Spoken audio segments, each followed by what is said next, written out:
Well, it's still sounding good. Yeah, let's see here. What the hell? I gotta remember what else. This set of two numbers I'm looking at. I think,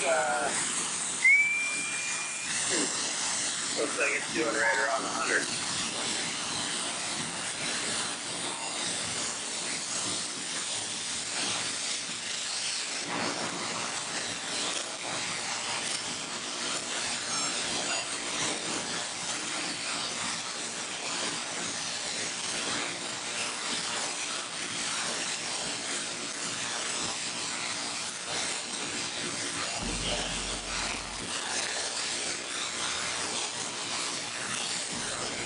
Let's see how well this thing can actually go. If I turn it on all the way.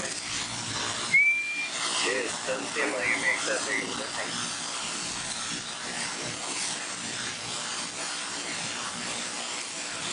Not on sideband anyway. Yeah, if I whistle, it says up to 200. Or 100, I mean.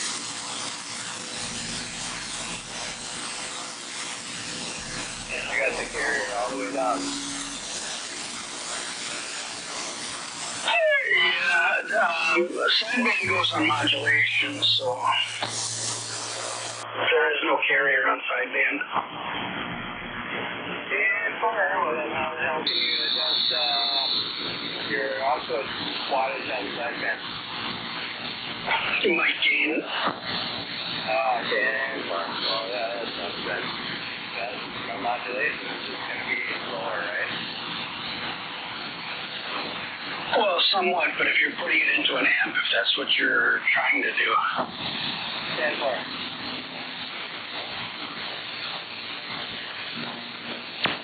Well, let me turn down here and accelerate. It doesn't matter. It says it's faster. Yeah. When you run this regular modulator, it's probably all that matters, really. I don't know what that is.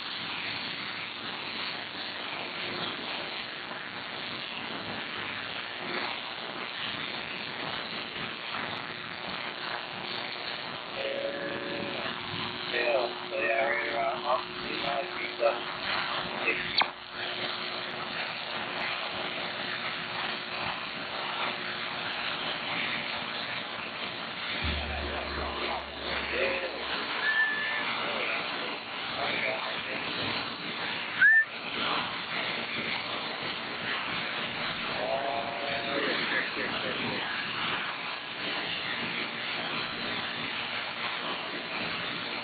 As soon as I get this thing tuned in somewhere in the vicinity, it should be good.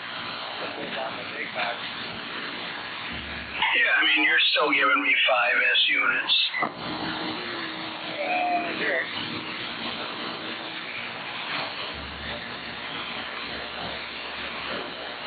Yeah, little cheeseburger. Well, I got the box down. How's that?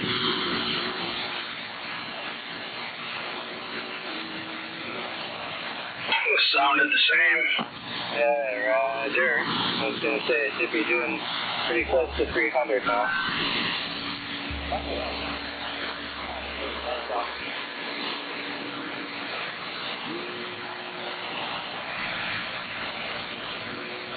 Of course, I still got all that noise, so I can't really hear anybody anyway. Only the people that are kind of local. Yeah, that sucks.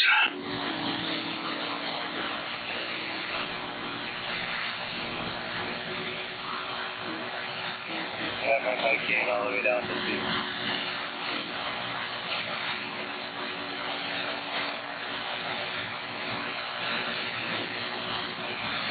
I'm going to punch onto my dummy load and set my amp here. And far.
1, 2, hello.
Poser out here.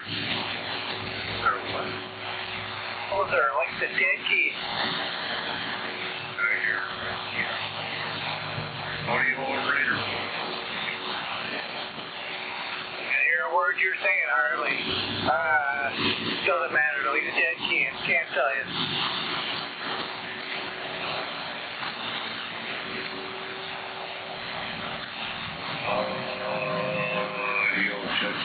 Check. That's the best. Right there, we got to turn up all the way there, Roger.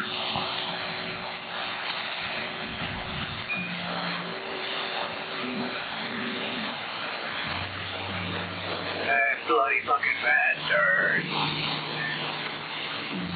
Roger, I know that's right. No copy on the dead keys out there. Doing what you got to do for Sideband tonight.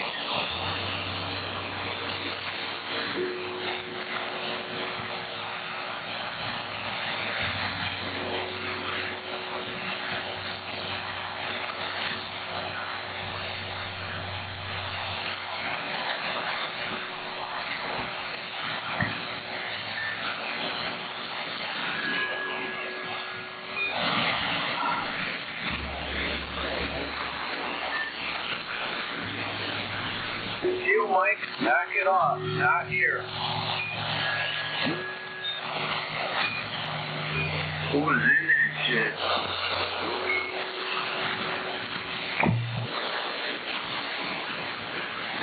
Won't smoke tonight.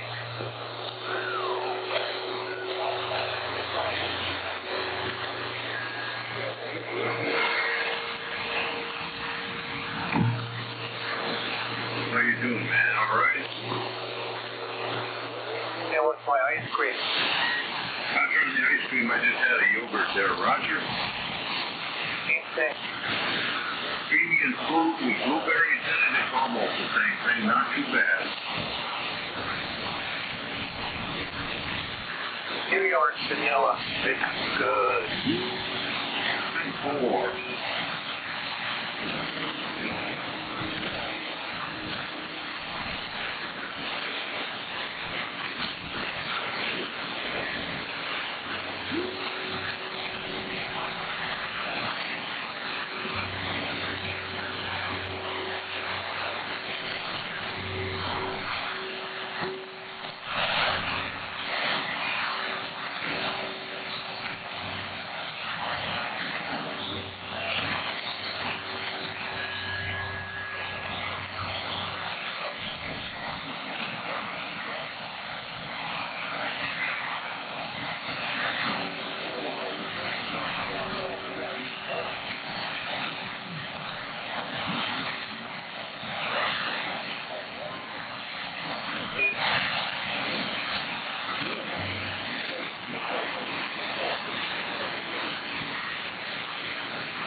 know that's right.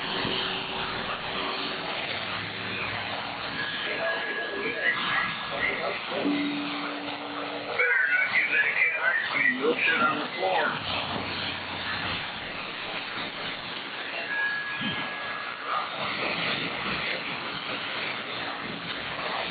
Come on, man.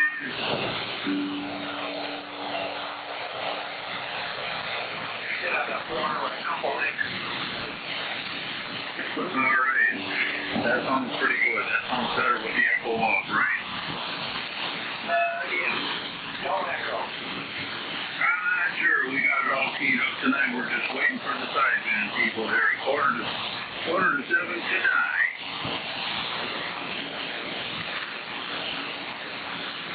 I hear nothing. Nothing. Sure, no doubt about it. Trying to keep them all separated tonight.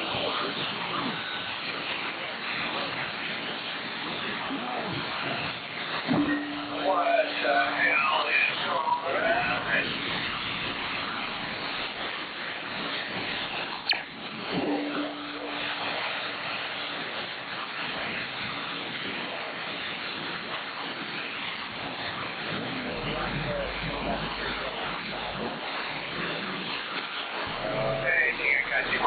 Going into the thing. Turn it down.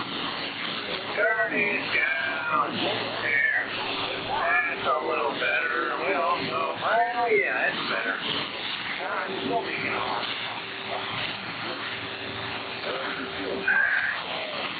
I just don't know. Fuck it. It's a little fuzzy on the edges. No fuzzy on the edges? A little bit. Change anything. Should be good right there. Yeah, maybe try somebody else off in the distance there, see if we can kind of make the connection and keep them separated on the audio and the fuzz tonight.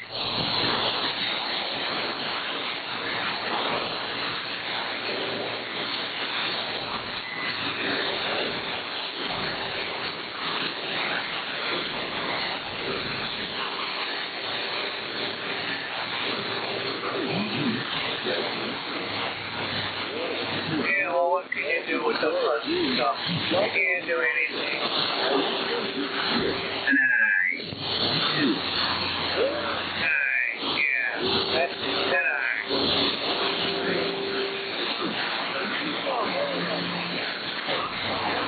Really, tonight. Yeah.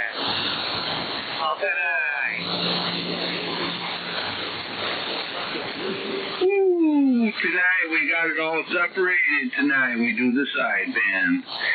PRS guitars, do what you gotta do tonight. God, what the hell is going on?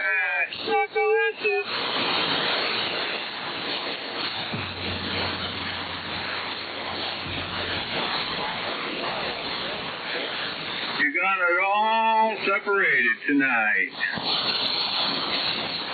You want to come over and look at mine? Yeah, I should have got the power supply for this thing. Oh well. Next time. Roger on the power supply. Yeah, there's nothing out there on maybe eBay, but nothing out there on what do you call it there? Facebook Marketplace. There's a few out there, but overpriced. Everything is overpriced all the time. 10-4. No, I said I did pretty good with mine.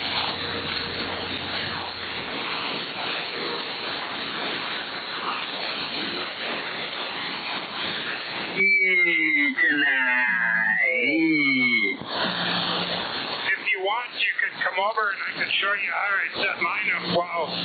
13.9 volts, we got it down to where it should be, no doubt about it. It's sounding good in my receive tonight. Sideband from 500, we're standing back. Great showed me. Yeah, you just remember to turn down on modulation when they go back to AM. Got it.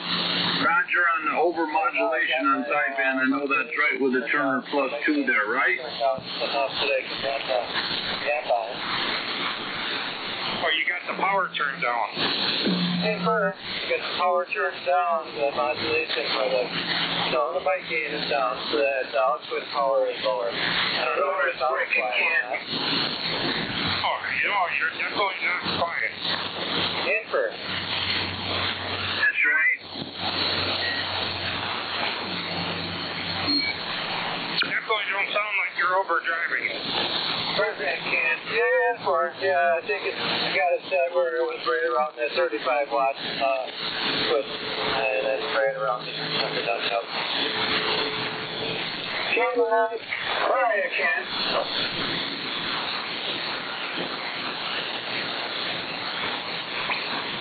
Holy shit, this thing works well.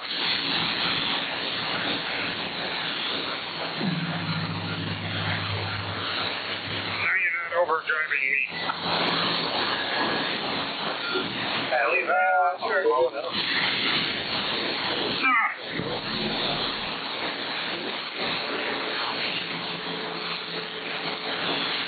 I'll leave the modulator off. I'll blow it up, I know. Hey, Roger on the modulator. It still sounds good with that big amp.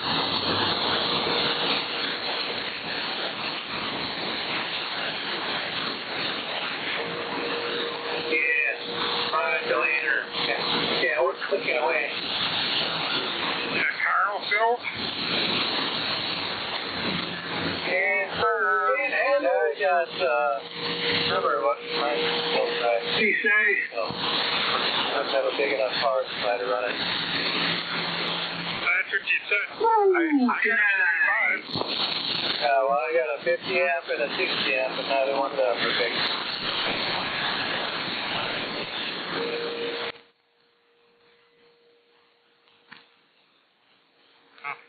I'd have to try your 60 to see if I could run my big one. So like, trip light PR60, and they call it a 60 amp, but I think it's like 45 or 50 amps continuous for the 60 amp. Yeah, even my 35 is that it's 25 or 30 with a 35 surge. Denver.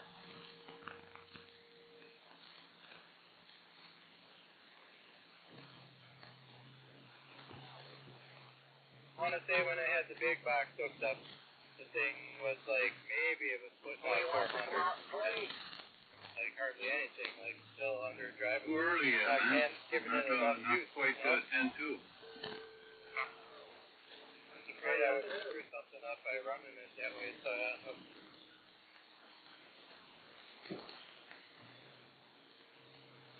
I'm trying to get my hands on the 75 or 100, but Again, the 651, no doubt about it. It's sounding good in my routine, no doubt about it. The high people are getting ready to do it.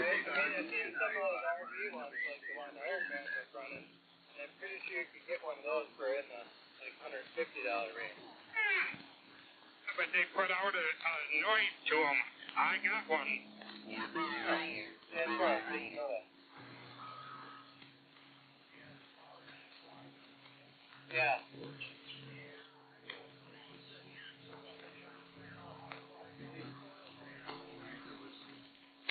Yeah, that's far.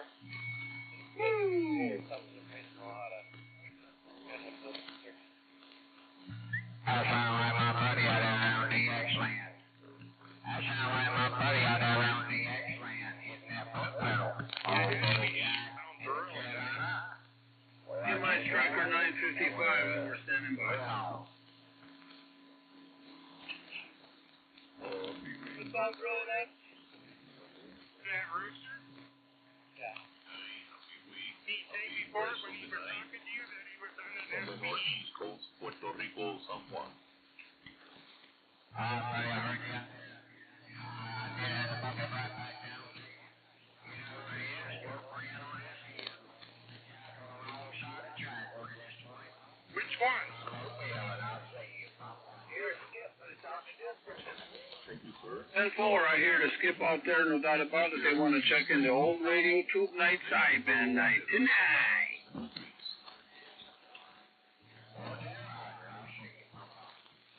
Doing what you gotta do tonight. No doubt about it. Skip Land, 500 Wisconsin. We're standing back and sitting down.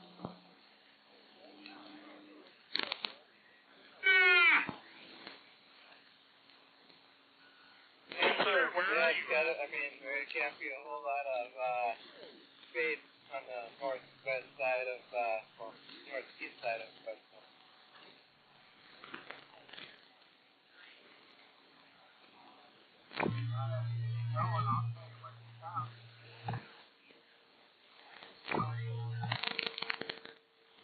And for so you're over there by Lake Lorraine then. Well, Rooster must be his neighbor, close neighbor then.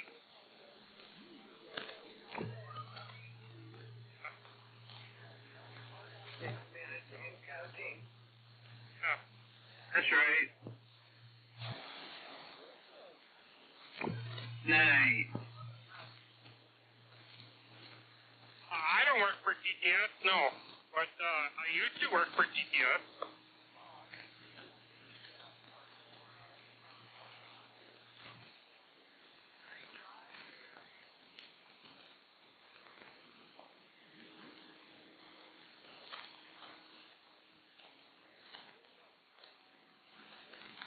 That noise is so bad that it literally it just wiped them out. I can't hear nothing but that noise. And I'm just right around the corner from your house. Yeah, I still only got just a little over 5 hits. Here you are. What the hell? Hey, Chucky. If you want to come over, I can show you. That's fine too. And for, yeah, I don't know. I ain't leaving the house. It's only an hour and a half before my bedtime. That's about mine. I gotta cook dinner and follow along with mine. And for, what the hell's the wife doing? Oh, then you don't need to cook dinner. You could have just stopped at McDonald's or something. Thought about that, but the last time I was over at the one on 33, I got 2 raw burgers, so I didn't. That thought it was gonna be a while before I do that. And for, you could go to Quick Trip then. You throw a tombstone in and just have as much fun. True, but this way you wouldn't even have to stay. You go home and eat. You're right. You're pretty much in a triangle. You got 4 of us probably within a half mile of you.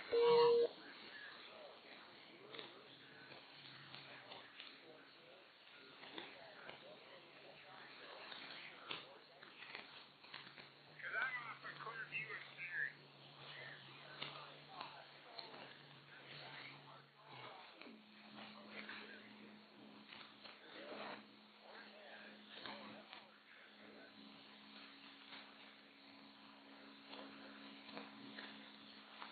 What do you consider Trenton? You've lived here longer than I have. Yeah, I think it's great. And that's like a couple blocks to the west of me, and then you gotta go to the north by like 3 blocks. I think technically Clearview, I think on the east side of the road is Trenton and the west side is, the west side is West Bend.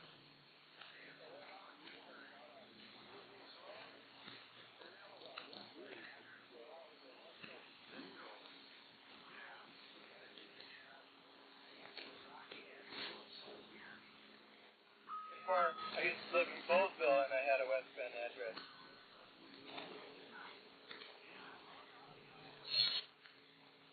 Yeah, I mean, Bowlesville is like 15 minutes from West Bend down here.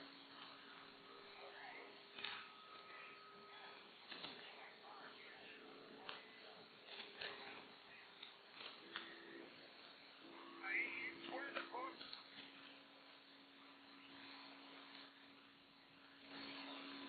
Closest post office. What? Thursday, right? Yeah. What the fuck? Yeah, they're always late.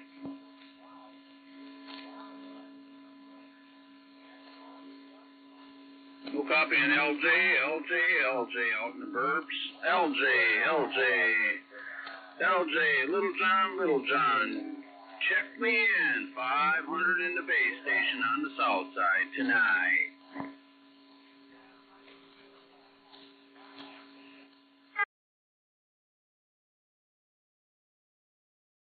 Wascom's post office is probably closer to Bowlesville than West Bend.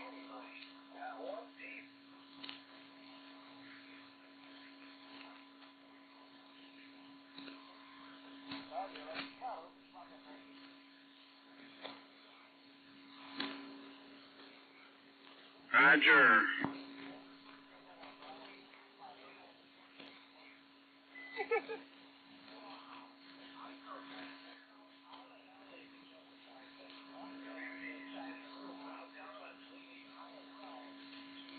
I didn't do that.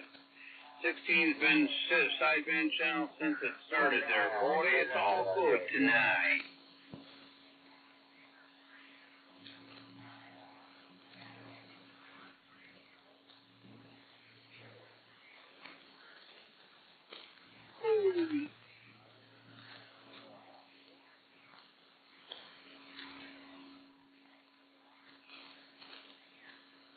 Got me by the britches. Come on, old dude. The 290, come on.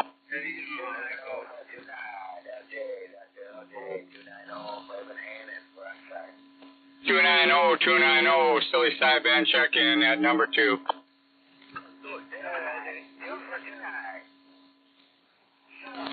got a better signal now or what? 29 Randy checking in at number 2. Come on back, silly sideband check-in. Good. Got a better signal now or no? Oh yeah. Canberra, yeah, I got the fire turned on now. Hey, Tempo. Come on, man, bring it on back. 500, 500, LJ 500, 500 in the mix, no doubt about it. We're in the base station. We're trying to get across the street tonight. 500 trying to check in by the south side. Hello. 500 Bill, checking in tonight, number 3, silly sideband net. Hey, Roger, we appreciate it. I think 013 wants to get out there, or 013, I think he wants to get in there, but we'll take a standby. 500 Wisconsin, we're standing back. And how about a 013? A 013, bring it back. 013 Mark, checking in at number 4, number 4.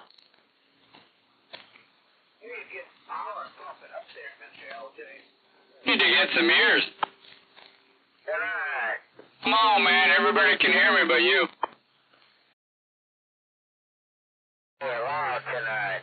Out in pride, come on, bring it on back.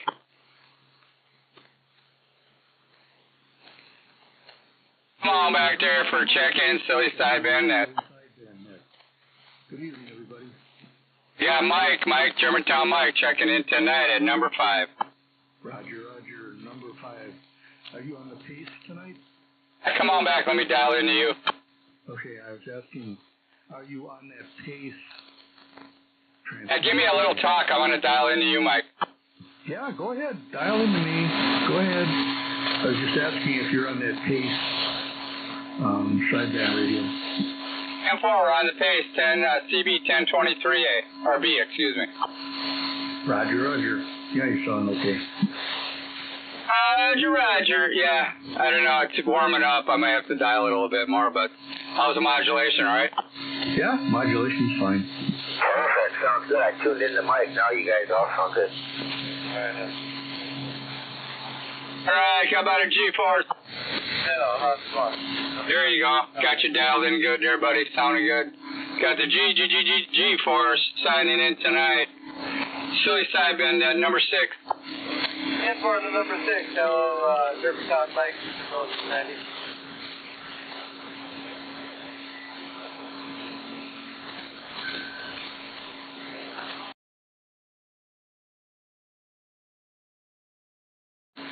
Come on back. I think it was 144. Come on.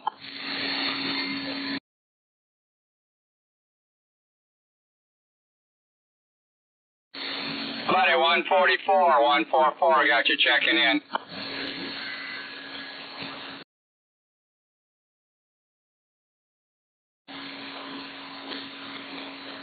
$144, sounding good in Germantown. We got you checked in.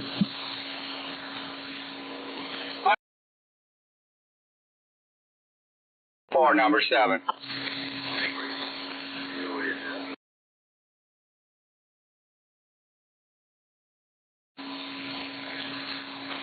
Oh, Marshall Canada coming in for LJ for skip. I'm on the side. 10-4, Hermes. Montreal. How about in Montreal? Bring it on back. 666 doing check-in.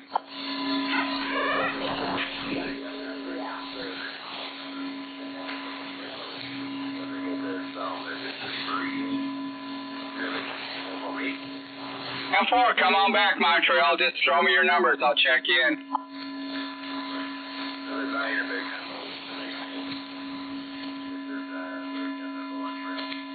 10-4, 079, Montreal. Got you in there tonight. Silly Sideband net. Gonna check you in at number 8.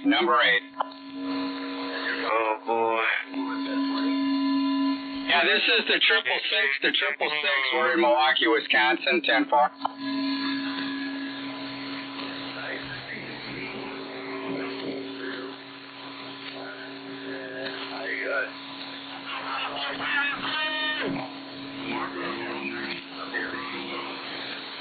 M4 079. I know you checked in before. Thanks for checking into the Silly Sideband net here in southeast Wisconsin tonight. I got you, Bright Light. Do what? 10-4. I think you're giving me about 6 over here. In and out a little bit on the receive, but definitely got a good copy, good modulation on you. Been laying right here, just all that noise. Sideband. All right, sounds good there. 079 Montreal, sounding good tonight into Milwaukee. Yeah, not too bad. They're out there. Hey, I thought maybe my we got a pretty good show. Yeah, right, Baldy. Yeah, it's Roy. Bring it on back. Silly Sideband net. Taking check-ins tonight. I hear you.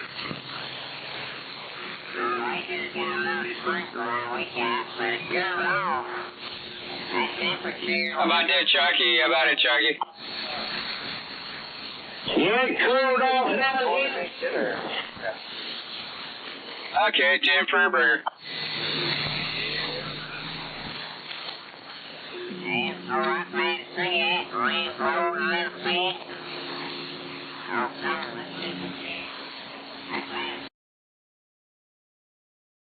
Silly Sideband net, southeast Wisconsin. 362 Rooster checking in. 362 Rooster checking in tonight, man. That modulation is booming. 10 Nothing. SPE Sidebander 2. Roger D, sounding good tonight. 362 Rooster, blowing smoke at number 9, Silly Sideband net. Do what? Yeah, blowing us smoke, man. 10-4.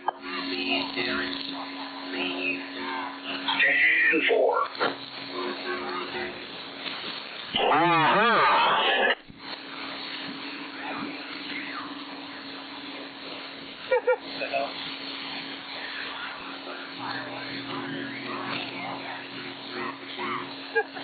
Me too. Who is that trying to check in out there?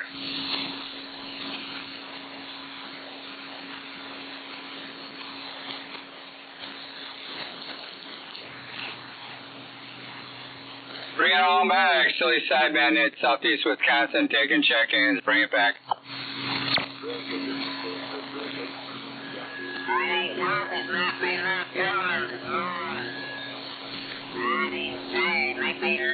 About that Dingo Dan. Dingo, you're sitting out there by the pool. Come on.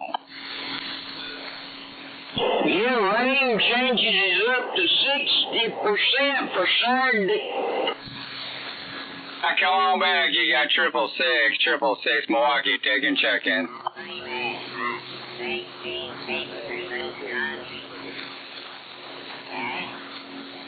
Yeah.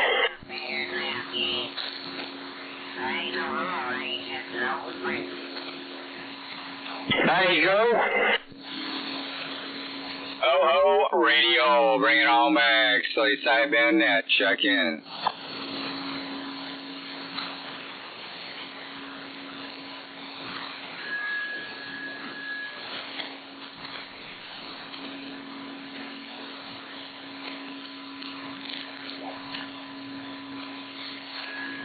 Got me a haircut tonight.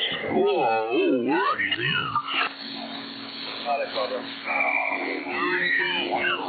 Yeah. No, where's Cuddy? Long as I would like. Buddy Cobra, we got you out there tonight.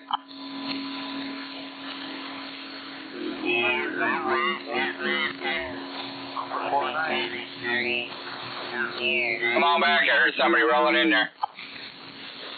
Cobra 409. Cobra 409. Good evening, Jeff. Got you checking in at number 10, Silly Sideband net. Good. Yeah. Hey, 10-4. 10-4, the old Johnson sounding good tonight. Cut them off too. How's the old, this is an old Pace Side Talk CB 1023B, 23 channel base station.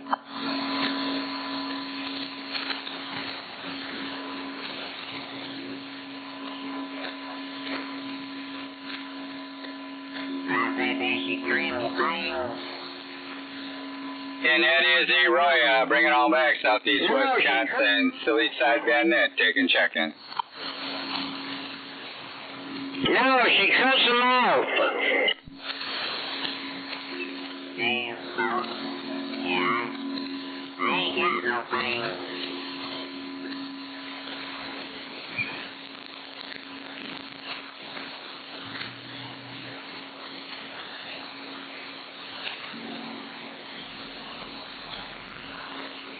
Buddy, Dr. Ray out here today.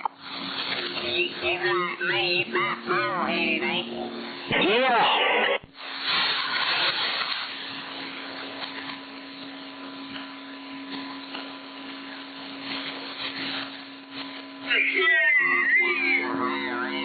Come on, man. We got Chucky out there.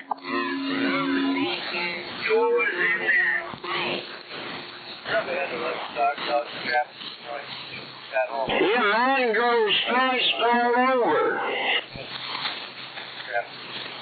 Stanford Burger.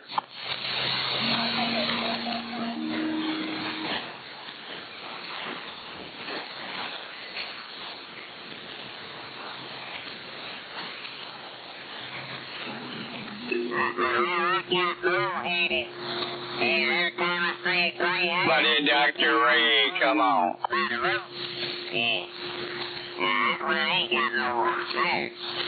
Okay. Stanford is getting a little bit crunchy.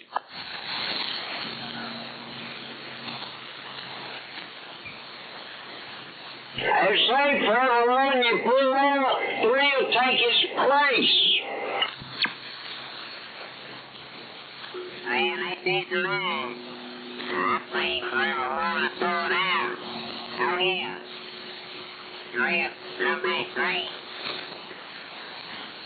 Yeah.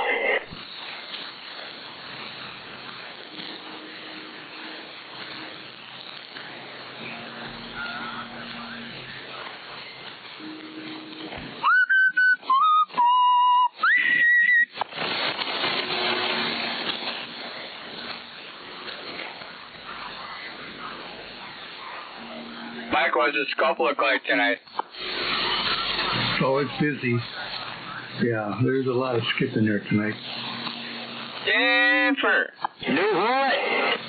Thought I was getting some bleed over from him. Yeah, there's a lot of that going on right now.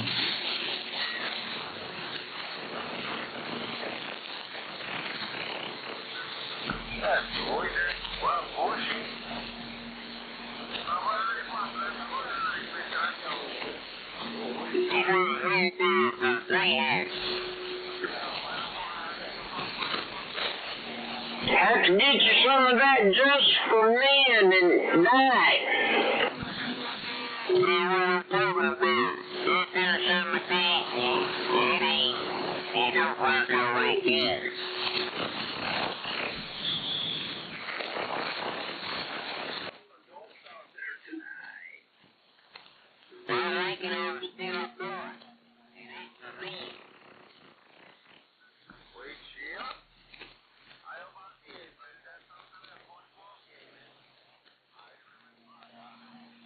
All this bleed over and all this getting next to me.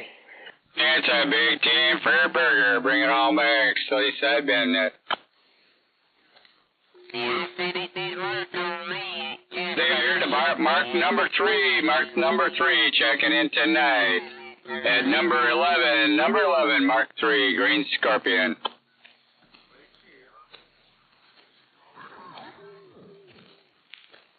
Got a pretty good copy on you there, Mark, on the garage antenna tonight, 10-4.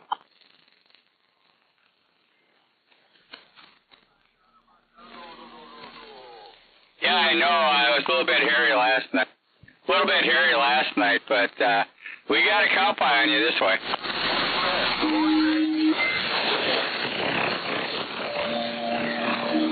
Yeah, yesterday was pretty terrible.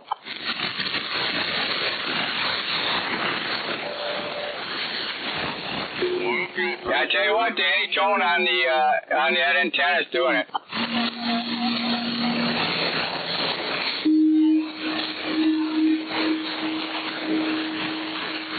Negative. I didn't hear what was going on.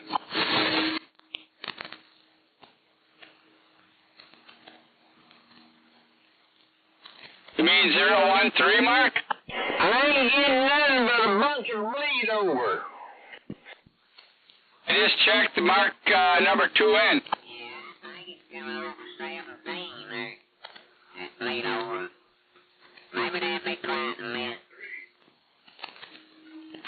I don't know where it's coming from. It seemed to be coming all around.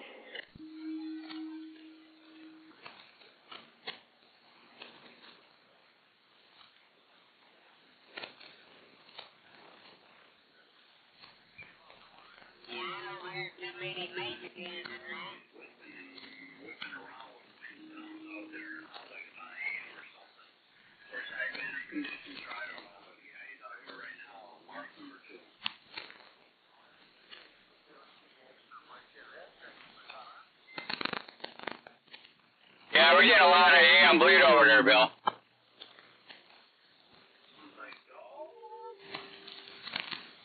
A lot of AM bleed over, Tempo. No way. Oh, wait, Jose. I wouldn't doubt it. There you have it.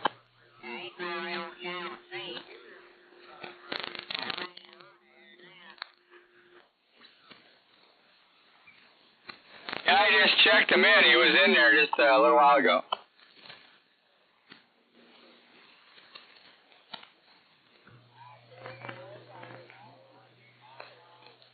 Harvard, 980, Bravo 980, come on back. We got you in your 666 here.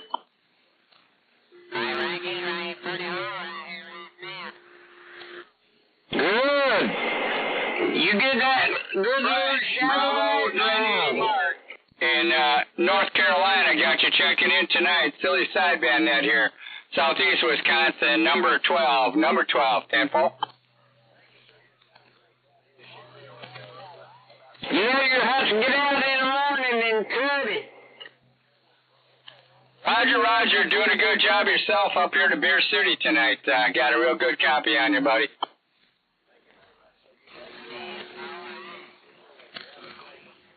Thanks for checking in there, 980. I know you checked in before. Thanks for getting in there.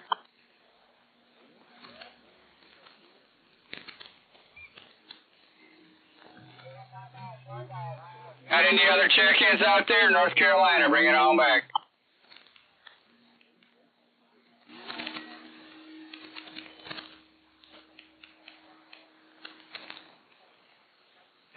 Rocket launcher, Milwaukee area, checking in. We got the rocket launcher checking in tonight. Silly Sideband net, Milwaukee, checking in at number 13. 10-4. It must be 14 then. Come on back there, Chuckalicious. I got you in there at 14.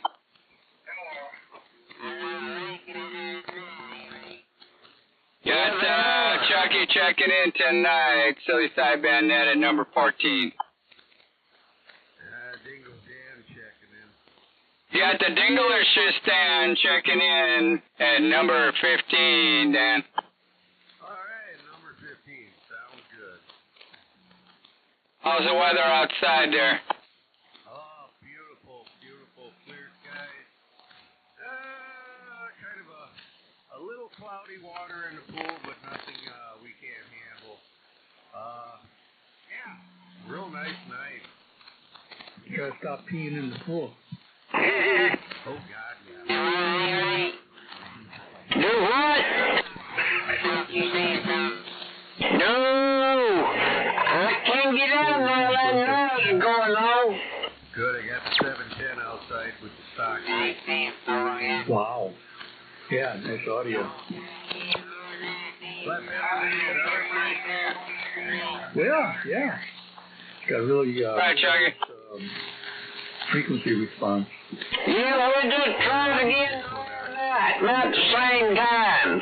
Sounds like crap on the 2000. Right. All right, back to next. Okay, take care and good night and God bless.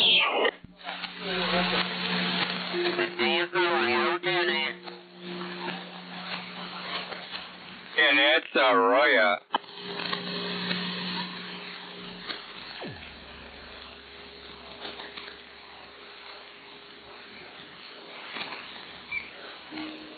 How about it? Silly Sideband net, check-in, Southeast Wisconsin. Bring it on back.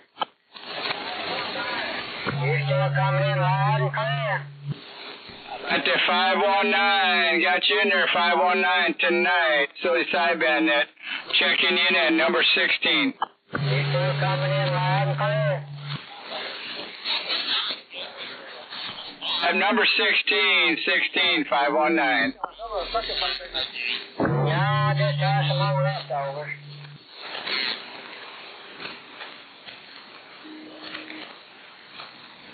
Yeah, 519, I'll shoot it to you again, number 16.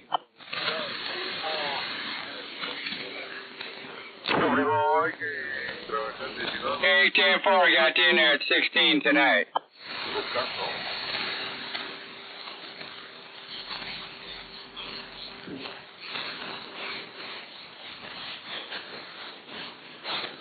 Radio, baby. You can check in Southeast Wisconsin, Silly Sideband net. Bring it on back. You're just beginning to get in the strawberry patch. Come on back. We got somebody wanting to jump into the Sideband net. Bring it back. You saw one of that connex of Rogers or something?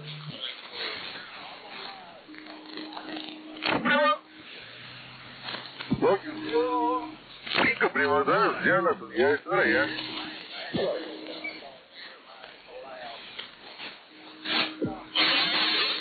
You better strawberry patch. You got a key there now?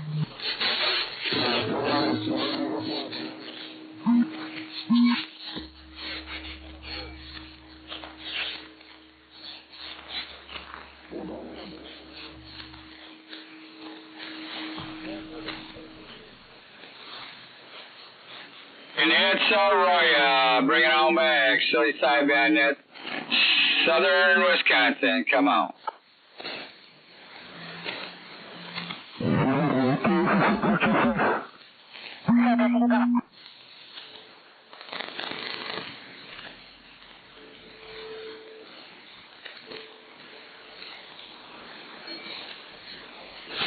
What you gonna say sitting at the top of my car? You gonna say, dang?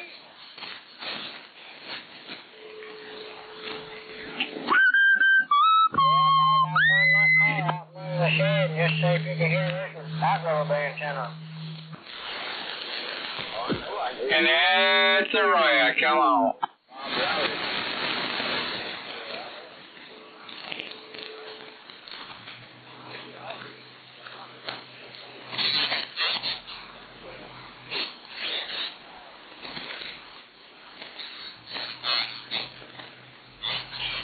You're right there on the line and on the strawberry patch.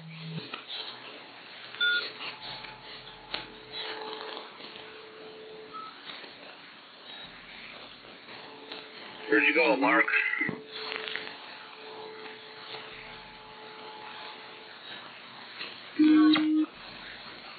Hey, 500, what you running tonight? Traeger 955 and a Turner plus 2 in a Carlfeld there, Roger. Yeah, 10-4, you're kicking ass tonight. It's sounding good. I appreciate it. This thing was kind of on the edge there, and it was giving me warnings for the SWR or the voltage. It was giving me warnings for the voltage. It was up too high. So I grabbed that power supply and opened it up and kind of found the roller knob there and underneath the circuit board and turned it down a little bit there, Roger. Yeah, Roger, whatever you did, man, thing's screaming. Sounds great. Nobody say that. No doubt about it. We're trying to make it across the street, 500 by the airport tonight.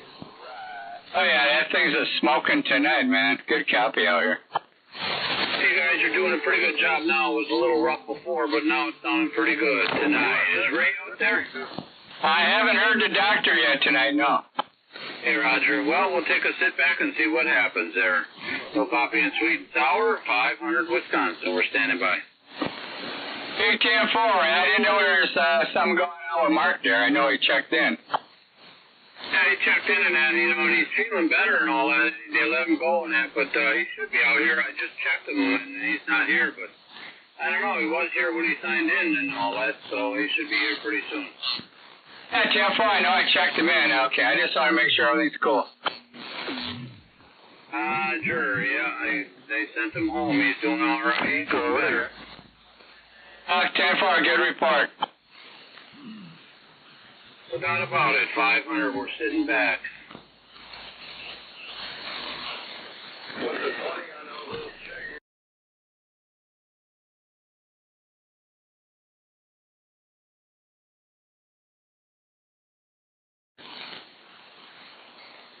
Hey, 576, we hear you out in the Mobile. What's going on? 500 says hello.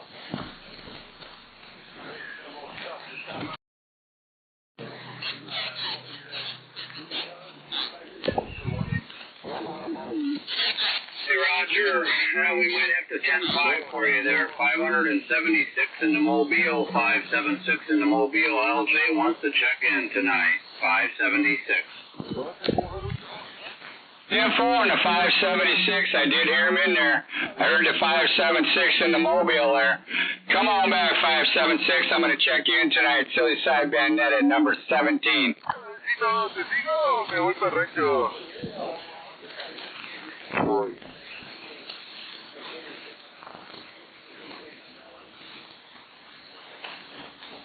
Yeah, 576, got you checked in at 17 tonight. You checked you in there, 576 in number 17, 576, 17.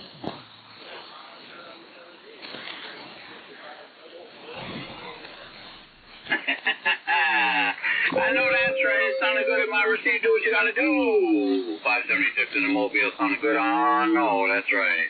500, we're standing back.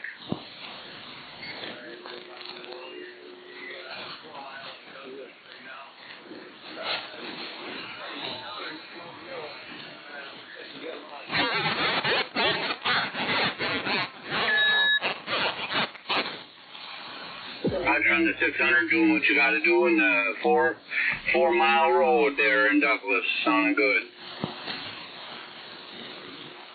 Got a pretty good copy on 576 out this way.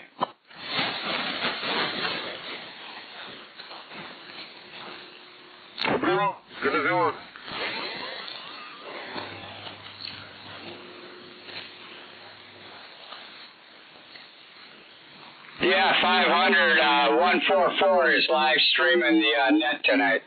144 is live streaming on the net tonight. Sounds like a plan, no doubt about it. 500 is doing what he can. 500 on the streaming on the radio network tonight. 500, we're standing back.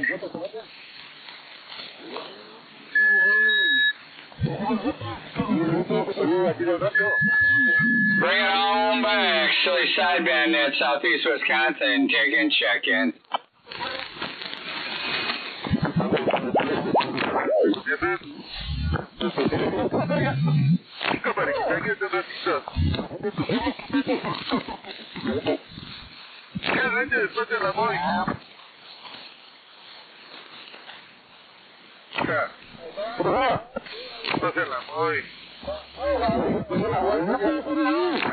Ya nos vamos a revisar porque andamos 4 afuera.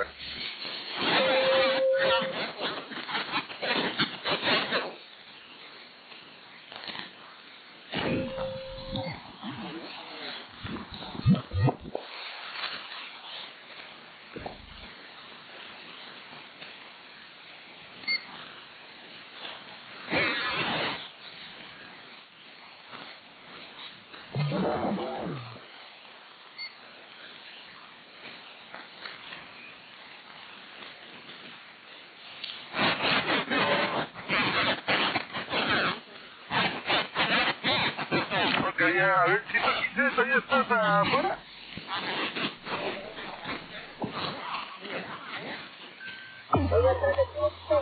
Primo. A la 5:36. Primo. ¿Le avanzo a la Moy? Primo, desde hace rato. Voy a la Moy.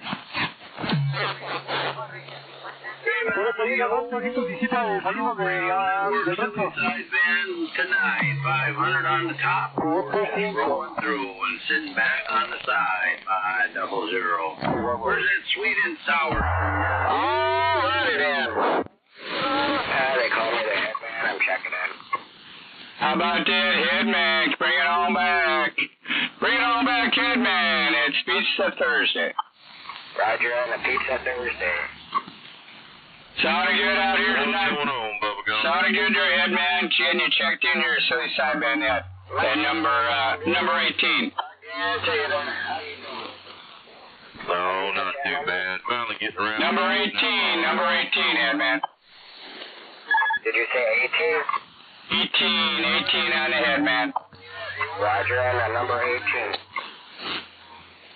Yeah, 10-4.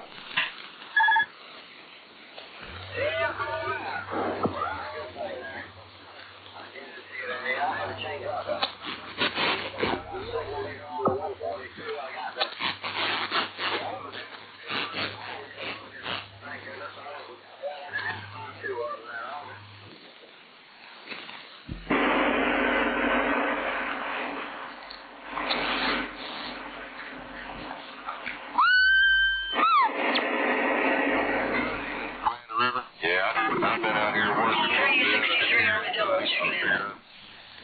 All right, we got Armadillo, 363. Armadillo checking in tonight at number 19, silly sideband net. 19, 10-4, thanks.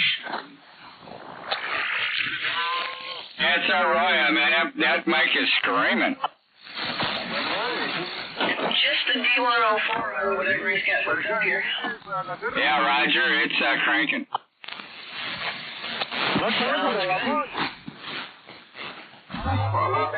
Check in on that. Come on back, you got the silly sideband check-in.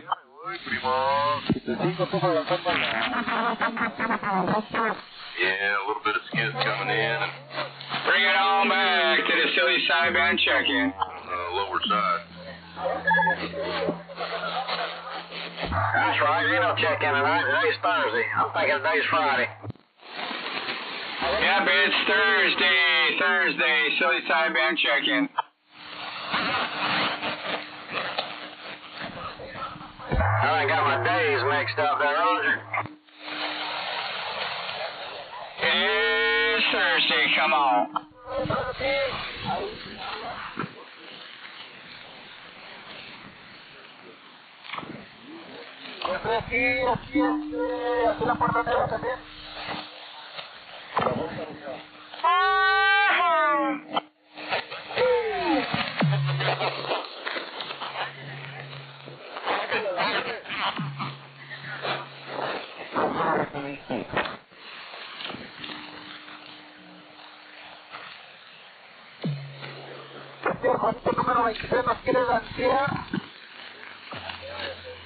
Getting a lot of bleed over tonight.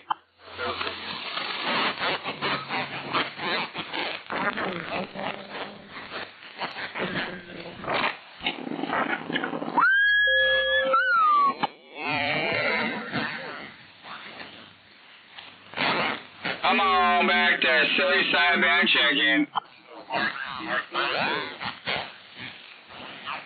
What are you doing, Mark? Number 2.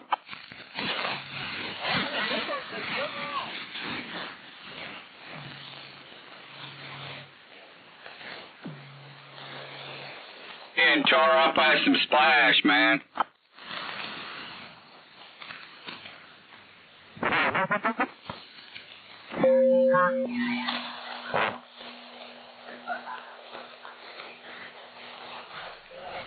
Come on, man. Come on.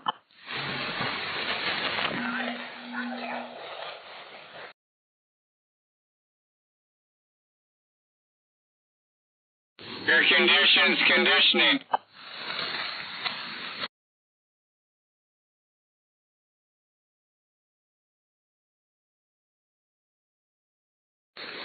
Yeah, 10-4, that is good conditions. I'm getting a lot of splash, but oh well. Yeah, you're smoking. You're remoting in, right?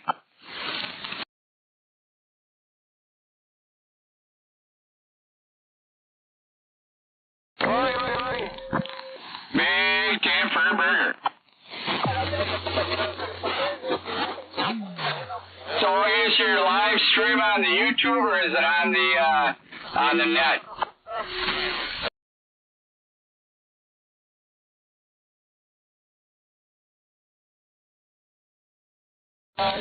Yeah, I guess they can just look it up on the YouTube, right? Should come up, Silly Sideband Net, Southeast Wisconsin.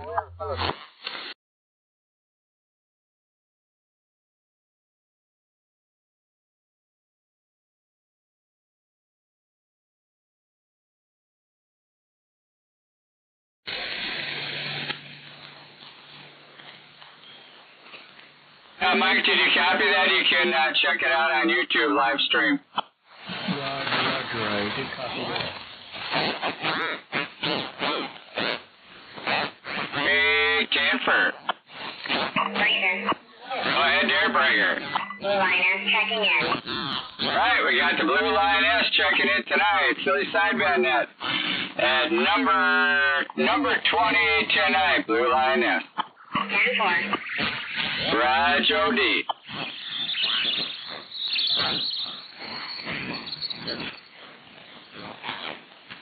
Good afternoon, everybody. On Bubba Gump 330 down here in Augusta, Georgia. Would be like to check in there, Roger. 330, come on back. 330, 666 here, check you in. Hey, Roger, 666 330 Augusta, Georgia. Bubba Gump. Would like to do a check-in with you there. We definitely do appreciate it. All right, 330 Bubba Gum coming from Georgia. Doing a fine job up here to Milwaukee, Wisconsin tonight for the Silly Sideband Net. Gonna check in at number 21 on the 330. 10-4, we appreciate it. Y'all have a good night. All right, thanks for checking in, you too.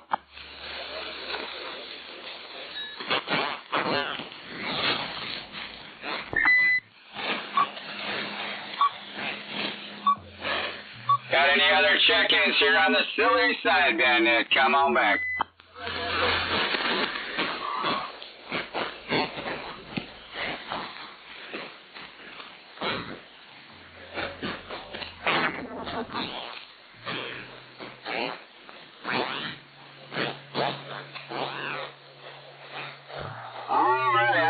check in on the sideband now. Bring it on back. Who you got out there? 666 here.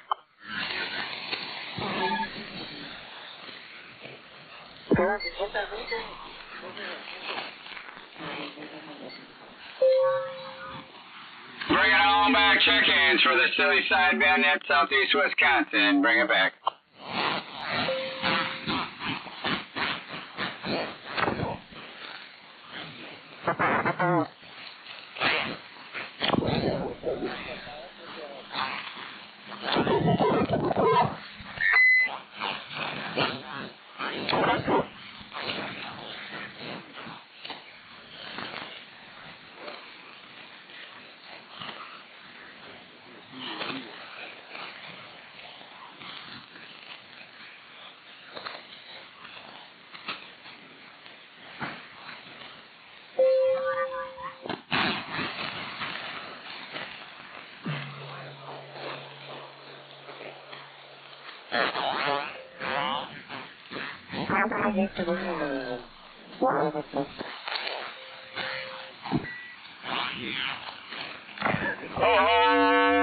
Radio, bring it on back. Southeast Wisconsin, silly sideband net check-in.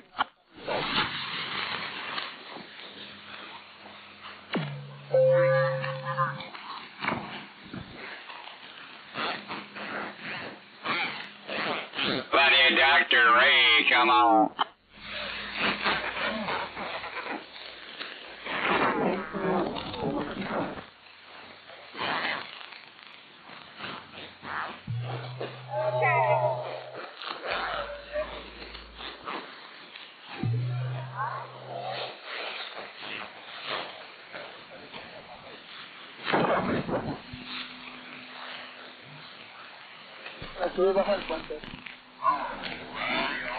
How about that lizard? How about a lizard out there?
Bring it on back, Southeast Wisconsin, silly sideband check-ins. Bring it back. Hello, radio. What's going on, radio? Not much there, repairman. What's going on with you? Man, not much at all. Just doing a little bit of repair while I had some opportunity. I heard that. How's things going over your way? It's going. 10-4. Perfect night for radio. That's Fox Radio to reach over there where you are. Hey, 10-4, what you running tonight, right, aren't you? Pretty good. What's going on right now? 2100B. 447. Hey, 10 Fairburger. 10-4. How about you? We got the Pace Side Talk CB1023B on tonight. Oh yeah, doing the job. You said you were gonna have that on. All that menu-driven stuff. All Roger, what a D104. Oh, yeah, that's right. Smoking. What you got working on? It's a Roya. Don't quite drive it as I just put a new signal meter in the Roya for some reason. Yeah, I'm getting it too. I gotta get up close to the mic if I want. Yeah, the other one, it kept hanging up and all that sort of thing. So I finally got one ordered quite a while back, and I just been sitting here waiting. Ah, Big 10-4. It's doing all right, though. It's doing pretty good. Shoot, while you're in there, you might as well fix the clock. Yeah, I have to do a little bit of investigating on that, see if I can get it going. Take all that analog stuff out there. I talked to Bob earlier. Yep, that's right. What's he up to? He was going to take a quick ride and then try to check in here a little later. I'm looking at maybe trying to purchase a frequency counter. Yeah. I bet he's I got one picked out. I just got to save up some lunch money. Oh, yeah, I'm sure he does. I know Dingo's sitting out by his. Hey, Dingo, you got a big beer? That's right. It was pretty good. I wish I could have stayed gone a lot longer, but them things get expensive after a while. Big beers and big rears. Come on, Dingo.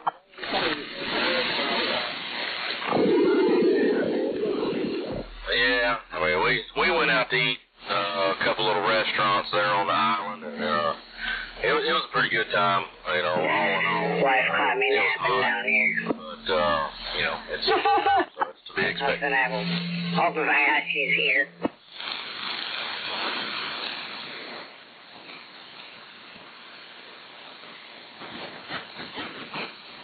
Yeah, there's a little bit of heat out there today.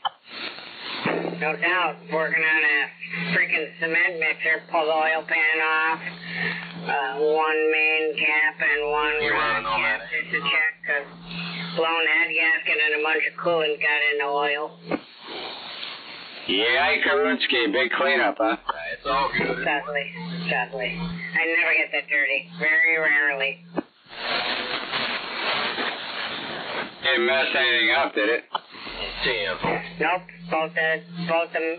I only pulled number 6 and number 6 rod, and that's for piston 6, and number 6 main. There's 7 mains though, but Hard to get this. they looked good. Took pictures, put it back together, and torqued it back up. I was like, start to take apart the top end. What do you say? 10-4, blown head gasket. 10-4. Yeah, I had the pressure tester on it, you know, with the pan off, and pressure testing the cooling system, and I waited. It took a while, but then I saw a couple drips coming down from a number 4 cylinder area, so we'll wait to see what we see on the top end, but the customer says they'll get a reman engine if it needs it, so... You just pull the head off and see how it looks. That is like the most, it's one of my favorite engines, Cummins, and it's probably just going to be the head gasket. We'll be able to see once we get it apart. Hey, camper.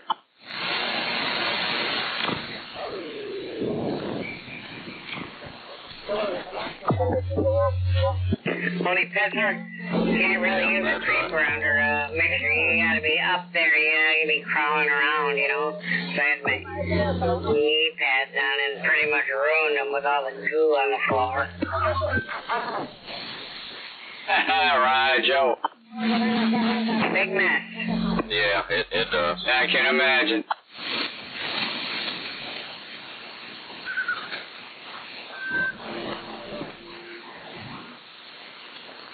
What's going on now? Come on, man. Bring it on back to that silly Sideband check-in. That's right.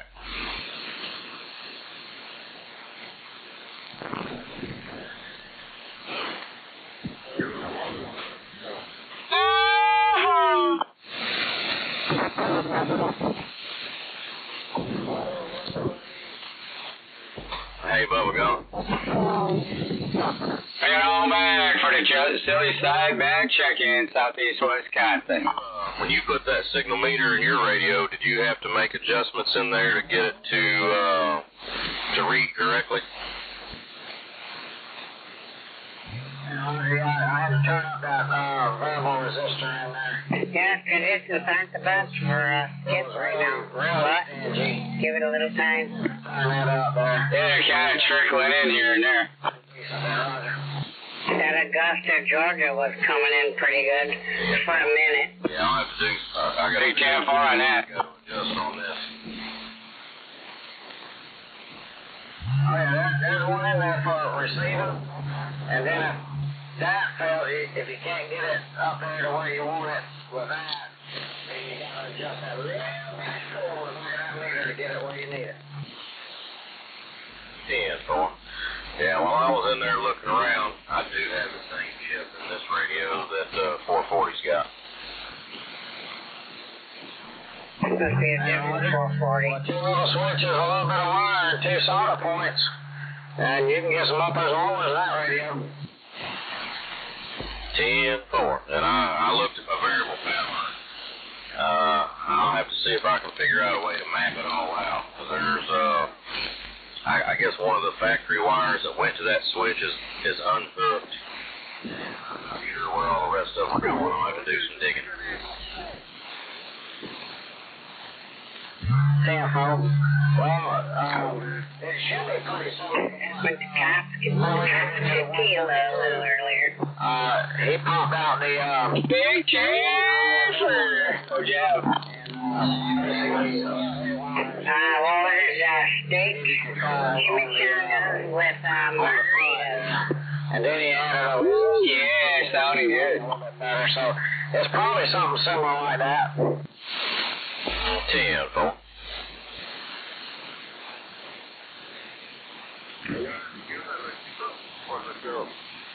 How about that hot rod up there? Oh, that hot rod up north, man. We're giving you a shout tonight. How about that hot rod? You got the mirrors on up there. I'll do that little switch kit just to give me some uppers and lowers on it.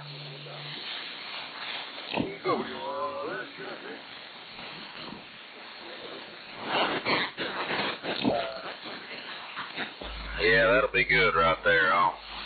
I figure here sometime soon I'll go ahead and get me a couple little micro switches ordered, and I should have plenty of wire for doing everything. Other than that, that's all I need to get is a couple switches.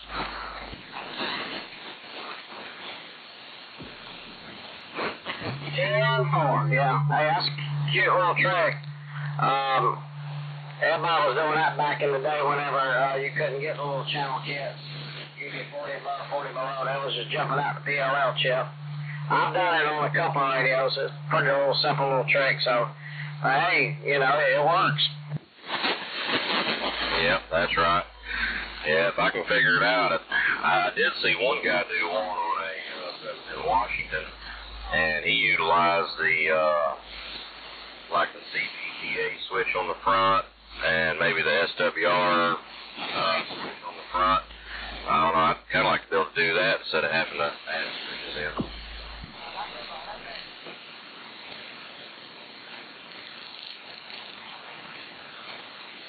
Hey, Roger, yeah, that'd be pretty cool, too. I'm sure it can be done. I don't use the PA switch anyway. Watching the news, shots fired at Waukesha Meyer. Yeah, go ahead. Yeah, I saw it on the news. Sounded like it was a hot switch situation.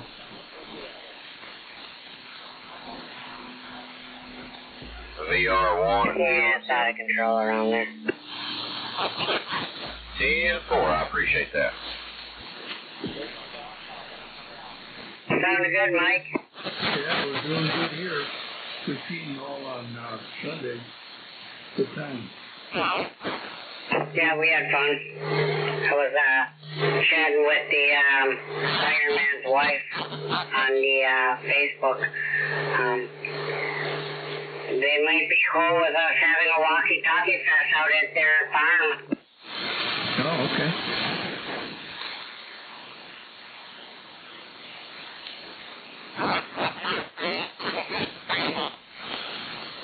Yeah, Mr. Bill just texted me, said he didn't hear anybody. I said, make sure on 16 lower sideband. Before I forget.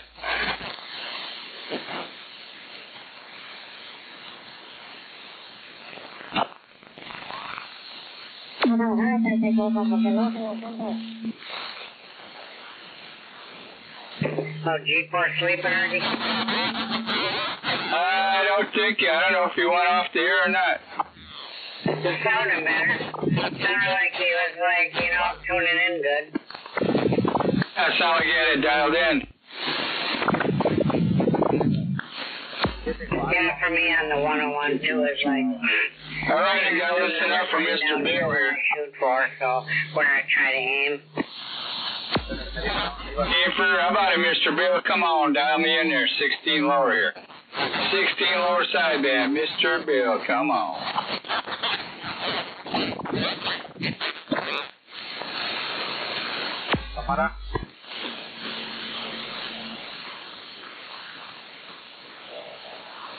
Come on, Mr. Bill, dial it in. Grandes, medianas, pequeñas.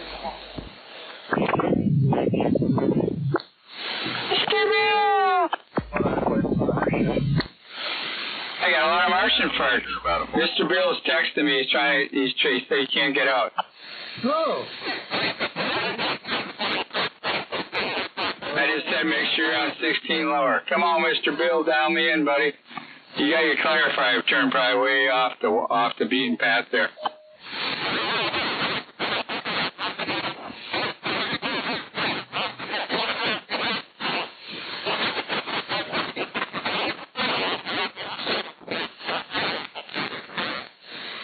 Come on, Mr. Bill, dial that puppy in. Come on.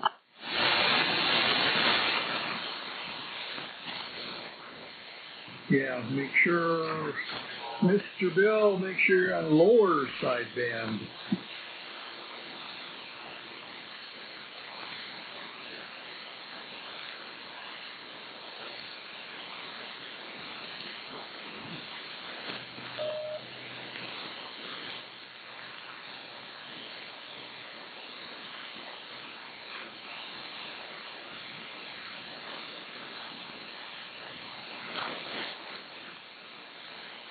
Mr. Bill, if you can hear me, dial that clarifier. See if you can dial me in there, buddy. Come on.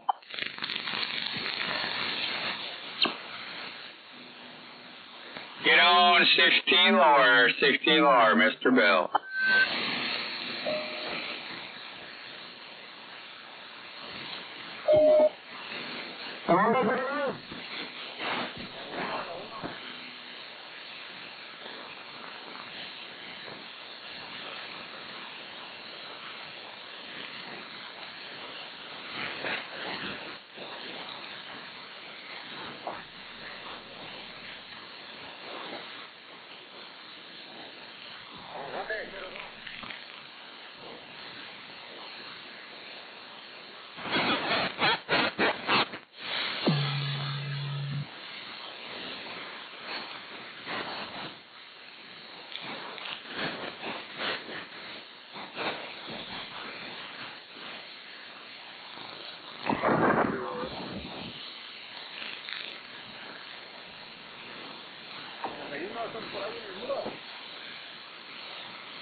Bring it on back, Southeast Wisconsin, silly sideband check-ins tonight.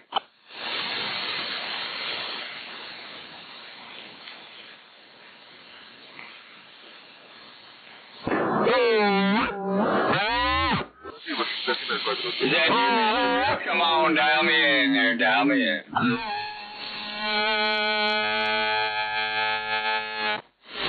Come on, Mr. Bill.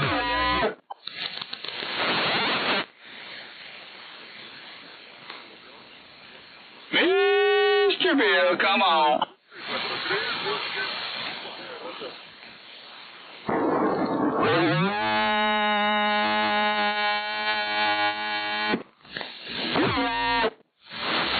Oh, Mr. Bill, is that you?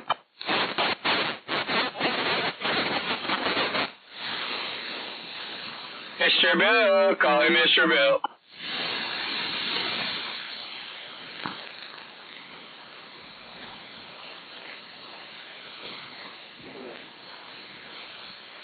I think I heard you, Mr. Bill. You're off frequency.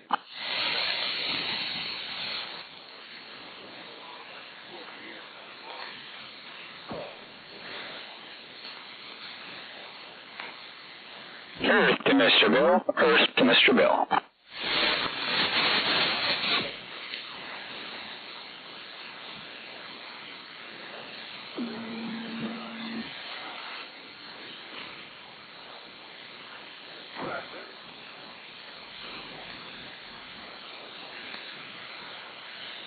Howdy, Jenny. Local check-ins here. Silly sideband check-ins.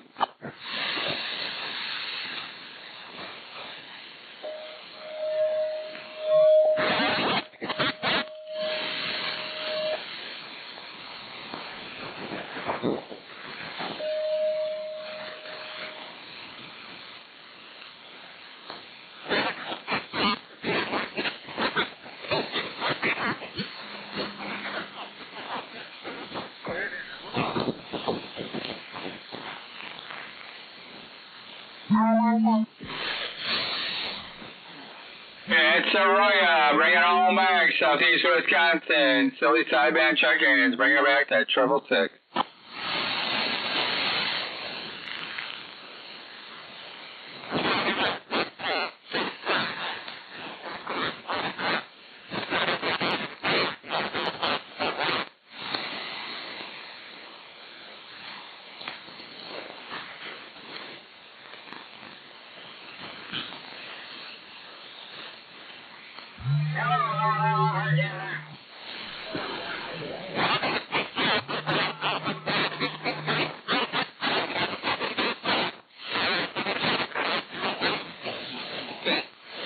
Yeah, that old band scope must be jumping, Mike. Yeah, it's dancing around. There's a lot of activity.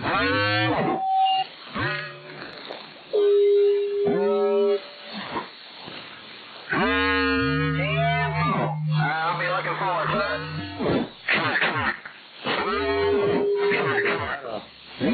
Stations right now on 16. Yeah, I'm hearing all of them.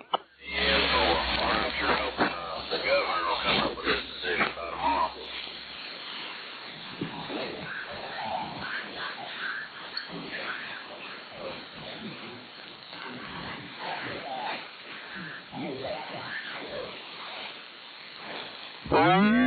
He was supposed to appoint that special counsel to look over, everything over this week, but I hadn't heard nothing else about it. Got the aliens behind it.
Sucker!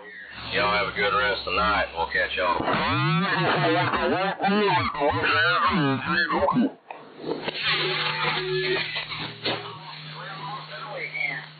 Oh, yeah, I was thinking today was Friday. It's only Thursday.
Got that Rhode Island station, hello?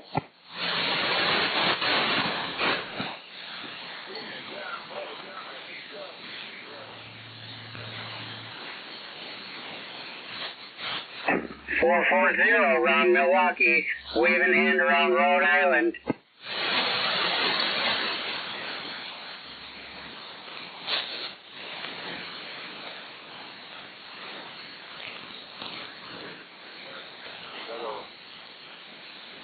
Keep your ears open for a 401 from Rhode Island.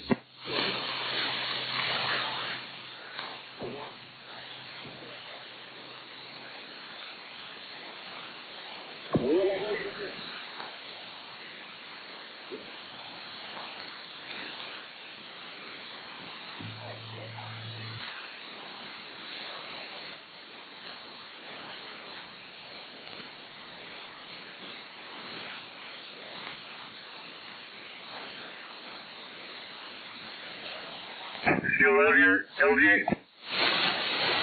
BJ for burger.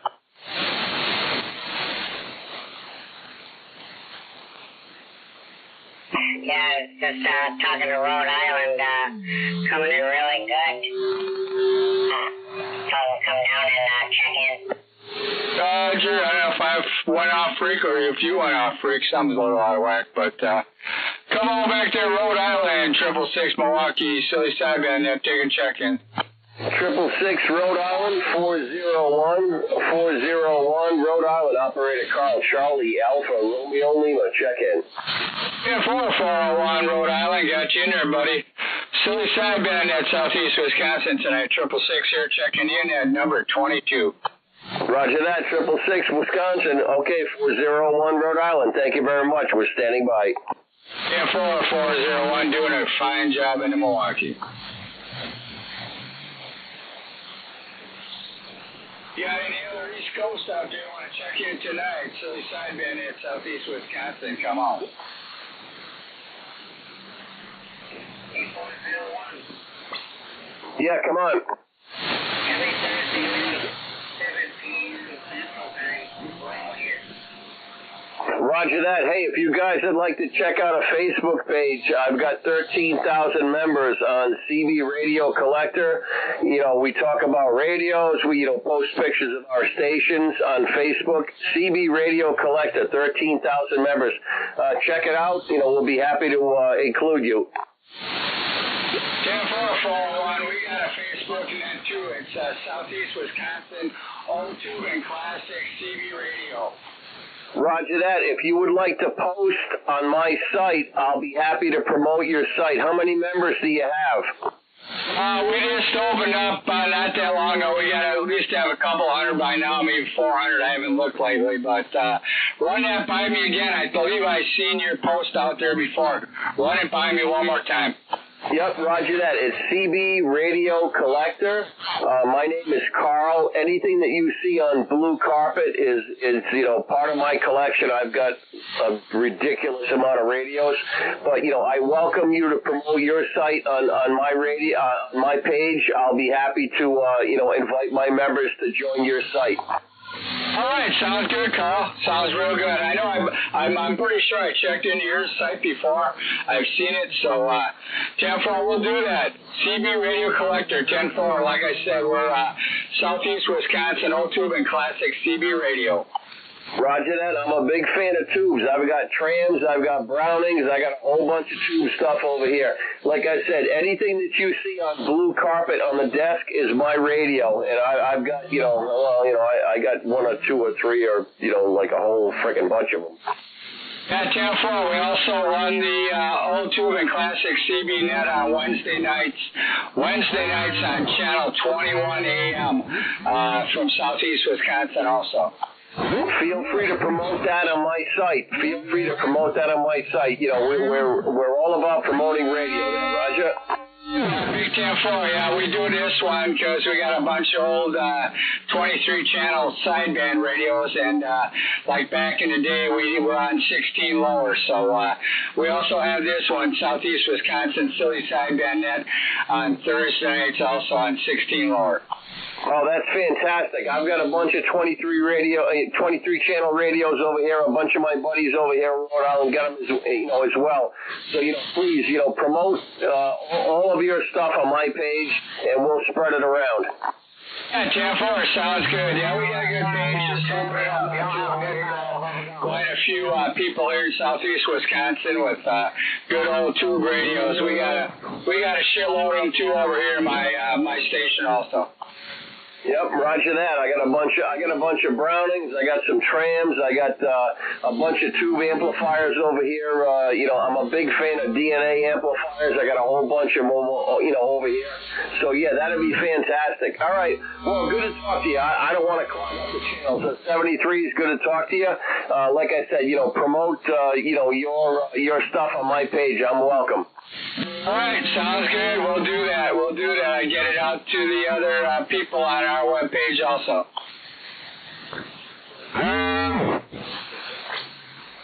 Dr. Ray, bring it on back for check-in. Dr. Ray in Grafton. Okay, I got Dr. Ray checking in tonight at number 23. Now, Mr. Bill texted me, says that you can't get out, you don't hear nothing. I told him to get on lower sideband here, but I haven't heard nothing. He said he can't hear nothing.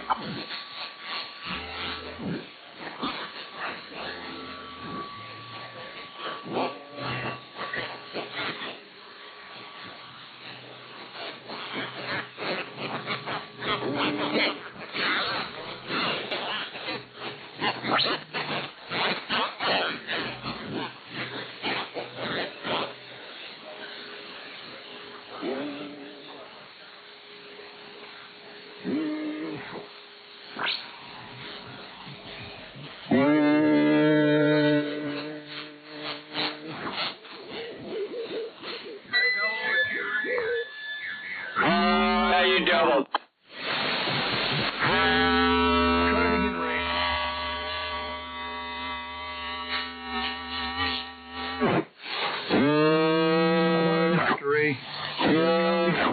Mike. QSK station on the side. Come on back there, QSK station on the side. Hey, what's the QTH out there? You got a copy on 73 in New Orleans? Come on back there, New Orleans. You got 666, silly sideband net. Come on, New Orleans. Check, 666. What's your QTH out there? Now, we're in Milwaukee, Wisconsin, doing check-ins. From Wisconsin, man. You're doing a hell of a job down here in Southwest Pass where it meets the Gulf Coast. Now, Roger D, what's the numbers out there? I'll check you in. Roger, you got 73, unit 73. First on this unit, Romeo Alpha Yankee there, Roger. 10-4 on that 73. I think it said New Orleans. I'm going to check you in tonight, number 24, silly sideband net. Yeah, on that 24, man. You sound really good. I'm dropping off of you, man.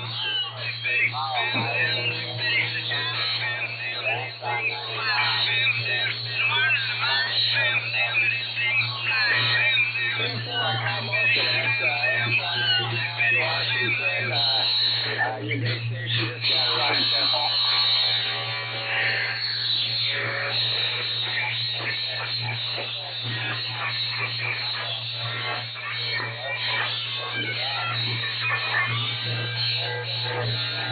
See you later, 73.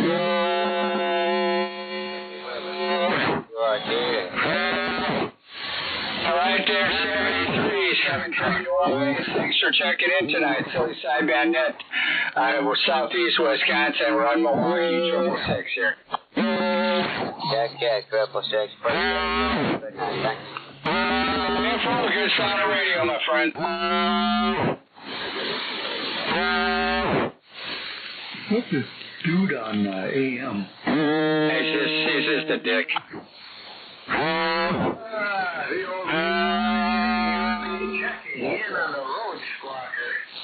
How about the Lizard? Got the Lizard checking in tonight, 25. Come on, Lizard. Cheeseburger. What's going on with Lizard? Oh, not much. Guy 409 Cobra checked in earlier. Got Jeff in? Roger's on. Yeah, Jeff checked in earlier. He checked in last night too, so I don't know if 409's still out there. How about it, Cobra? The city's swamped, but man, that's a big old cargo ship going in there. Okay, I'll see you later on. Vacation. He got back. I guess he got back Monday or something early. Oh, 10-4. Time goes quick. Yeah, that's Arroyo.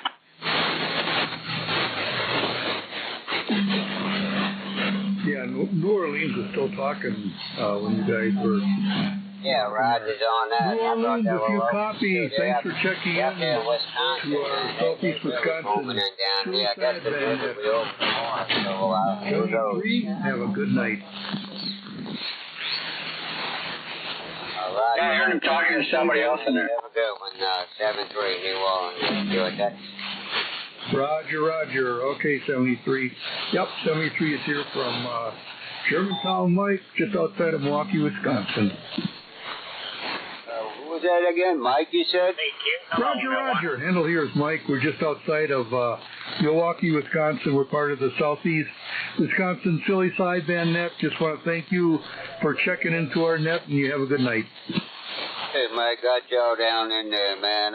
If y'all do that regular, I'd like to check in if it's okay with y'all there, Roger. Oh, we'd love to have you. You bet. Yep. We'd love to have you check in. We also have another net on Wednesday nights, and it starts at 7 p.m. Central Standard Time, and that's our old tube classic radio night. And doesn't matter if you got a tube radio or an old transistor radio, whatever you got, you're more than welcome to check in. Again, that's Southeast Wisconsin Silly Sideband net Wednesday nights at 7 p.m. Central Standard Time. And we have a Facebook page with the same name, so if you want to check our Facebook page out, that's Southeast Wisconsin Silly Sideband CV. And yeah, glad to have you on board. So again, 73s, and you have a great day. Look forward to hearing from you. Check that, Mike. What is our Facebook page? Come back. Our Facebook page is Southeast Wisconsin Silly Sideband. Old tube radio. Southeast Wisconsin, and what else? Old tube and classic radio. Southeast Wisconsin Old Tube and classic radio. Facebook page. Okay, Roger that. Okay, Mike, I appreciate that, sir. Y'all have a good night, and I'll be checking in with y'all. Thank you very much. 73 Ray, Robbie off the Yankee on the Mississippi River, New Orleans, where it meets the Gulf of America. Security. All right, 73. 73 is from Germantown, Mike.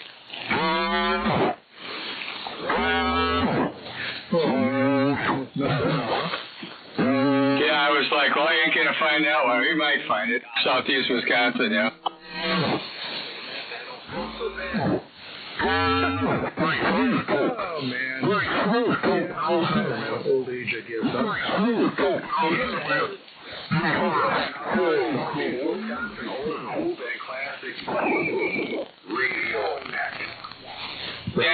10-4. The only way I remember is I got it written down, because it's a mouthful. Yeah, generally you can find it if you just look up Southeast Wisconsin Old Tube Radio, but it's CV Radio. Yeah, it pops up if you don't finish it all. Yeah, I normally write it down, and I don't, because I got the Silly Sideband written down right now. That's why I'm looking down at it. But yeah, usually on Wednesday nights I don't have a problem because I got it written down.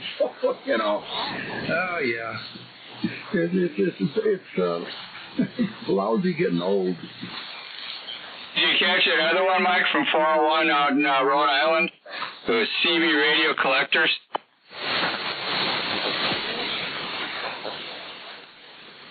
Did you catch that other one from 401? Yeah, that website too. Yeah, I got it. The CB collector. CB radio collector. Yeah, I got it in the CB radio collector, correct, on Facebook.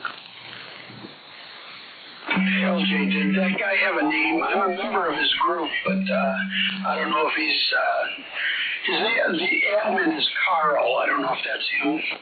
Yeah, that was him, 401 Carl.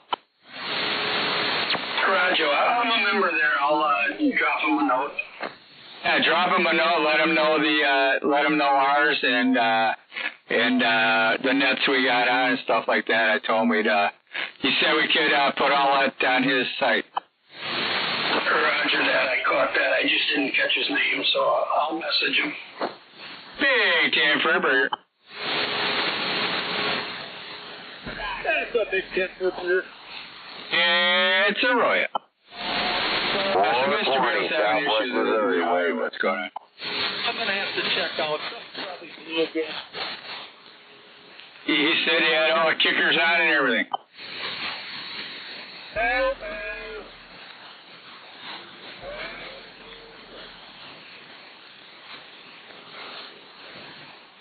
He has a little yellow smoke problem.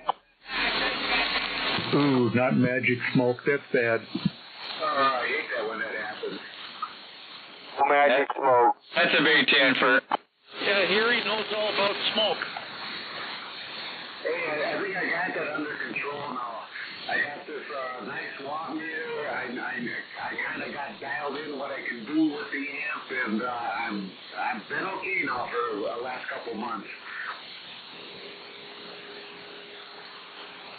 Oh, you don't have to clean the pot pipe out anymore. What was that? You don't have to clean your pot pipe out anymore.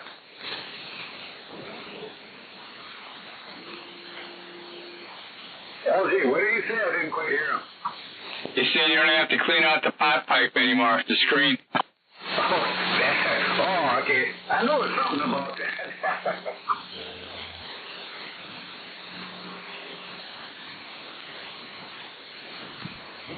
And that is a Roya. Bring it on back to the Southeast Wisconsin Silly Sideband net tonight.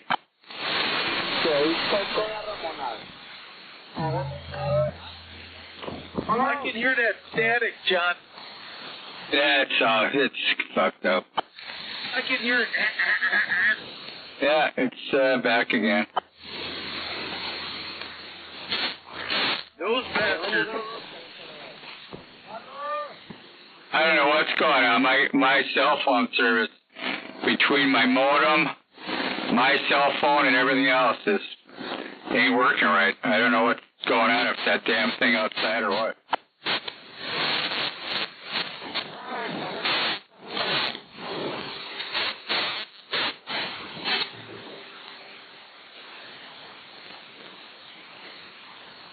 I should have got a contact number to get back to them. Jennifer. And that is the Roya. We're going to be doing silent key check-ins in just a minute.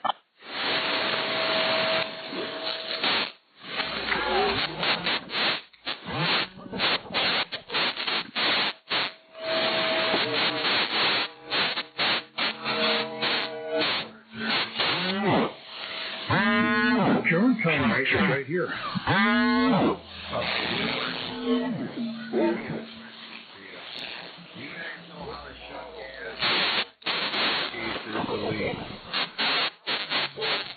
If it's at the meter, yes.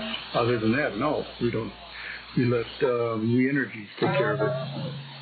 Okay. Well, those wonderful people that were trenching my yard, those same people that cut the power a bunch of times, they hit an underground gas line. Oh, they did.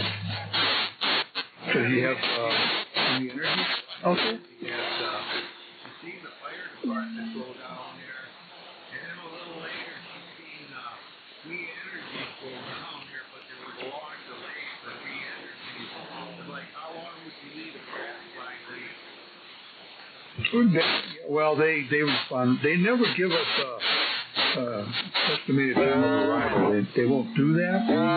So we'll sit there And well, it depends on the situation too. You know, we're probably busy evacuating homes in the area, but yeah, that's not uncommon. Usually we get there first, obviously. We get there first, and then we wait for re-energies to show up.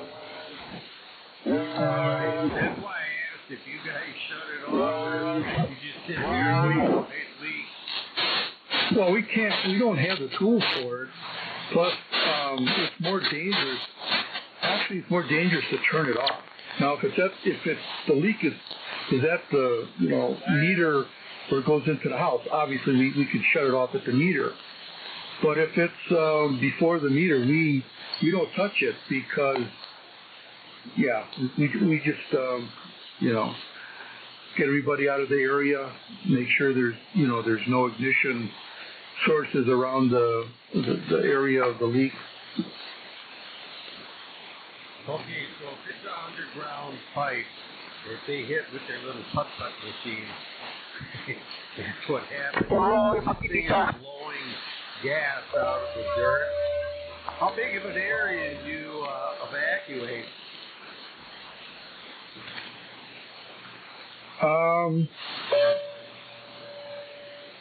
Thank you. It depends.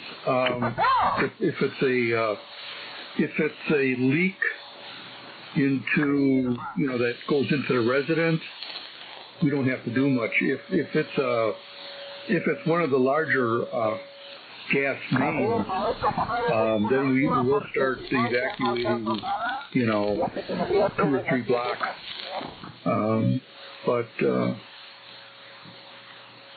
Yeah, most of the time in that situation, at least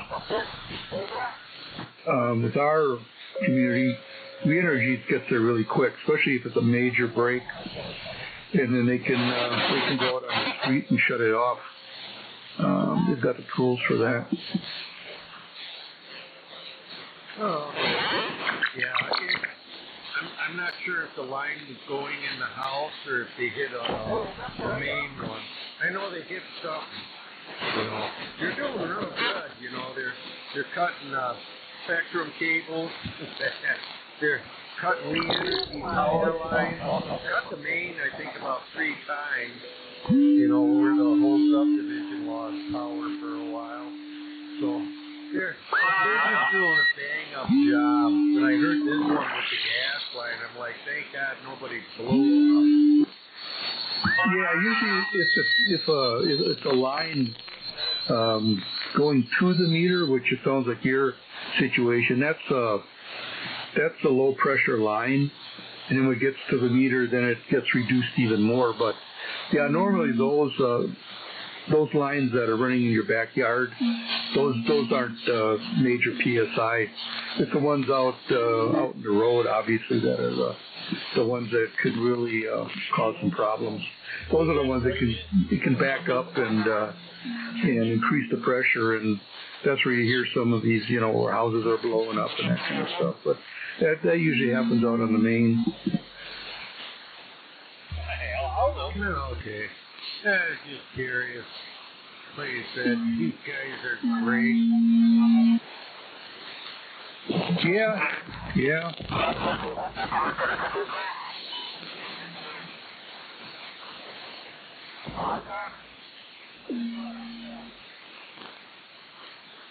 There's a snake right here.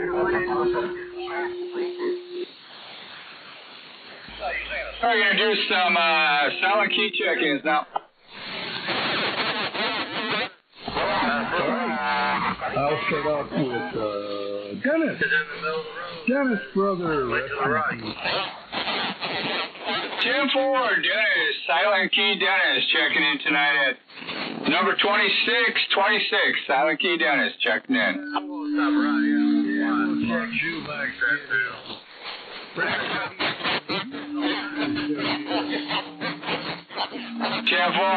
we got Silent Key Jimmy checking in tonight at 27.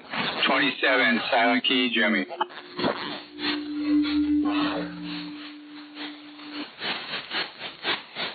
I'll check in 454 Wally. 454 Wally.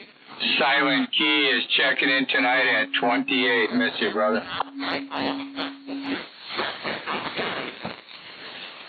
I'll do Chopper Bob.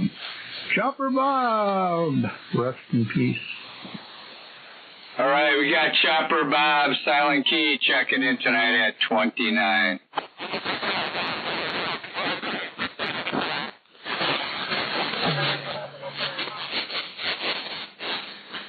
We got Mopar. We're going to be checking in Mopar. Silent Key Mopar tonight. Rest in peace, Mopar. At number 30.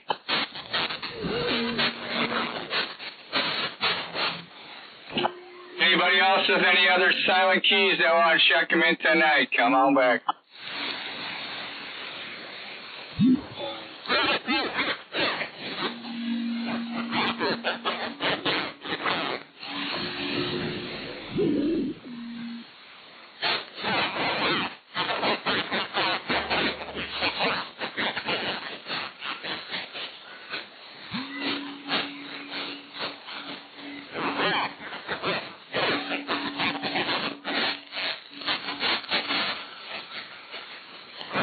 All right then, any check-ins for the Silly Sideband net tonight? Bring it on back, 666 here.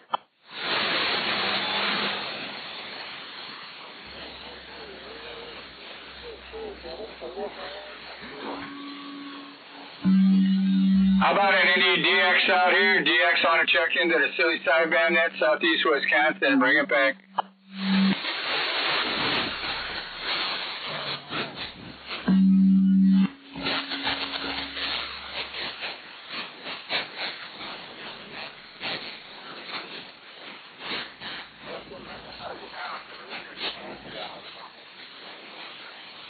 Dan, that 666 sure sounding good around Milwaukee, no doubt.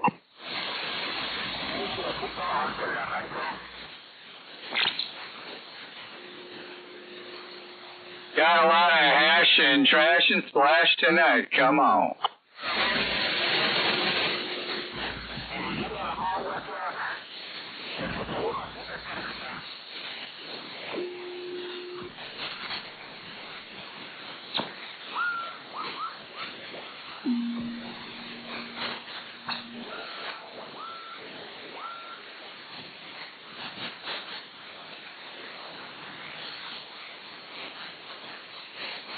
Man, this band must be all plugged up, huh?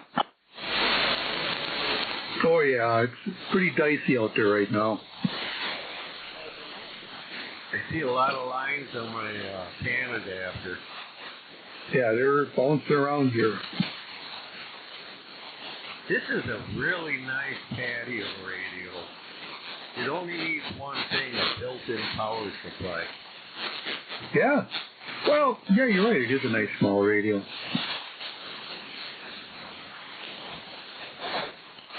You run there with a, let's see, it takes 25 amp supply, you know. So you can get a pretty small, you know. Those power supplies now are getting pretty small. Yeah, but they could come up with one that would strap on the other side of the radio like that goofy speaker. Well, I wouldn't doubt that. That could happen.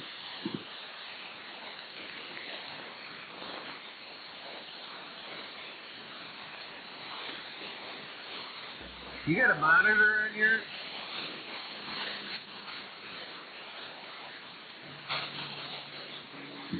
What do you mean by monitor? Oh, an external monitor. External monitor? No, I don't. No, okay. I was just wondering. No, just what's on the radio itself, you know, what I can see on the screen on the radio. Yeah, the only difference is when you plug in the external monitor, it's like blowing up on a big screen. But it's the identical thing that's on the radio. I know I got the monitor off it, and I'm really not missing that monitor. Oh, I hear what you're saying. Okay, I got you. No, the screen right now is right at eye level. I got it on the second shelf on my desk here, so I'm looking directly at it and I can see everything. So I really don't need that big screen. I don't have the room for it anyway.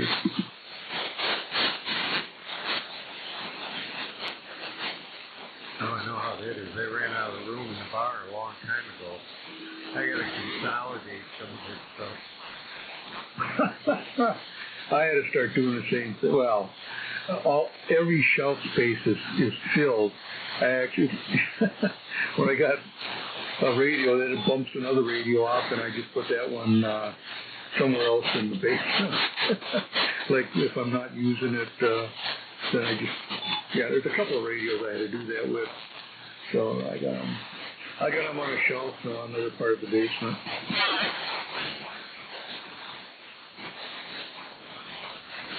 You just start filling all the walls up in the basement, Mike. Turn that room back into the office. And then consolidate a lot of the radios in there. Put the wife's desk back in that room. For the computer. And probably my desk with the computer. So when you take a lot of stuff out of that bar. Right now, everything that's in this room.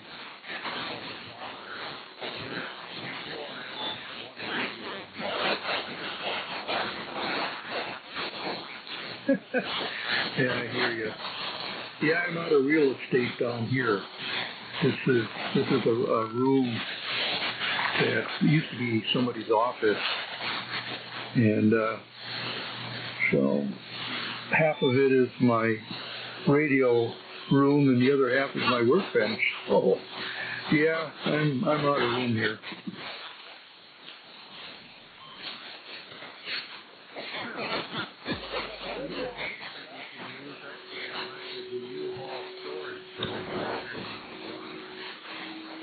Well, I got that same thing. I mean, I've got another, whole open area in the basement, but that's all for, different stuff. If I get my 3 sons over here and tell them, get your crap out of my basement, it would open up a big space. There you go, Mike.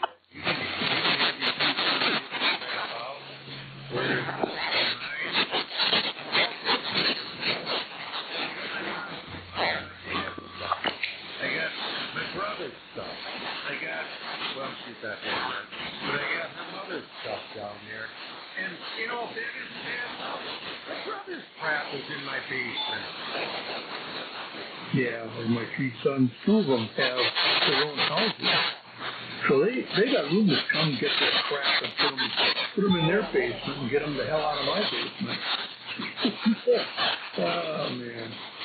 Yeah, I keep dropping the hint like, hey guys, anytime you want to come over and remove your stuff, greatly appreciate it. And then I got search the rafters out in the garage.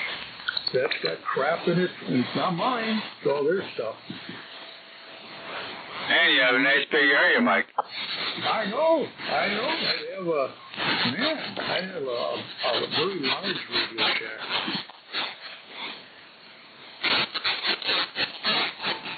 Good, yeah. You like it over here? Clutter up their own house. See, you can do that if you're living. Yeah, I hear you. And one of them's got a nice big house, too. And plenty of room in his basement for his stuff.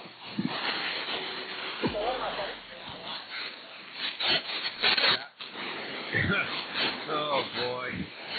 Yeah. That probably would be easy to take care of. Tell them they don't pick up the stuff you're having a rummage sale. I tried that already. In fact, I even made piles, and those piles are still where they were 2 years ago when I told them, all right, you come get your pile, you come get your pile, you come get your pile. Get them out of my basement. But they're still sitting there. You can always donate that stuff. Yeah, but some of it is not really donatable. It means a lot to them. I would not do that to him. But yeah, I gotta talk. I'll be seeing him in a couple of weeks. Got a family reunion coming up, and I'll just talk to him again and say, hey guys, last call, come on, please get your stuff. I know. Even doing that for 2 years and they haven't. Boy, good luck with that. No, I want to get rid of mine. Everyone, their stuff, but then it's like, oh, you can't do that. That was mine. You know, or that was this. And it's like, well, that means it can't. You know, I'm proud of myself. I did a major clean in, I'll call it the furnace room. Really did a major clean there. So, but I'd like to get the rest of the basement done too. You know, it'd be very easy. All they have to do is pick your stuff up, and I have a whole lot of room left. They even take the shelving with them too. You know, that metal shelving. So they even have shelving to store it on. All 3 of them. You know, I got a ranch, right? So the basement is, you know, kind of a rectangle shape. So if you come down in my basement, the wall has shelving, you know. And if that isn't bad enough, then there's boxes and boxes and boxes of junk in front of the shelving. So to get to the shelving, you have to move the boxes. It's like, I cleaned it out once. I had 1-800-GOT-JUNK come over and just got the heck out of the basement. And it felt really good, you know. It's like, wow, I got a lot of room. Felt like I moved right back into place again, you know. Then all of a sudden people started dying and this stuff migrated over here. And then my mother moved in, and that migrated over here. One day I hope to have a house to myself.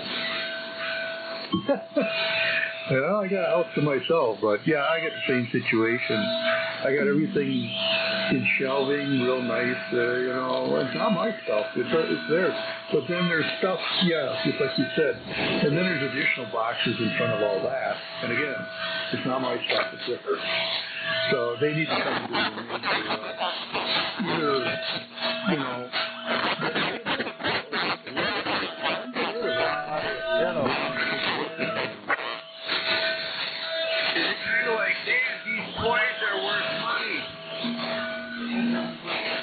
well, that is the case with some of the stuff. Exactly. Tell them to stay playing with it. It's time to sell it. You know, but they don't get money, but it's sentimental. Okay, I get that. All right. I guess it should be closer to them. Yeah, that's a good point. No, I mean, there's something I can just talk about. Their childhood days stuff, you know, some of it is collectible. So they just need to come get it. That's all. Real simple. Just set up a day, I guess, or something like that, and have a go out clean up and go out and get some pizza or something like that.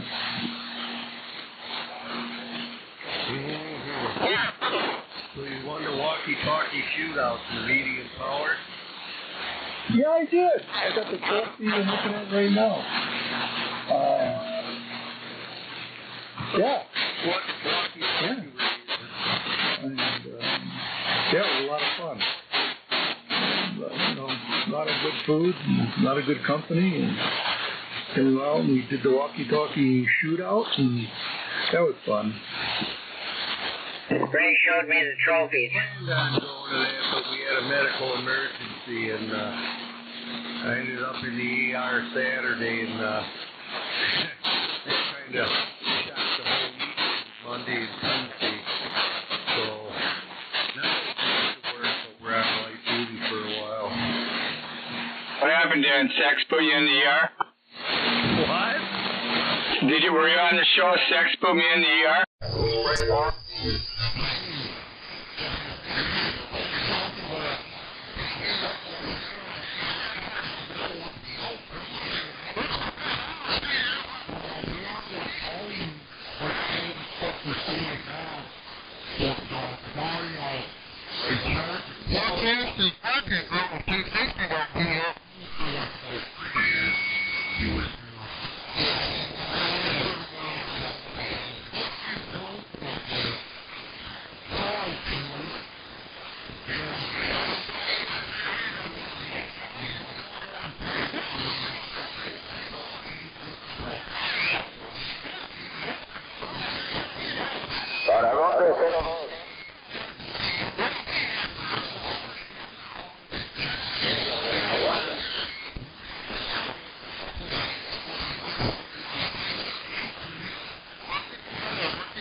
Yeah, just a second. 369, come on back, Janesville.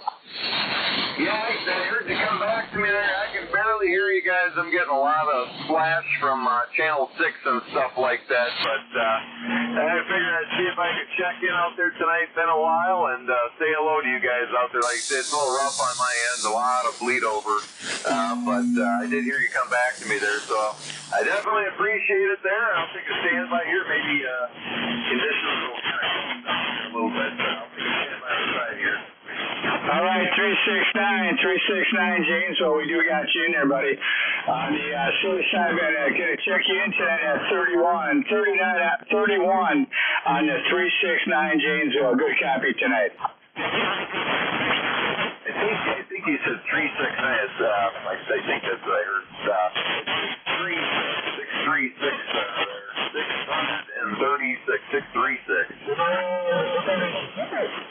636, stand for? You got it that time. Yeah, I wish I could hear you guys better, but man, this skip is rough. Yeah, 10-4, I hear you. It's rough and tough tonight, but you're coming through real good. 636, doing a good job. All right, I appreciate it. Yeah, like you say, yeah, it's rough. It is rough out here, but yeah, I heard you saying that's good. That's what we want to hear. So, all right, I'll take a standby here. Like I said, just figured I'd dump this old Gen 4 unit in Madison off here tonight with a digital clock in it and put her through her paces there. So, all right, stand by here and we'll say, I'll my right here, see if Okay, there's 636, 636 here, 666 checked in at 31 tonight. Running an old pace, Side Talk CB 1023B.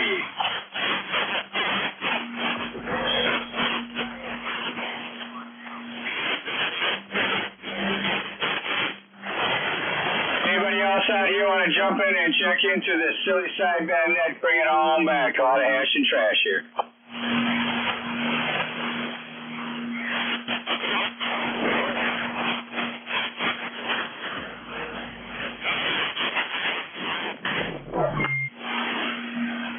Okay, go ahead, Dan. Shoot back to Mikey.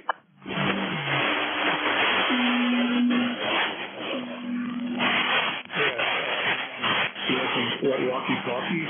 I was using a Midland 13-722. It's a 3-watt 2-channel walkie-talkie. It really, Dr. Ray actually checked out the output on it, and it puts out about 1 watt. That's an old 40 so, but yeah, it was actually a tie. There was actually 3 of us that were putting up the same, showing up the same on the meter that they were using. So what's the phone or whatever? Yeah, guess a number, and so that's how we broke the 3-way. A blue base on it? No, it's got a chrome grill, which is about 3/4 of the radio height, and then the rest of it's black, jet black.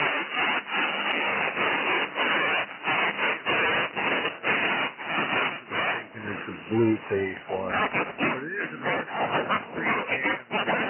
I know 21's in there. This one I wanted to bring down there and have Ray look at it. Maybe he can get that thing working. Yeah, you probably could.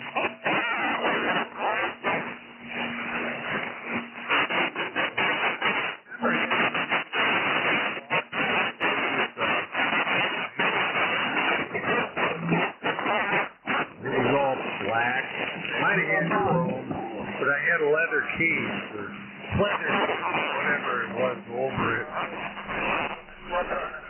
Yeah, I never had the leather case. Carrying strap that yeah, mine was produced in 1960.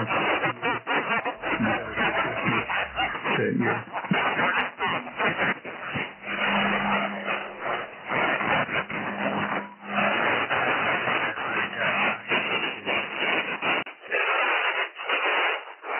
A totally different model, but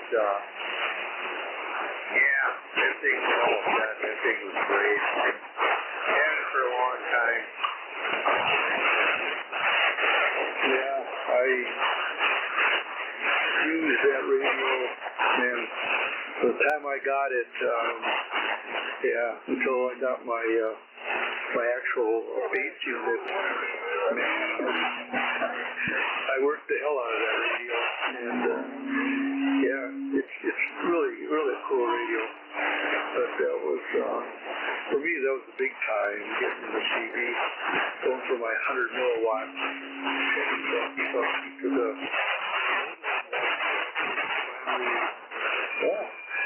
and the Night 2500, which is like the Night 2550 I got.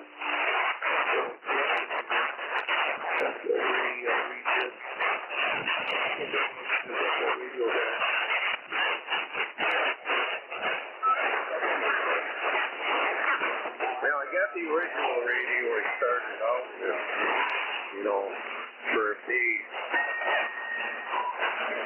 The walkie-talkie, that kind of thing, I forget what model that was. It was like 53 years ago. I'm lucky that I remember yesterday. Because of that little walkie-talkie, and then the base, here with all this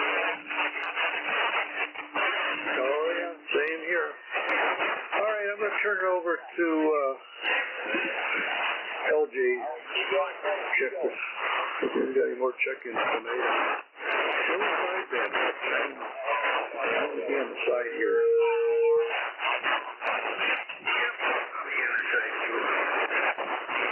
Go get that ice tag, Dan. That's Roy, bring it on back to the Southeast Wisconsin Silly Sideband check-in tonight.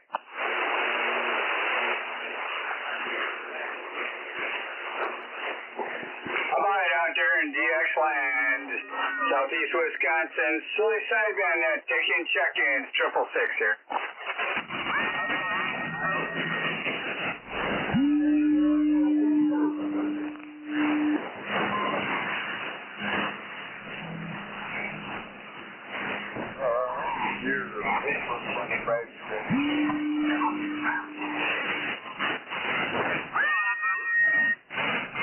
I heard somebody rolling in here to Milwaukee. Come on back to 666 for check-in.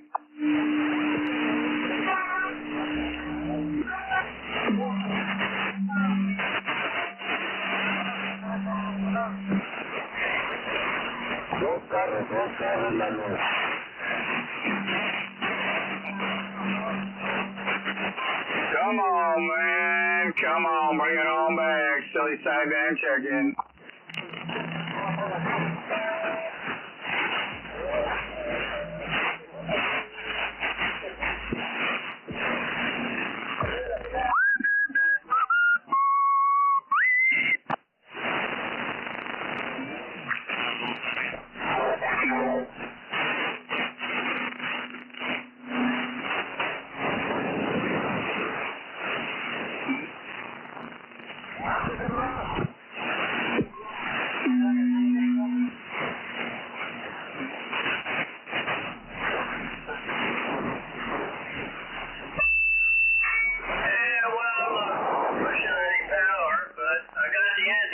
Some action trash in here this evening. Come on.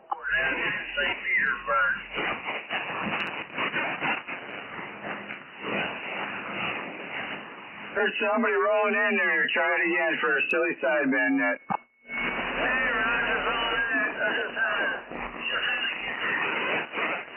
Be pointing at you, so we can talk here, right?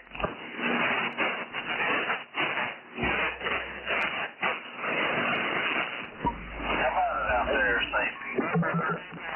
Peter, 727 out of East Tennessee, waving a hand. There's somebody rolling on back to the 666. Try it again.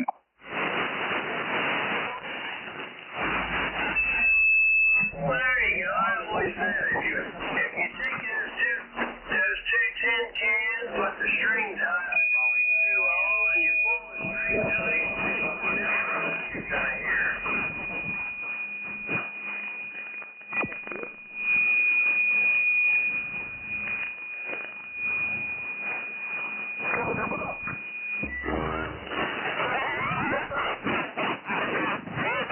Ho, radio, come on.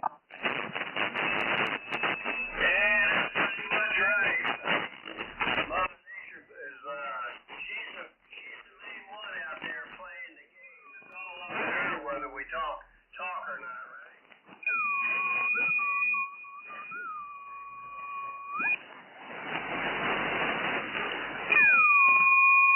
Hey, 339, about our 3398, come on.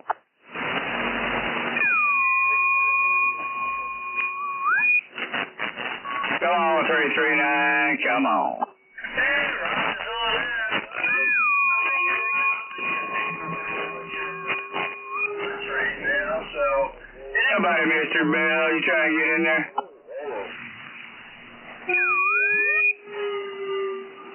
Come on, man, get that thing dialed in.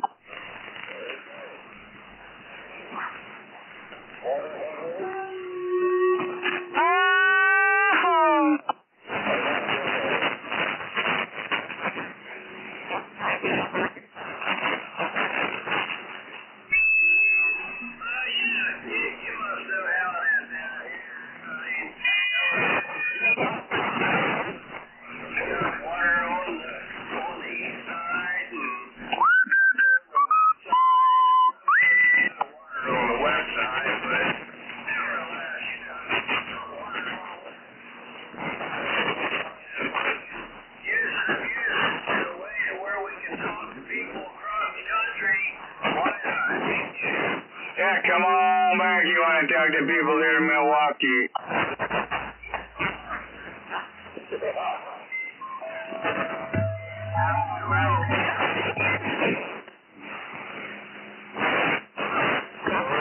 Talk about ash and trash, come on.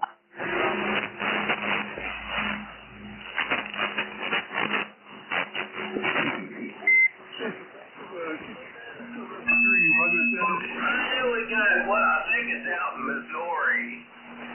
Yeah, Missouri, I believe. There's somebody trying to get in there for silly sideband net, try it again. Hey, that they're talking on 16 because they have 23 channel radios, but tell me somebody out there that has a 23 channel radio that doesn't have a 40 channel radio. Do it to do it. Somebody hot rod up there, up north, come on.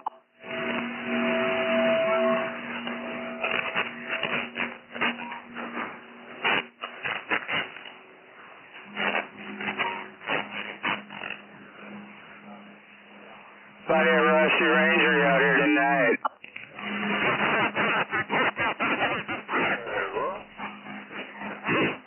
A Rusty Ranger out here. That's for sure. Yibba-dibba-doo, come on.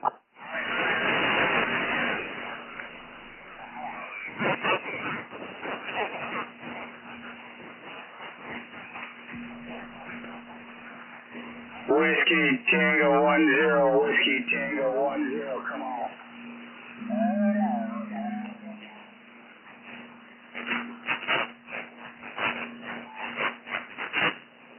Somebody at Whiskey Tango 10, Tampa Bay, come on.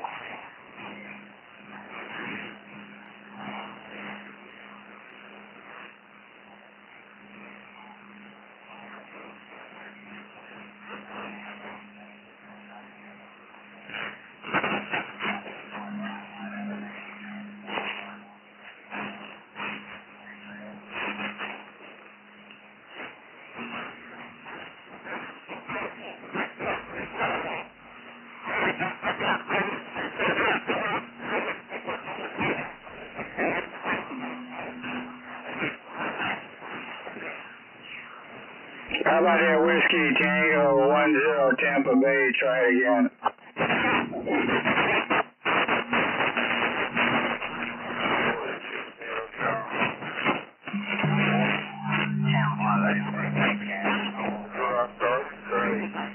Channel shopper.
Come on back, we got the city sideband net rolling, come on back.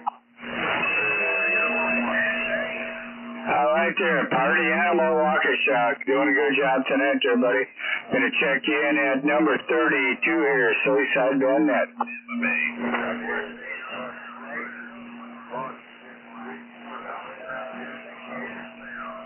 Yeah, I got a lot of ash and trash rolling in here tonight, let me tell you. Oh, you're doing a fine job. I got a real good copy on your Party Animal, no problem. Yeah, what the hell is going on out there?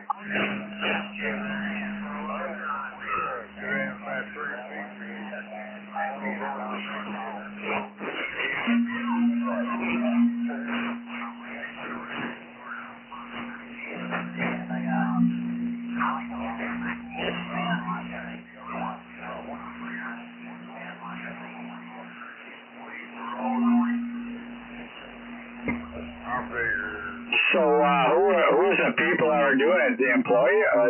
Some employees?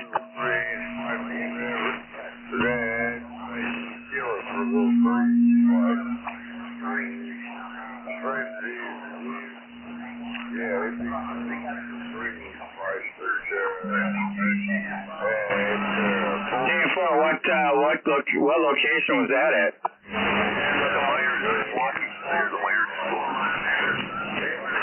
Oh, Roger D. Well, shit happens all the time, you know. Yeah, my sister was there. I called her right away, and I'm like, the answer. I was like, oh, crap. But she was at home. That's a good report on that, yeah. Well, there's all kind of nutcases running around, eh? Is that the one on Sunset? Yeah. That's just down the road from where I work.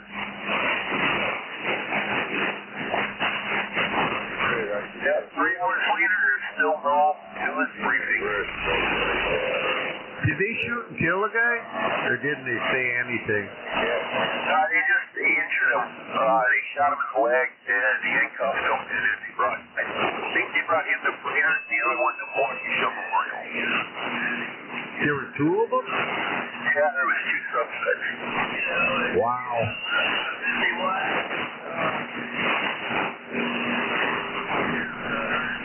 Good luck with that. Thanks for checking me in. All right, party animal. Yeah, doing a good job out here towards Saukville, man. Yeah, I can finally hear you guys. I hear you guys the other night. Yeah, with all that skipping around the AM, it was horrendous.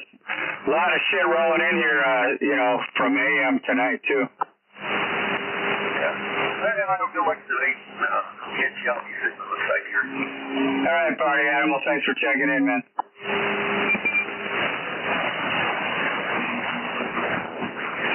Got any local check-ins out here? Bring it on back. Break. Go ahead there, break. 255, checking in. 255, Pioneer, checking in tonight. Silly Sideband net at number 33.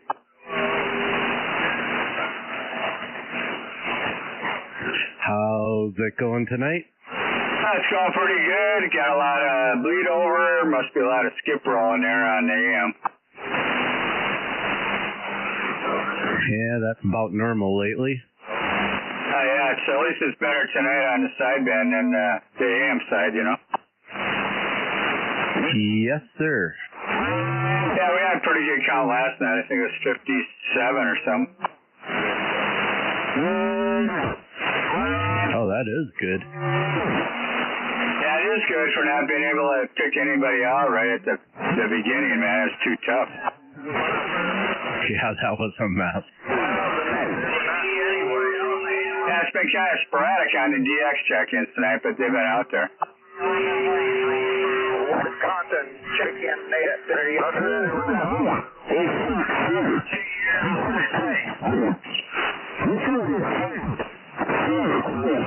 How's this old pace sound to you there, Pioneer? Pretty damn good. Roger. Yeah, an old 23-channel bass. Yeah, you guys are going to get me stuck on that one of these days, man. I keep looking at the old ones for sale. Yeah, this is an old one. It's a goodie. Old Side Talk CB1023B. Quite a beast of a unit here. Real nice thick front plate on it. Nice steel body. Case on it. It's got a lot of features, big meters. It's a pretty cool radio. Romeo 88, Cheyenne. About it, I heard Cheyenne, Wyoming rolling. Come on. Yeah, go ahead for Cheyenne, Wyoming. 10-4, Cheyenne. You got 666 here, Milwaukee, Silly Sideband net. 666 Milwaukee. I hope I wasn't interrupting a conversation there. Evening to you there, 666 Milwaukee, 88 in Cheyenne, Wyoming is waving a hand your way. 10-4, 88. Yeah, no problem, buddy. We're doing our check-ins here, Silly Sideband check-in 88. I'll roll you in there on my check-in tonight at number 34, 88 from Cheyenne, Wyoming. Yeah, 10-4 sounds good, man. Thank you very much. Hey, have a good evening, and I got you written down in my logbook here. 7-3s, brother. Bye-bye. Right, 88, thanks for checking in with us tonight, Southeast Wisconsin. Silly Sideband at 7-3s from 666. 666, 73s, bye.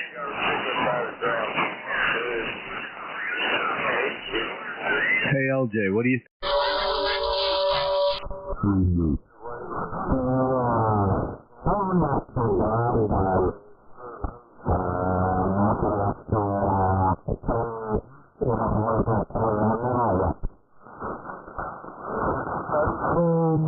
Nothing right now in particular, just see them for sale here and there, and seems to be a huge following on them things.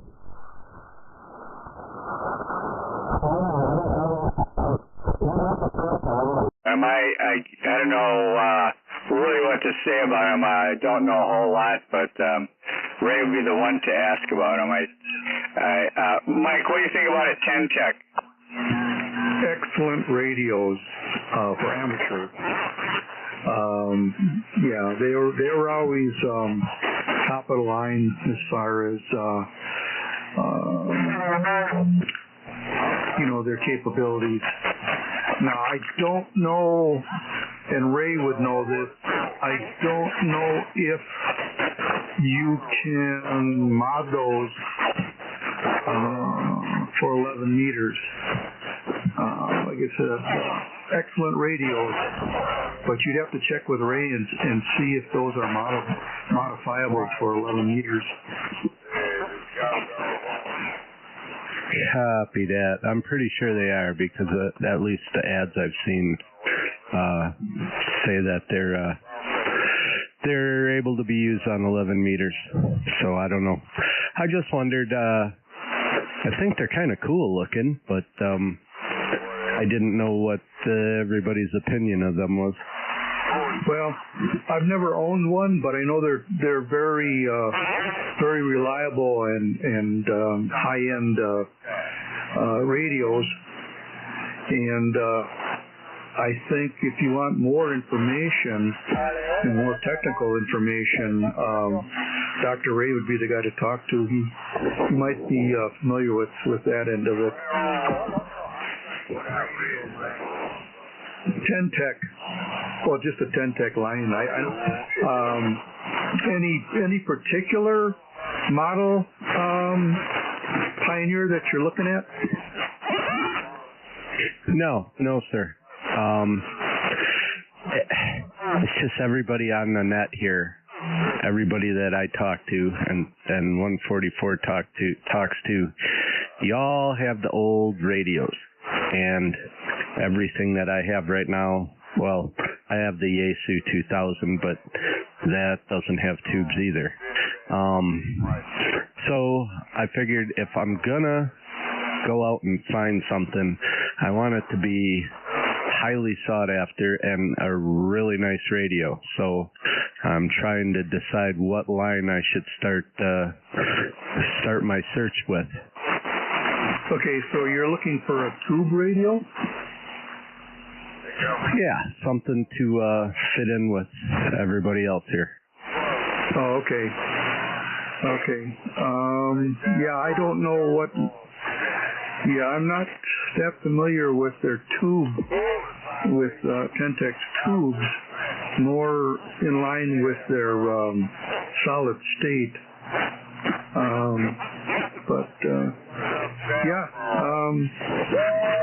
I know that the brand is good. Okay, so better question then is, what is the holy grail of tube radios in everybody's opinion? Tube radios? I would say top of the line. Very, very top of the line would be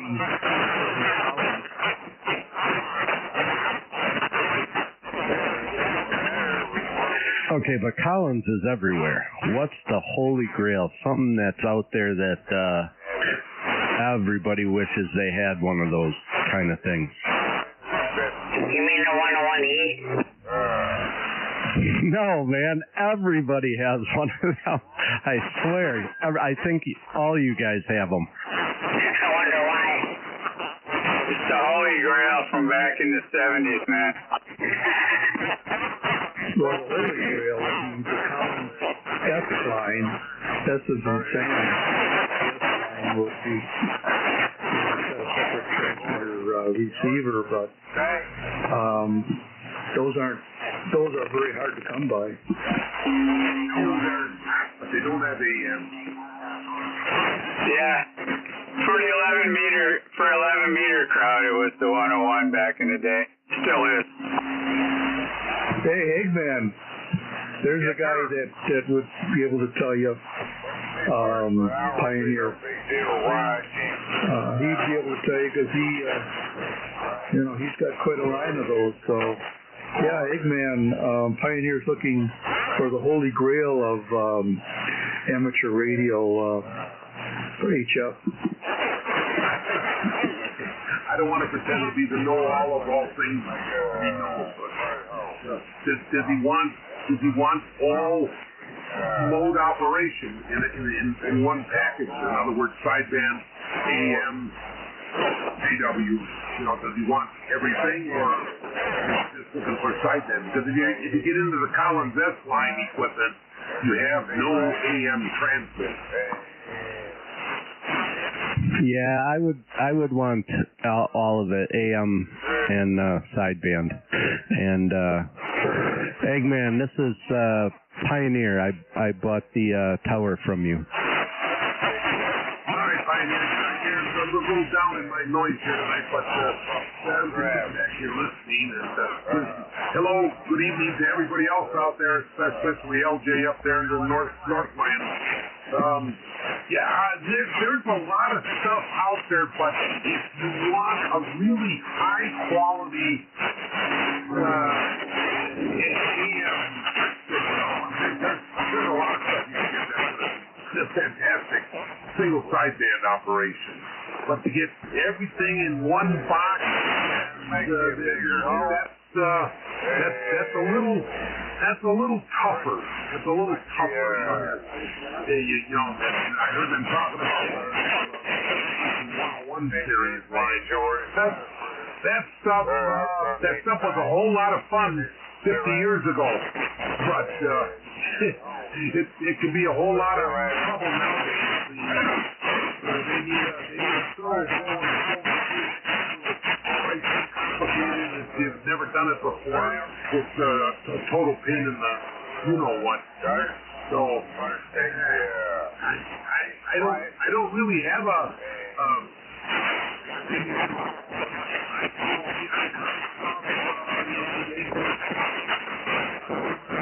Kenwood. They have, they'll do everything.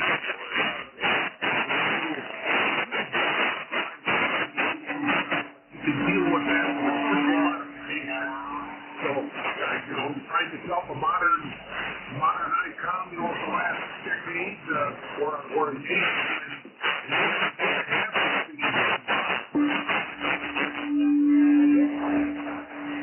Copy that. Yeah, I'm looking. All the radios I have are pretty modern, and if I'm gonna go with older radio, I want to find something that's rare, hard to find.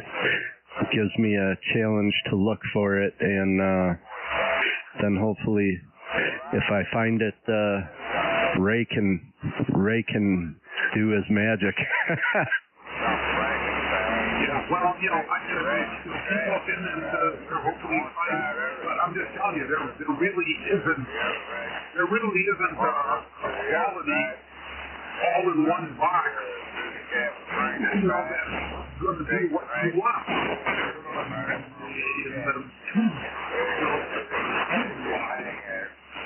Great makes but one signal is upper sideband and the lower sideband combined, and you know, but in the great you get only one side. You know, it's not AM, and again, the Collins will transmit AM, so that's out of the picture. You're kind of, I'm just trying to think of what. There's a couple of really oddball things out there, but you're not going to find them. And if you do, you know, either they're pristine and they're very, very expensive, or they're a project, and you'll pull your hair out trying to put some of that. You know, again, you know, we're going back 60 years, and you know, electronic stuff just doesn't hold up over that length of time. Components, you know, they fail just because of age. So you're going to be dealing with that. Copy that. Well, thank you very much for the advice and the suggestions and the help, and I just got to keep searching. Really join the club, AM-wise, you get yourself a transmitter and a receiver. And that's your AM station. Separate transmitter, separate receiver. All tuned, no transistors, lots of weight. You know, that's when the fun really starts. Get the Big Johnson. Get yourself a big Valiant with a separate receiver. And there you go. I mean, they're you know, relatively easy to work on. You just get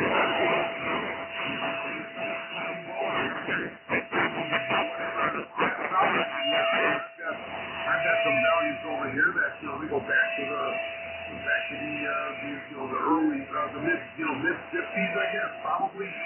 First Valiant, probably.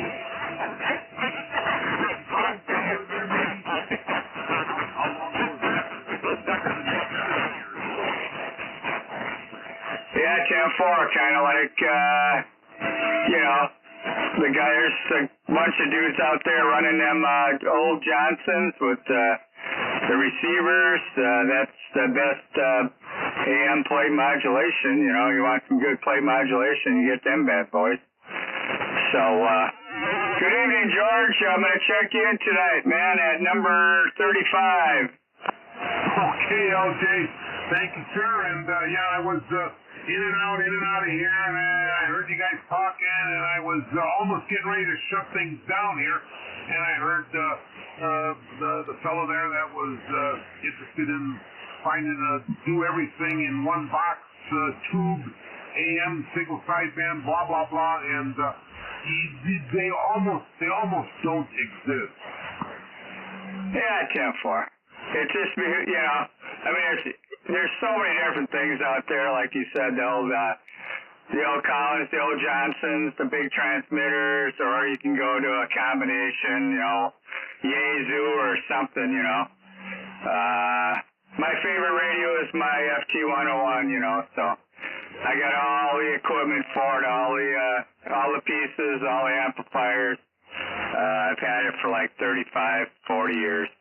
Oh, yeah. Oh, sure, of course. I don't disagree. I've had, you know, probably have, you know, maybe 8 or 10 of those over the years, going back to when they first were introduced. The 101E series, 1975, 4, 5, because before the 101E series, I didn't like the original 101. I just didn't like the way the color scheme they had. I didn't know what. Blah blah blah. You know, so what I had originally, do you remember the 400 series stuff that they had? I have the first Yaesu, you know, AM do everything, AM single sideband CW was the 401B as in Baker, 401B. What a big rectangular. You know, what, like 50 pounds, 60 pounds worth of radio. Oh my God. 86 minutes, you know, that was the first one I had. And a year or two down the road, I finally bought one of the 101E series. Yeah, fun stuff. Fun stuff. I mean, for the do-it-all, it was the radio that did it all. But they will probably not be working very well unless they live off, somewhere along the line, because, just age catches up with those things. They have a real problem. I don't know if you've had any issues with yours, but some of the capacitors, not the electrolytics, those go bad regardless of what, but some of the other capacitors in there, they kind of flake off and they get leaky and Ray knows all about that stuff, and I know Ray has done his share of rebuilding of the 101E series stuff, and because of age. But boy, I tell you, as a radio that kind of did everything, it was it. That was the one. Big 10-4, George. Yeah. Well, everybody seems to be buying them, and then Ray's got to rebuild them. You know that.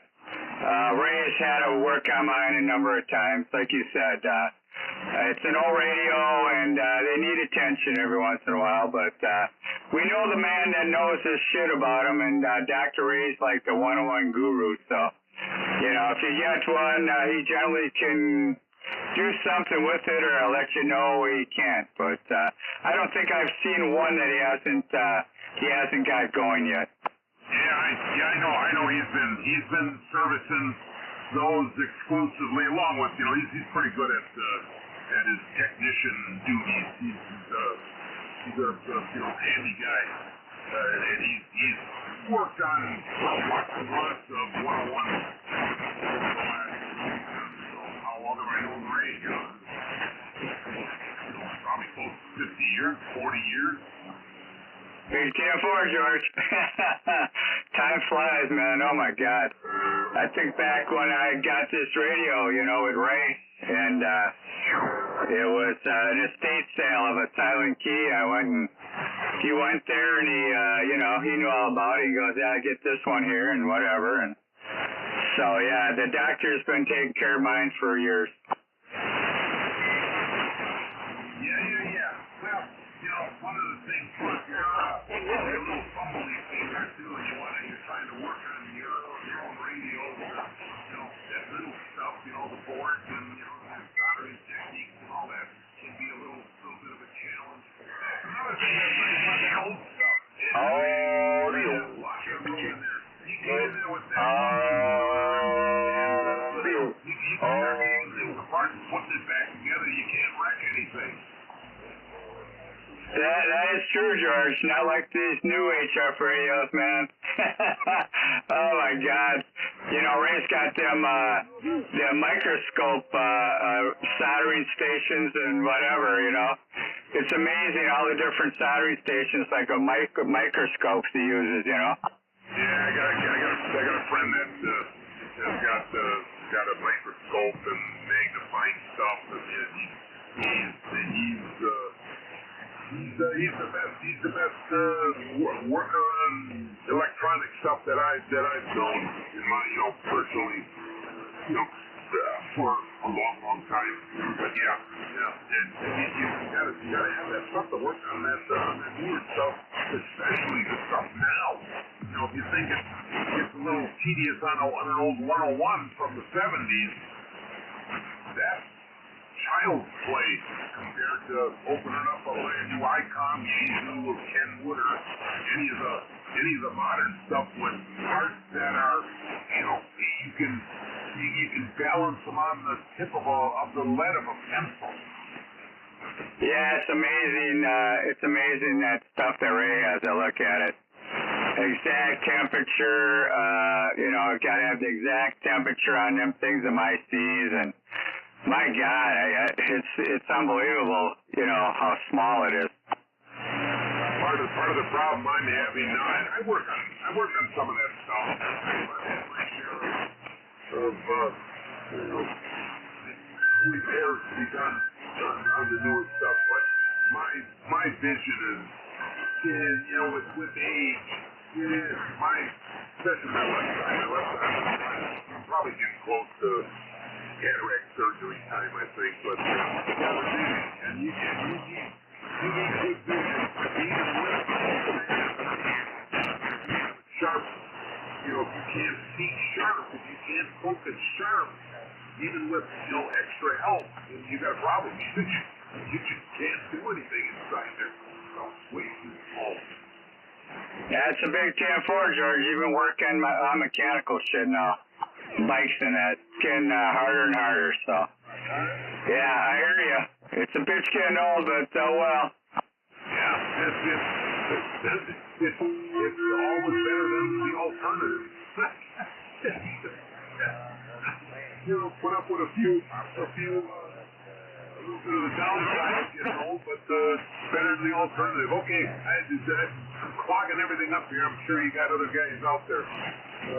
Appreciate letting me in. Good luck. Transmitter and that's your AM station. Very much right.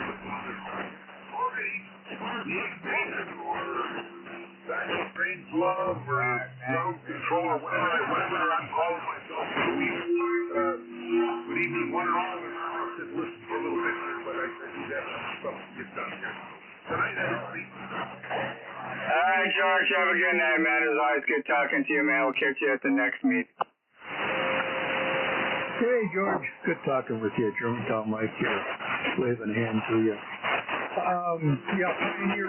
I would talk to Ray and explain what you're trying to accomplish there, and he could really he could also, just like Eggman, give you some really good pointers there and help you go whichever direction you want to go there as far as the tube, either separate units or transceiver wise. Yeah, copy that. Like I say, it's not anything I'm necessarily in a rush to get. In fact, if someone or someone else suggests something super rare that's not easily attainable, kind of more the better. Keep your eye out, and do some shopping and looking until one shows up. I mean, there's at least one of everything out there somewhere. But yeah, I don't really have a specific route to go. But like I said, I want to get at least one old one so that I can be part of the old tubing classic, Oh, I hear you. Yeah. Yeah, and there's always good 11 stuff around there. Transceivers that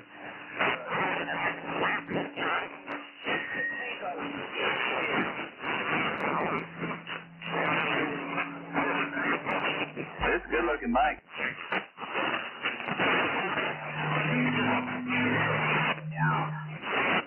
We're all gonna get motorcycles. Put whips on the back of them where all that radio's on. Trust me.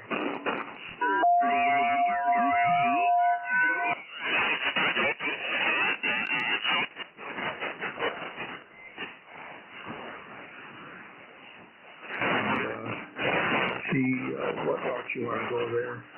And the older, the more difficult it's going to get to get the tune for that. Right.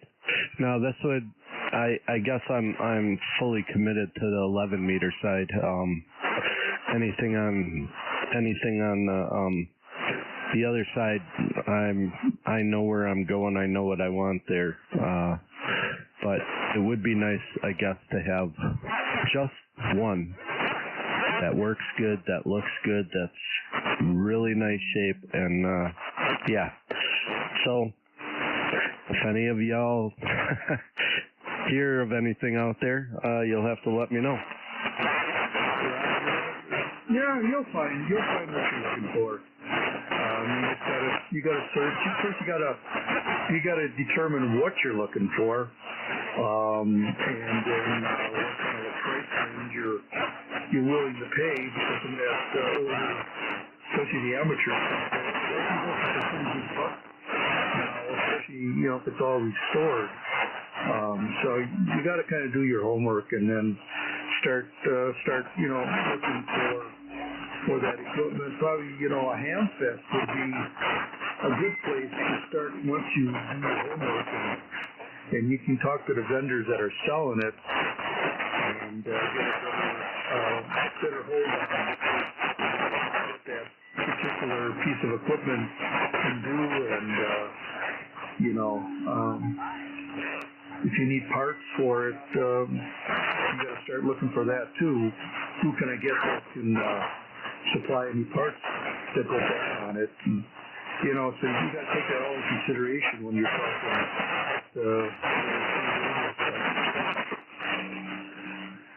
Right, copy that.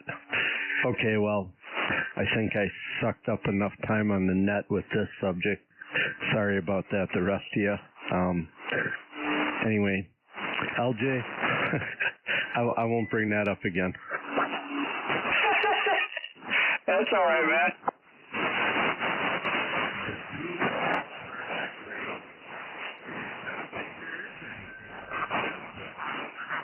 Well, he's looking for two also. 101, 101.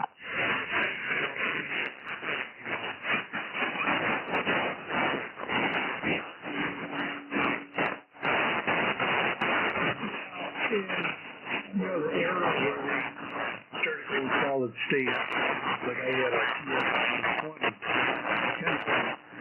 and the receiver section was all solid state, and then the transmit section was still too. And you know, well, that's the same thing that the Yaesu ST-101, you know, same framework. They came out about the same time. Right back, Mike. But I know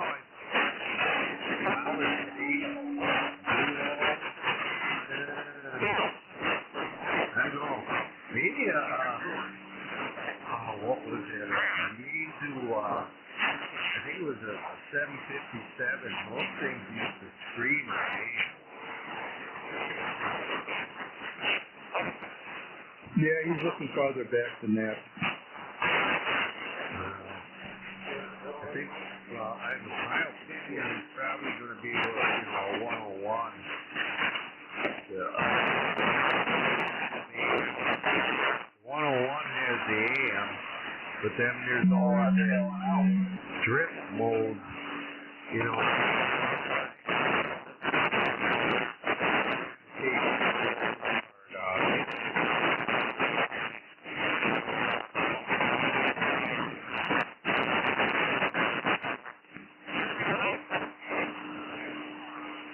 The problem with the 101 is everybody has a 101. I want one of them radios that everybody wishes they have, but nobody can find. That's the one I want to start looking for. Well, a 10-tech line would be one. Yeah, if they even make an animal like that. But they're out there. You have to research and then, you know, find them. Right.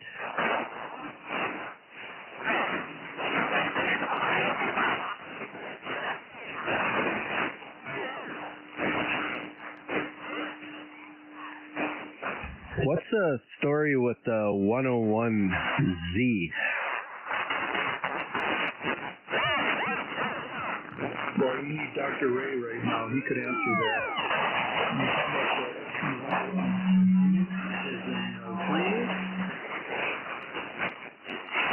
Yeah, Z is in zebra.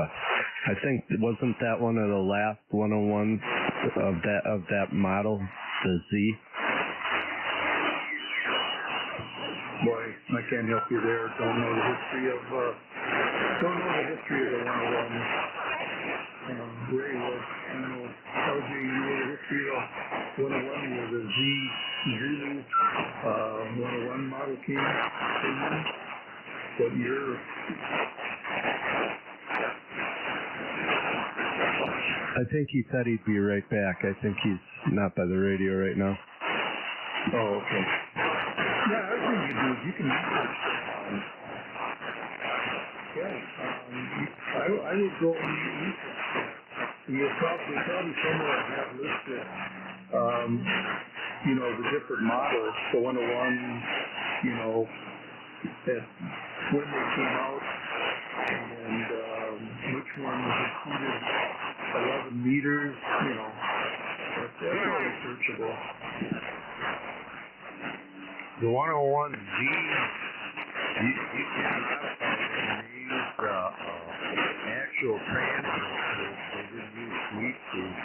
And those tubes are easier to get. That is correct. They used 6146s. That's about 1970 when the Z series came into Yeah, they had a 3-counter too, I think, on them. Yes, they did. And then the upscale one was the 901 series. Those are really pretty nice.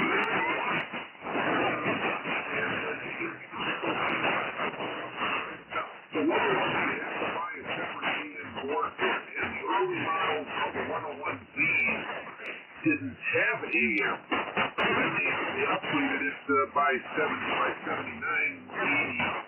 And they put AM in there, but you had to order the AM board separately. So,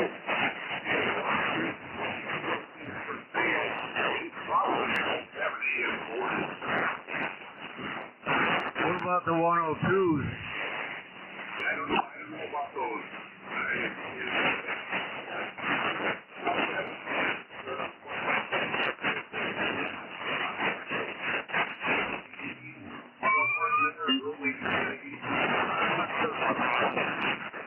Yeah, it was early 80s.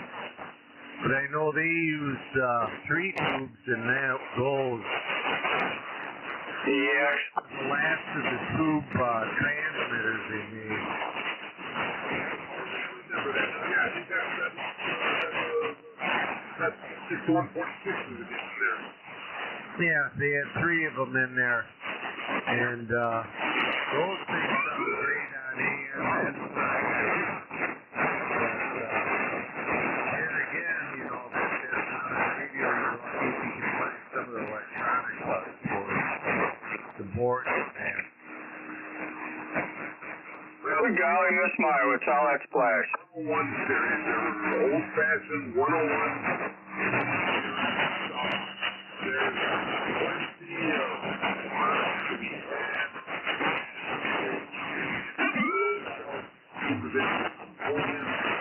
Before they you don't have to be finding, fancy options and stuff like that. So, yeah, they are almost continuously repaired.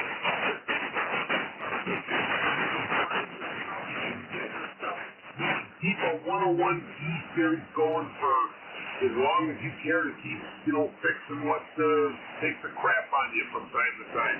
That's the one good thing about them. Is it the greatest radio in the world? No.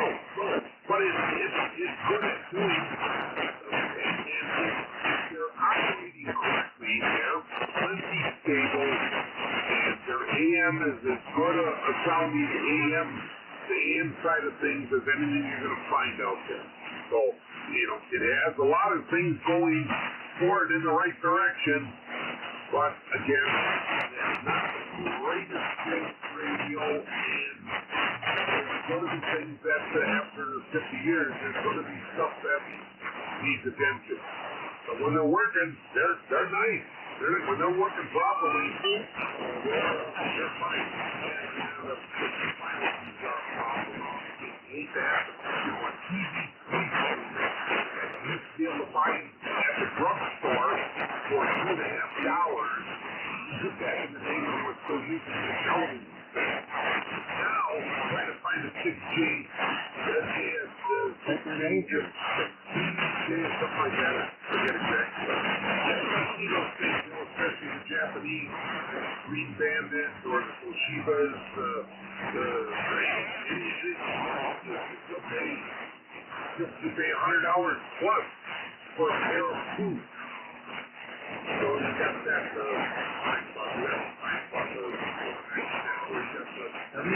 $146. They're everywhere, and you can even brand new. You can get them for a reasonable price. They're very rugged. Anyway, that's it. And you can talk about this stuff, and it brings back lots and lots of memories from the 70s. Okay, back to the rest of the guys.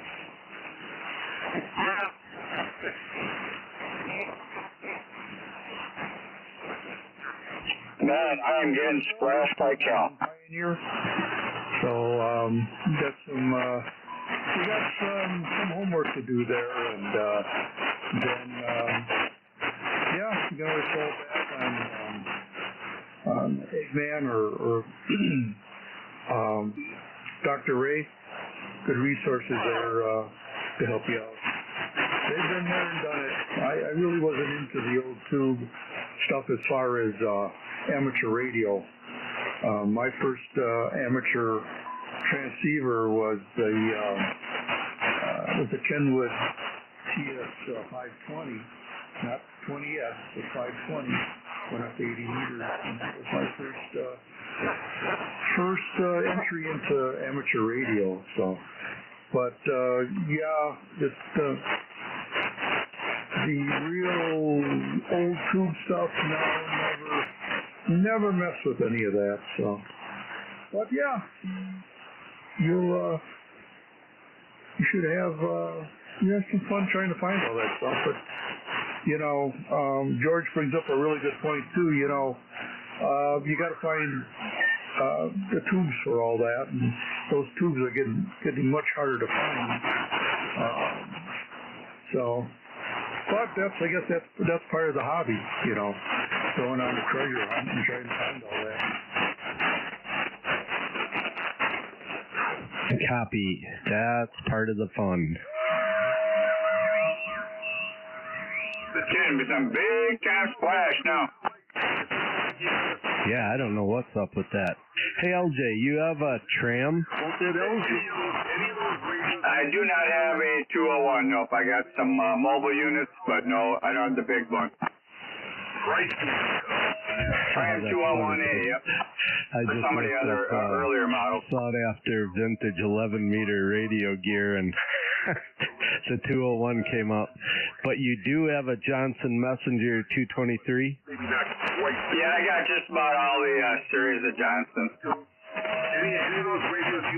And then the third one was a President Lincoln MK1. I'm not sure what that one is. In the pocket.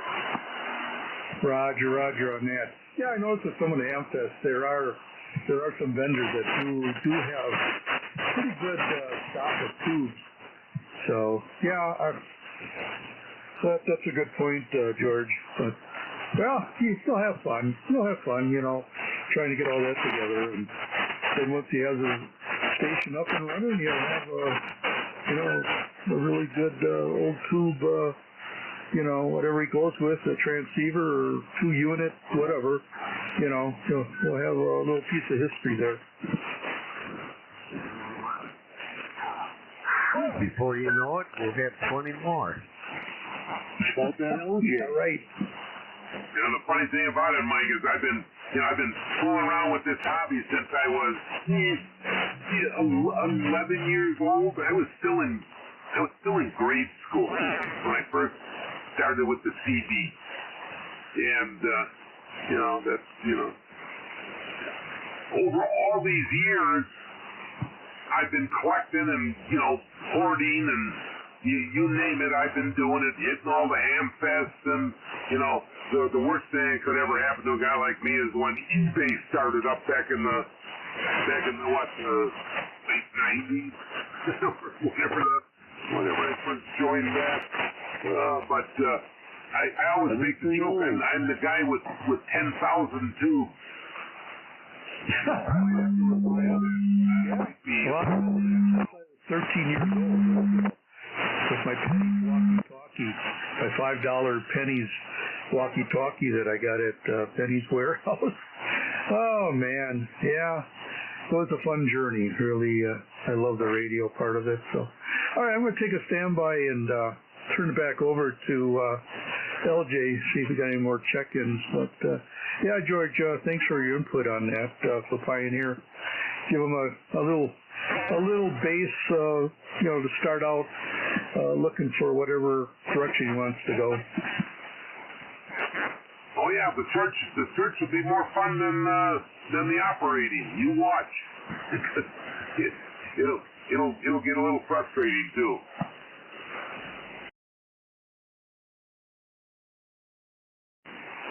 Go ahead, QSK. What you got out there?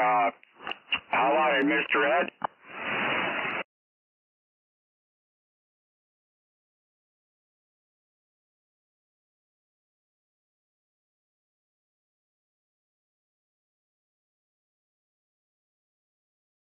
Good going, 071, Mr. Ed, remoting in from Idaho.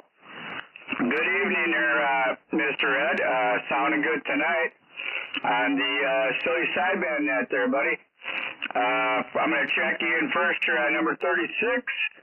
And, yeah, it's been kind of crazy. I know you probably heard about that tornado touching down in Menasha, 10-4.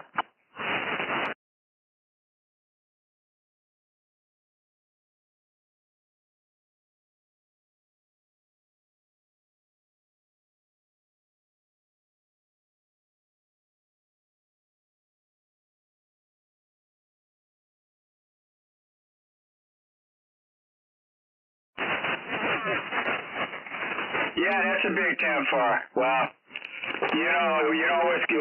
the weather's been crazy everywhere. I tell you what, I went in on vacation and all the places I was at the week before, they had mudslides, you name it, shut down Highway 80. All the areas I was in got a bunch of rain, flooding. So, yeah, it's been some crazy-ass weather all over the place. So, I consider myself lucky that I wasn't around there that week,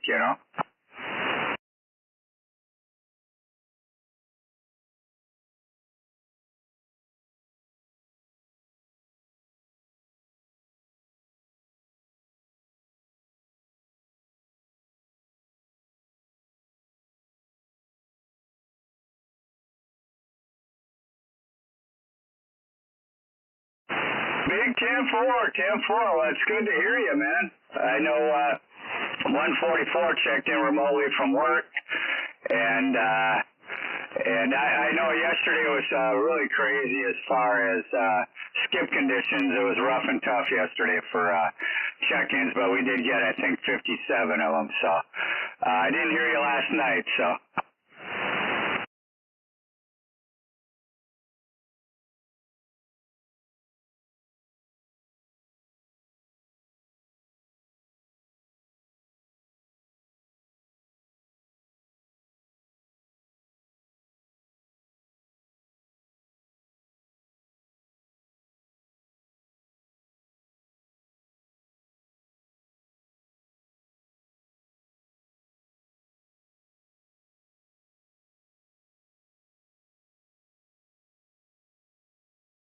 That 10-4, I don't know if you checked out the web page, but 144 was live streaming that night, and he took the segment of you coming in on his base, and man, did you sound good on his base station with that big beam pointed your way.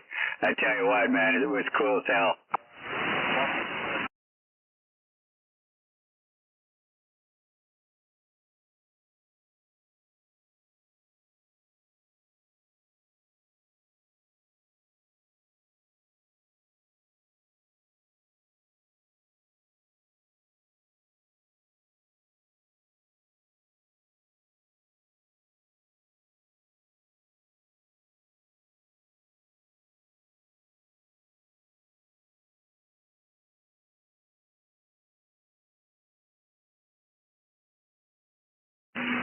Yeah, it sounded really good on his, when he turned the beam your way. You really came in nice and strong. I mean, I could hear you from my location, but, with that big beam pointing down your throat, man, does that make a difference?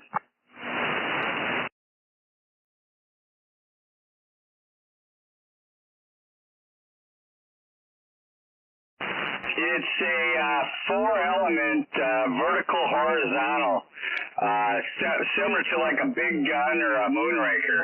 I think it's got about a 26 or 30-foot boom on it.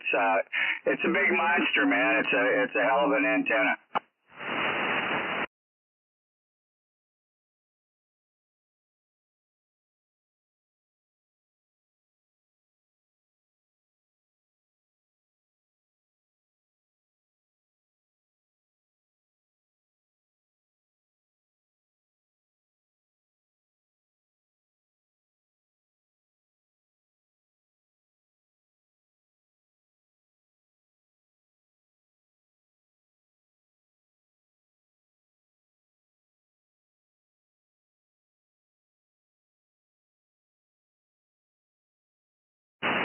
Yeah, Big 10-4, he brought, we had the big walkie-talkie shootout and fest on Sunday, and he brought a bunch of his stuff out there and hooked it all up with a screen so everybody could check it all out and look at it, and yeah, it's some pretty interesting stuff there, let me tell you. It's so great for you to be able to remote in and all that kind of stuff, you know. I know 255 Pioneer does it.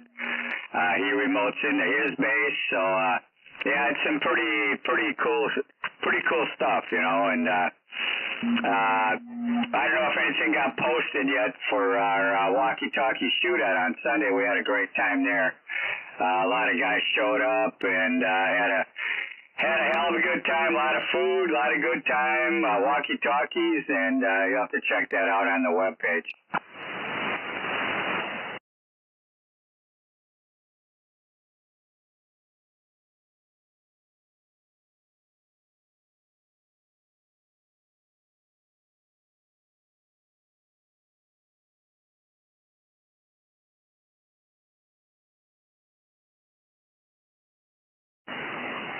Okay, 10-4, go ahead, QSK.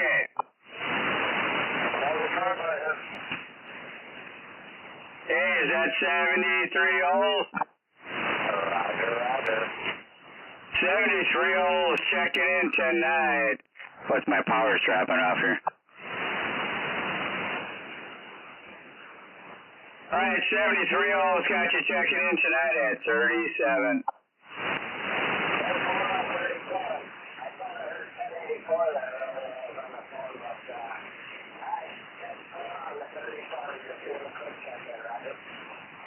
Roger. How about a 1084? Yeah, you got him out here, LJ. How you doing? Much better copy tonight than last night, I tell you that. Yeah, last night was pretty rough and tough there. Yeah, bad deal. In fact, I was trying to get you guys before, but I had so much bleed over from 17, it was terrible. Yeah, I heard you. I had that same thing going on there. All right, 1084, Brian got you checking in at 33 tonight. I don't know if you guys heard 1071, Mr. Ed, he's remotely checking in from Idaho there. Oh, no kidding. Okay, that's who you're talking to. Nice. How's Mr. Olds out there? We're doing, man. Sounded good here tonight. Yeah, last night was a shit show. Didn't even bother to try it. It was too much commotion, so. Yeah, we're doing good, man. It's good to hear you. Yeah, copy that. No, I tried. I didn't catch my number, but I think LJ caught me last night, but wasn't sure. How did you get a lot of DX check-in last night, LJ? We did get quite a few DX check-ins, but it was so busy. It was really rough and tough to pull a bunch of it out of there. We did have 57 check-ins, and yeah, it did start to roll pretty good from different locations last night. Finally, I could get some pretty good check-ins. Copy that. Yeah. Yeah, sorry I missed the old walkie-talkie shootout. I was looking forward to it, but had a busy weekend with the kids and stuff, so yeah, never made it out there. Yeah, 10-4. Yeah, I did check you in last night, Brian. I did copy you in there. 10-4. Okay. I thought I got a response there from you, but literally after we made a little contact there, I completely lost you. You got washed out with all the other activity out there. Yeah, 10-4, I had a couple guys rolling in from Texas at the end. It was really weird. All of a sudden there to be one state rolling in, a few guys from one state, and later on a few guys from another different state. So yeah, it was kind of funny. I had a bunch of Texas rolling in and North Carolina. Then all of a sudden a bunch of guys from Kentucky and Oklahoma. It was pretty wild.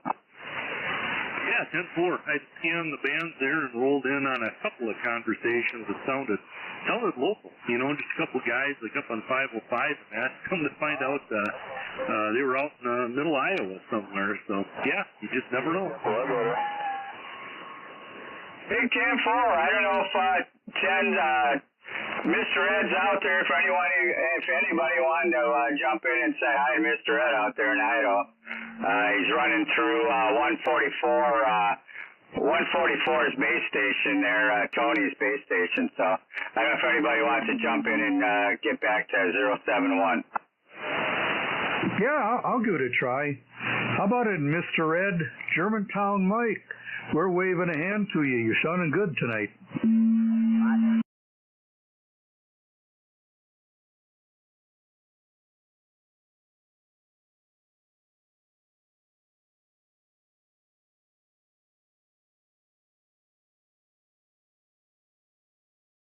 To our net, you have a great night.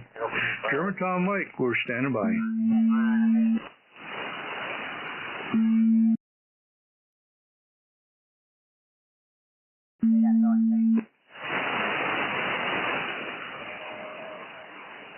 There you have it. Yeah, Brian, yeah, we had a hell of a good turnout. Good turnout for Walkie Talkie Fest there, shootout. We had a good time.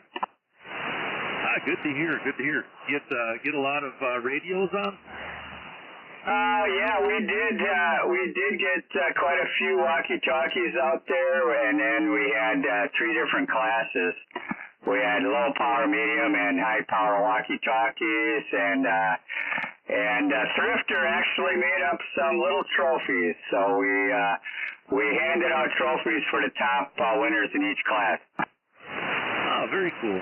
Yeah, I was trying to monitor on the mobile there, 21. I wasn't sure what channel you guys were on, but I was trying to monitor it, but never heard anything. Yeah, we didn't set up a base station antenna this time. We were just running a 102-inch whip off a vehicle as far as the base unit we were running. 10-4, okay. Yeah, we normally got a Antron 99 or something up, but we didn't have nothing this year. Okay, how far out did you get with the furthest? Well, what we did, we had a 1 mile and a 5 mile location we used for communicating with walkie-talkies and seeing whoever had the highest S-meter reading, 10-4. So I actually went out in a mobile to 2 different locations and then a couple different times with different guys and walkie-talkies. Very cool. Yeah, wish they could have made it there, but that's just how it goes, I guess. Yeah, we might try having another one towards maybe September. We'll see. All right. Yeah, let me know. I do have a walkie-talkie there that my son picked up, so yeah, we got something to contribute. We can make her happen. Roger D. I'm losing power here somehow. My tooth might be warming up here, dying down on me.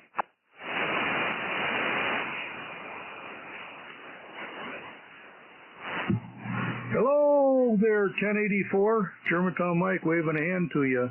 Good to hear you on the net tonight. Hey, Mike, how you doing? Yeah, I got you out here. You're kind of coming and going. Not as strong as usual tonight, but you're making it. Roger. Oh, okay. Yeah. I'm only doing 100 watts, whatever the radio does here. So, yeah. Well, you're coming in here really strong tonight.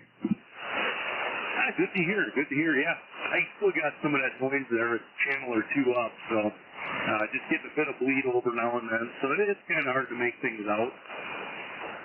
Yeah, I hear you. Yeah, it's been really busy tonight. Looking at the band scope here, and a lot of strong signals all over the place. And Yeah, and then competing with the AMers here on 16, it's been a challenge here too, receiving.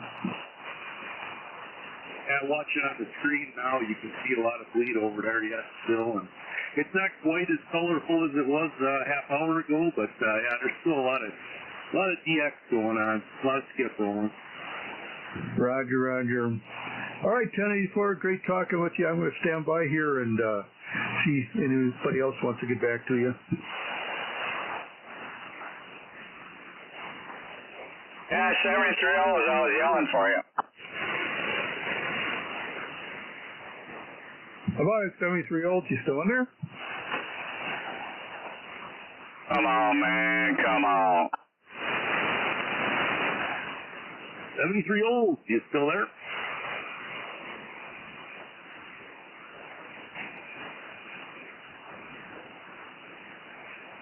Yeah, I was yelling for him last night.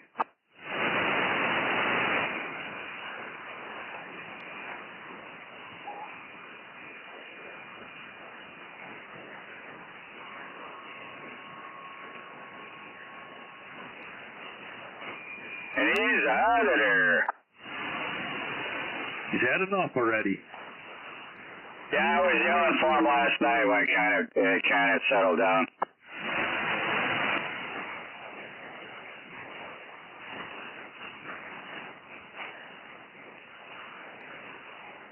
$141.44. $141.44.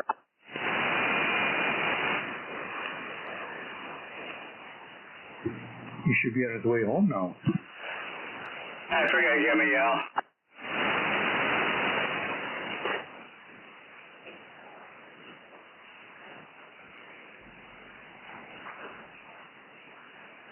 Anybody else out here?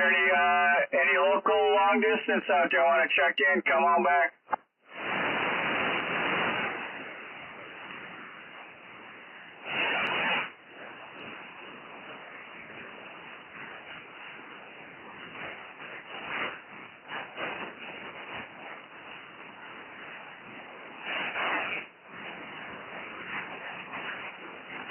Come on, man, come on.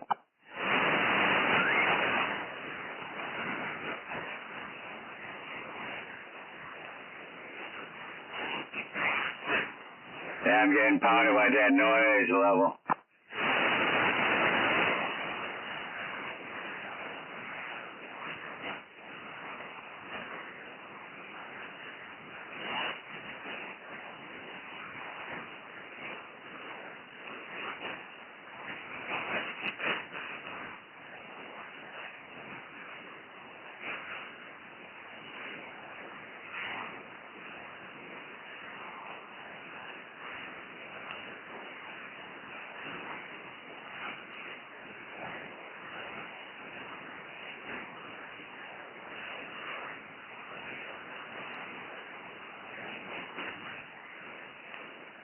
Bring it on back, any check-ins for the facility sideband net here. Come back now.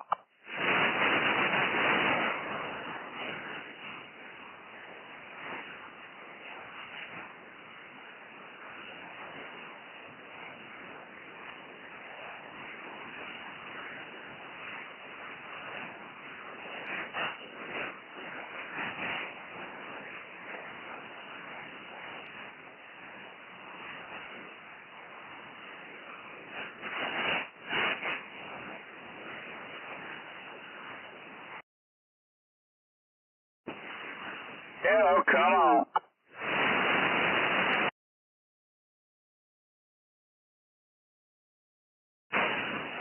ATM Freiburger. Yeah, Mr. Ed just checked in. I hope you heard him.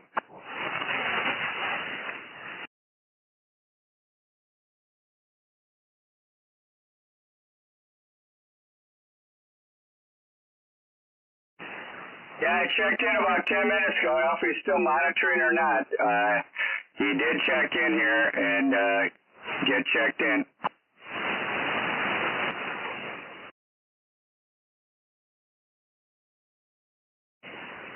Yeah, we were talking about like when you swung the beam his way that night, the last time you had him recorded, where we had him where he made it back right off his own base station.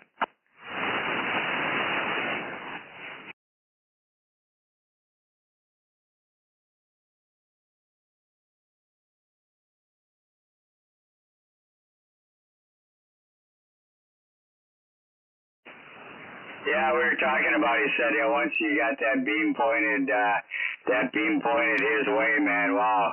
He didn't know you had that big old antenna. I was explaining to him what you were running, you know.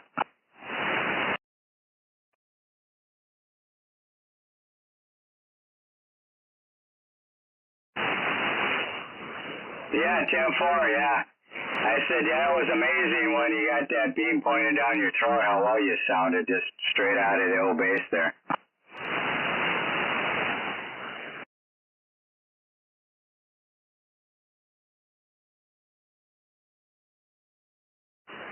Yeah, he sounded really good, man. He sounded real good, man. It was working great. A couple guys talked to him with him and everything.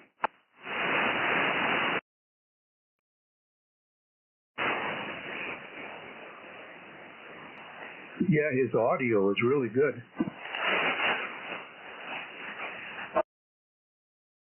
For right now, right, he's remoting in his base. Right, yep, he's mobiling into his base, yeah. I hear him.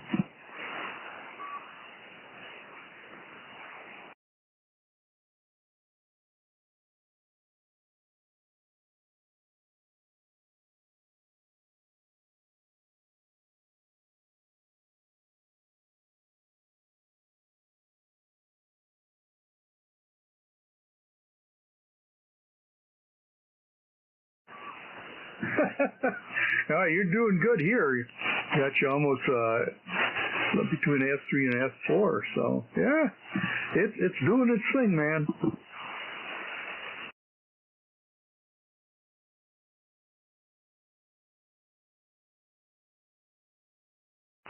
Ah, that's cool. Okay.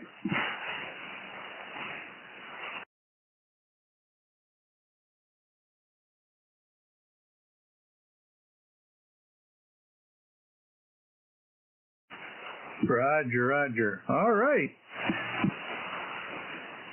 Yeah, that's what Mr. Ed was talking about when you pointed that beam his way like that.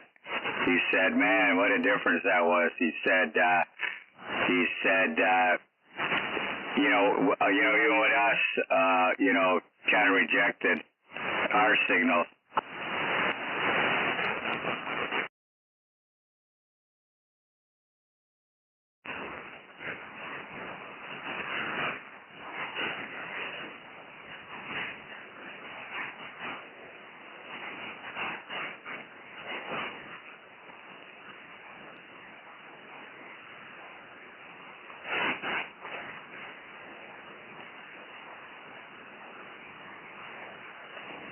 Did you hear us talking about Pioneer wondering about a classic radio?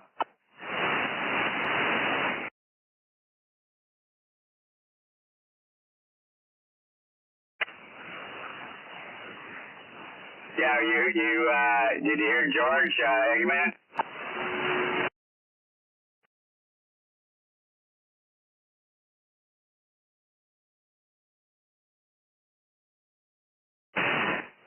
Two different heads, yep.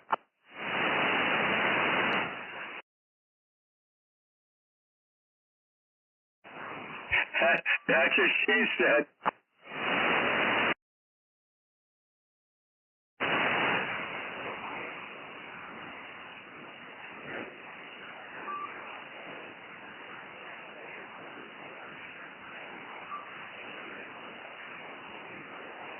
Well, I guess Hot Rod didn't hear us up in Ogama up there tonight, else he was going to text me.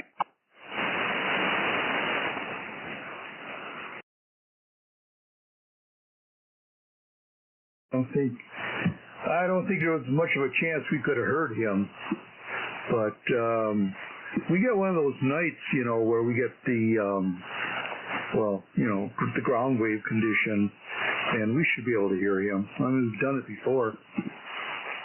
Yeah, 10-4, I had to redial into you, Mike. His radio's getting warm here. He was gonna take a listen and see if he could hear us up there, and he was gonna text me if he could hear us. Oh, okay, yeah. Yeah, you're sounding good right now. You tuned right in there, so. But yeah, well, you know, as the skip cycle starts calming down, we probably have a better chance of making those, you know, type of contacts. Because I mean, you know, you notice how the skip is starting to shorten up, and yeah, I'm hearing stations in Michigan. Now that I don't think that's skip. I think that's still ground wave. But also, you know, Ohio, those nets that are run in Kentucky, I can check into those nets now, no problem. So it seems like it's starting to shorten up. Yeah, and I'm sure he had as much skip up there as down here tonight. Oh, no doubt. Yeah, especially, you know, where he's at. It's probably nice and quiet too. 10-4, I didn't get no text, so that means he didn't hear nothing. Yeah. So when you were saying before you had noise, is that electrical noise you're talking about? Yeah, it just started like increasing. Even my noise blanker on. I mean, it cuts most of it out, but I can hear it coming up a little. Oh, that is some wicked stuff. I know. Bad news. I'm hoping it doesn't kick in here again, but I think mine is related to as soon as it gets cold, I think that equipment starts arcing. I guess we're going to find out, you know, as soon as it starts getting into that season, but I'm not looking forward to it because I had to put up with that big time. You know, you're talking S9, and I mean, I couldn't hear anybody. Yeah, at least the noise blankers are working pretty decent. I don't know about maybe on some of the older radios, so it's probably going to suck. Yeah, noise blankers didn't do, it didn't attenuate it much here. Although, you know, the Sonar FS23 actually did a pretty decent job of attenuating it, but it was still, you know, because it would fluctuate. When it got up to the S9, nothing, even this radio here, this brand new Yaesu, couldn't even take it out. Yeah, that sucks. Yeah, it was real bad there when it first started up, and then it kind of disappeared there a little bit, and we thought maybe they did something, but I don't think they did a thing really. Because the last few days it's been back there big time. Yeah, it could be multiple locations. Maybe they found it in one location, but now they've got it at another. They're going to have to do their homework and you know, drive around and check all their equipment out in your general area there. Yeah, Ray says, I wish I would remember the confirmation number. I said, yeah, you could give them a call back and they probably got it written down for the location. Oh, yeah, exactly.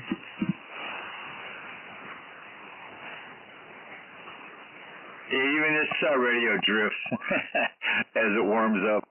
Yeah, you've been not real bad, but yeah, you've been all over the place tonight. Yeah, it looks like I keep on going down. It's supposed to be on, what is it, 21 or something? Let me look at this thing. It's like I'm slowly turning it down the band, you know. Hey, it's old. You gotta give it some Jericol. No shit. It's supposed to be like, let me see. It's really weird because it's supposed to be on this thing, on the inner dial of 2, and then it's supposed to be 1. I'm down to 2-0. 2-0. Yeah. Now that's a solid state, right? Yeah, it's solid state. Yeah, it's gonna drift. You know, those components, you know, at one point when they were out of the factory, they were spot on, and now, you know, they're all, you know, it's like us, you know, they're all over the place. No shit, man. Yeah, need replacements, whatever. But no, the noise blanket works pretty good on this, because when I first turned it on, I didn't have it on, and I was like, oh Christ! And I flipped it on and went, oh, that works pretty good. So that still works good. Yeah, it's a unique radio. It's a trip. Yep. Engineered and produced right here in the United States, in California.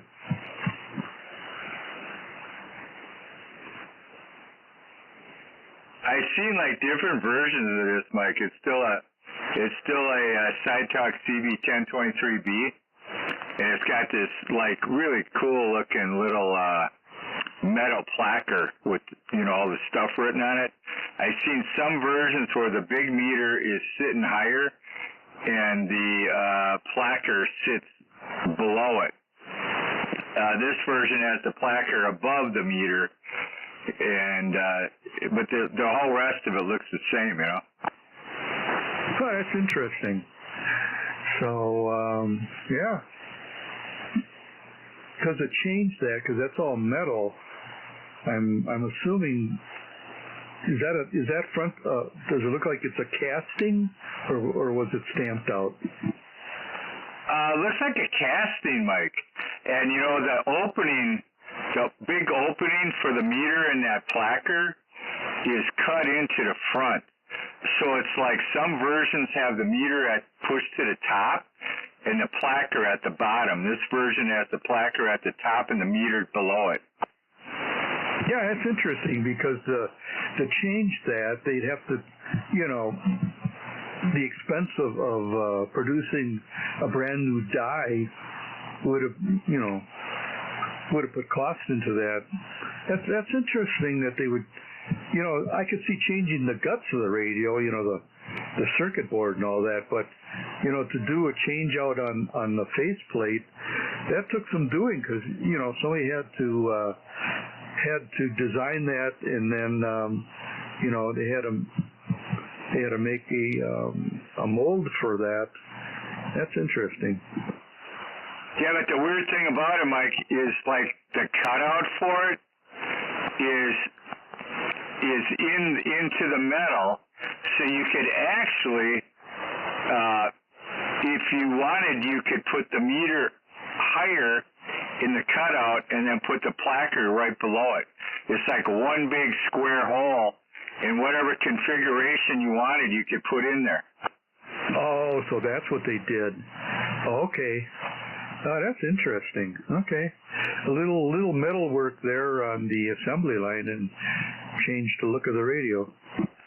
Yeah, it's really weird, because it's like, what did they do? Like some versions, they slid the meter to the top, then put the placard in the bottom, you know, and some they did it just the opposite. But it would all fit into the same cutout in the face. Oh, okay. Okay, yeah, that makes sense. And that way they could determine, as they made changes to the radio, instead of redesigning, you know, the whole faceplate, they had it set up so that they just flip-flopped, and then they would, you know, then they could change the look of the radio, so you'd buy the next version of that radio, and because things were changed, you're like, ooh, I got a higher tech radio now. They moved the meter around. Yeah, it's really weird when you look them up. It's like, wow, that's weird as hell. It's like,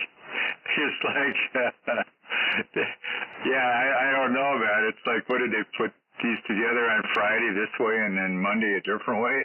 It's weird. No, they did it just to change it up. You know, it's like different car models. You know, they worked it out so they, you know, instead of having to make a whole brand new faceplate, you know, they sounds like they had it set up where they could just flip-flop that, and, you know, the buyer would think, oh, I got this version, you know, and then, you know, plus the factory could keep track of which version was which also. You know, I know there was a plate on the back, but, you know, look-wise, you could tell right away, you know, the manufacturer could tell just by looking at it, you know, what year it was produced. Yeah, 10-4. And then this veneer on here looks like it's, it looks like it was meant to be on here, but it never was. Somebody added this on here, and it looks really kind of professional-like. Oh, really? Okay. Well, you know, they were all trying to outdo each other, especially when it got into the later 60s and early to almost mid-70s. You know, they all wanted that wood-grained look to the radio. Yeah, this has got a steel cabinet with like a, I don't know what the hell you call that paint, but it's, looks like industrial gray looking, damn it, I just can't think of you. They do this on lawn furniture. It's like a marble look or something, you know, that kind of spray paint. Oh, yeah. Yeah, I remember that. It was crinkle. It's called crinkle finish. You could get those in, excuse me, you could get those in cans, and yeah, because you could redo radio cabinets, you know, metal radio cabinets that got all banged up. You just go to the hardware store and you get that crinkle finish, and yeah, I know exactly what you're talking about. Yeah, it's a gloss finish too. It's like a gloss finish paint that they did from the factory. It's kind of sharp looking. Yeah, I remember that era. Yeah, that's kind of that's cool because I remember those paint schemes that they had. But man, yeah, those things are built like a battleship. You know, that Sonar FS-23. I mean, that thing is. You talk about thickness of metal, and holy cow! Yeah, it looks more like a military type of radio with that gun gray. Yeah, and this front panel's got to be half an inch thick. This front piece, half an inch thick. Oh, really? Well, yeah, there was probably. I don't know. Was that aluminum? It could have been steel. I would think it most likely was probably. It wouldn't be the same. It was probably aluminum, huh? I think it's steel, Mike. It feels like steel. It's like a polished steel. Yeah. Oh, jeez. Yeah, the thing must be pretty heavy. Yes, it's like polished with kind of a brush finish to it. I never seen a front like this on anything. Well, Pace, you know, it was a big company. You know, they made radios for other people too, and just stuck that other manufacturer's nameplate on it. The Browning, what did they call that mobile, 23-channel mobile? They had the high-end mobile radio that they had. That was actually made by Pace. Oh yeah, I remember that thing. What the hell was that called again? Eaglet? No. I know what you're talking about. Yeah, made by Pace. Yeah, it was something like that. Eaglet or whatever. Yeah. But and that was a sharp-looking radio. But yeah, Pace made that. So, yeah, they had a lot of radios out. Well, you remember that. You know, you look in the catalog, and Pace would always have. They tried to outdo everybody else with the mobile radios. I think they may have been. It was either Radio Shack or Pace came out with the first micro CB radio, and that was still, you know, the late 60s, and they were still 23-channel. Remember that? Yeah, I had one. It was called a Mini 23. There you go. I remember Pace used to have a big mobile unit they go around that you could go in and or they had it outside of it. Big board with the Pace 23. They came with 10-year warranties. Well, they were made in the States. They were well-built radios. I mean, look at the one you've got right there. The thing's a battleship, you know. Yeah, I remember Pace always had their big truck that would travel around, and then they had that Pace 23, and I think it had a vertical meter in it. Yeah, I think it was a vertical meter or something. But I remember them. I remember they had like it on a board with antennas, and you could operate them and test them and do all kind of shit with them. They had external speaker shit you could get and all that kind of stuff. And I never forget that, man. It was a 10-year warranty on the radio. I know exactly what you're talking about. It was a display. Yes, I remember those.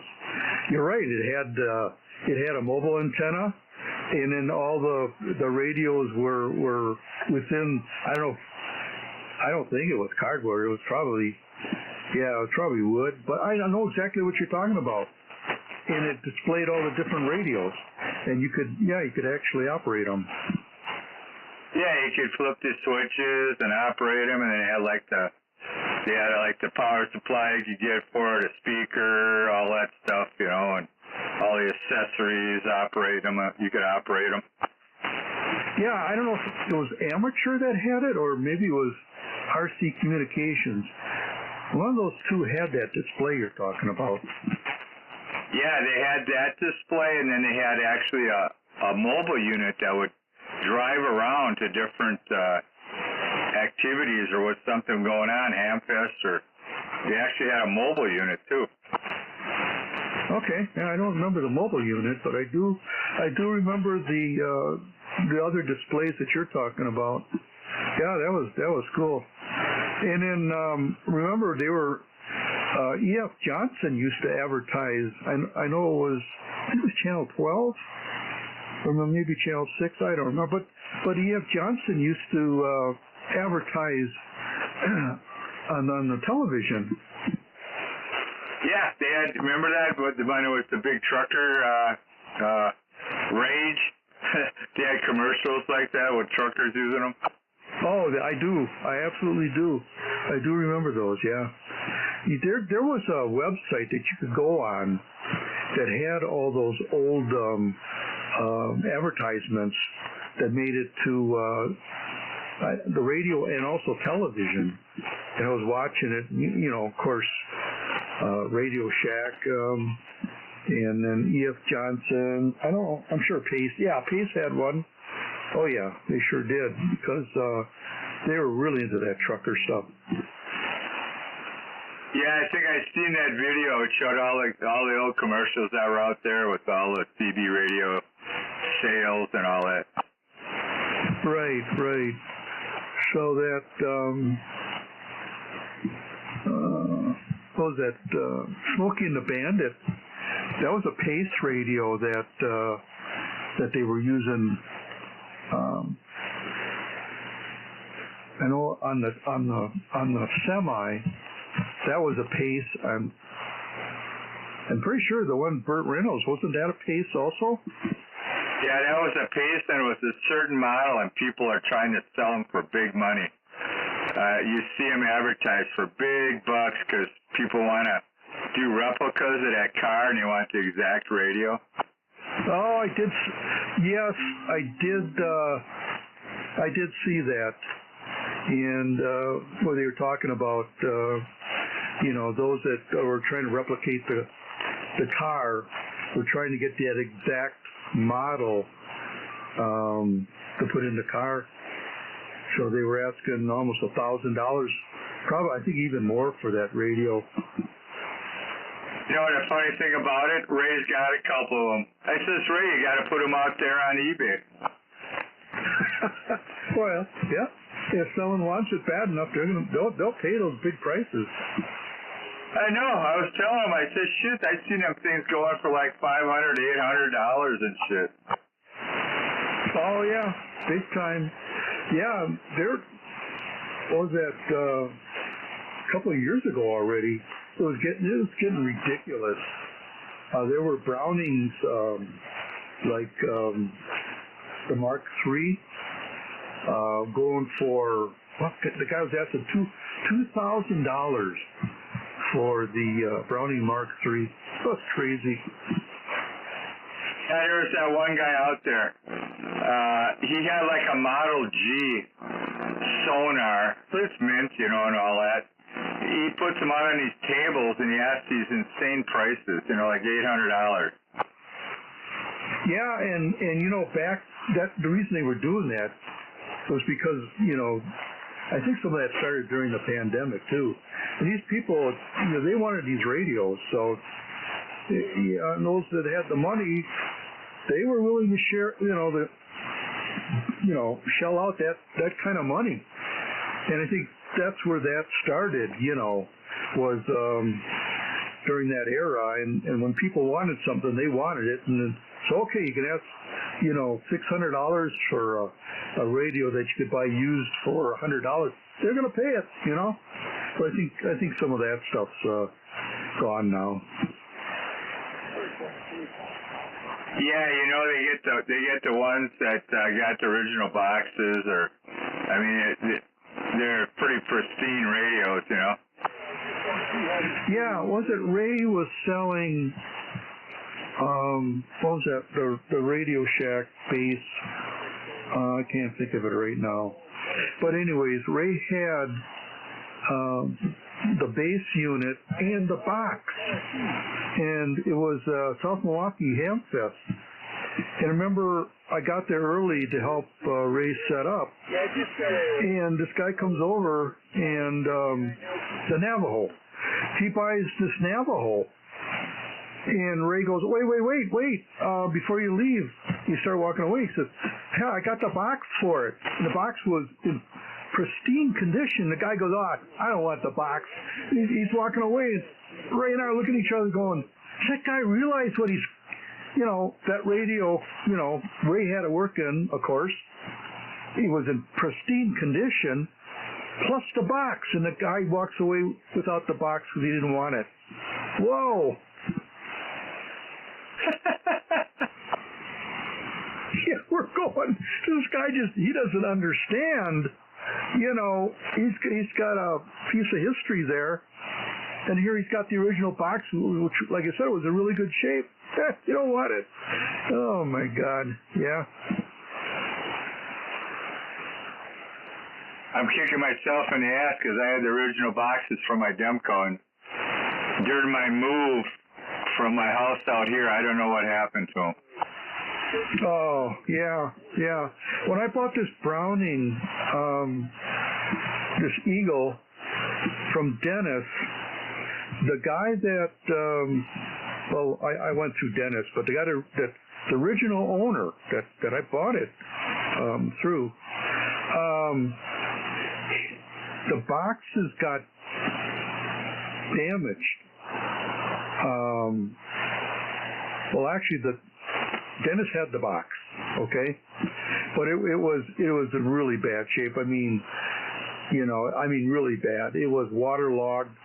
So what I did was I cut out the part of the box that, you know, shows what model number, and I think there's a date on there too.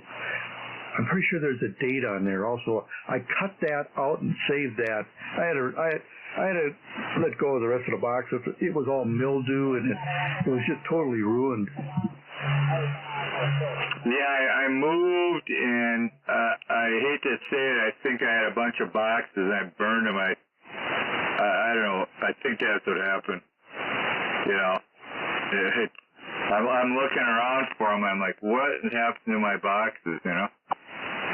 Okay, but back then, who would have thought to keep the box? You know? I mean, I do, but not for that reason. Because usually there's an accessory that you're not using, you know.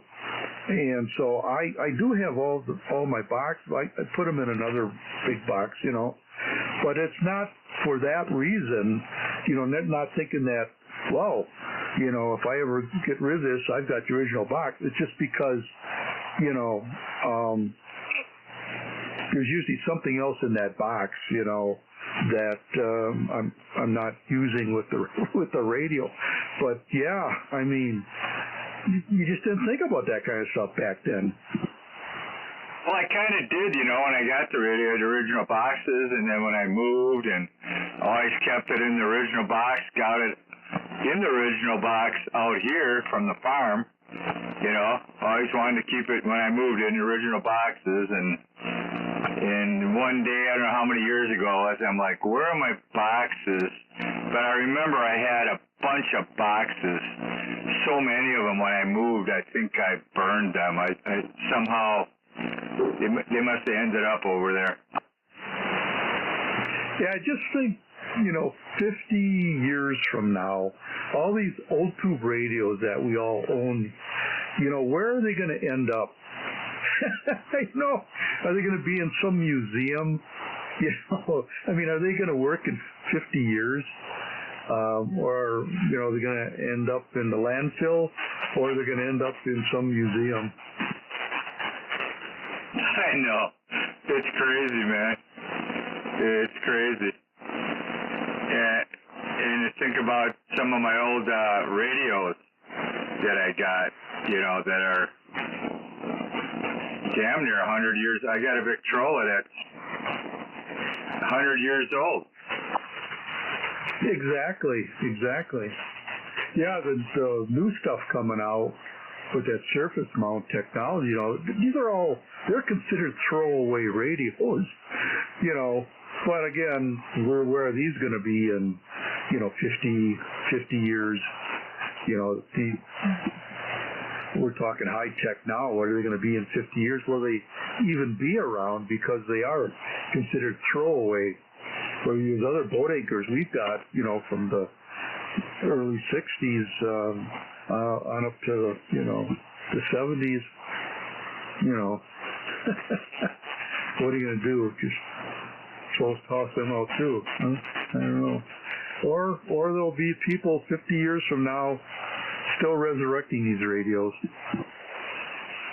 Yeah, I'm sure there's going to be a select group of people that keep it rolling.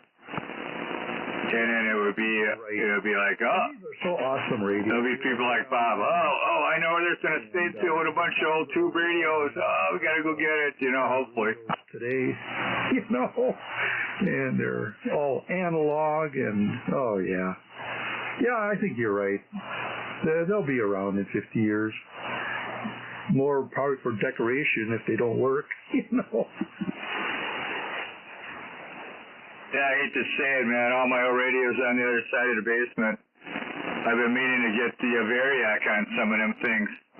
Because when they were at the farm, at least I had them set up in a dining room and a front room area, and I would use them a whole lot more than I've ever done here. Well, yeah, that's a good point. Yeah, you can't just plug them in and turn them on. Yeah, you got to slowly turn the voltage up and make sure nothing's going to explode. See what all's going to come back to life, you know? Exactly. Yeah, that's right.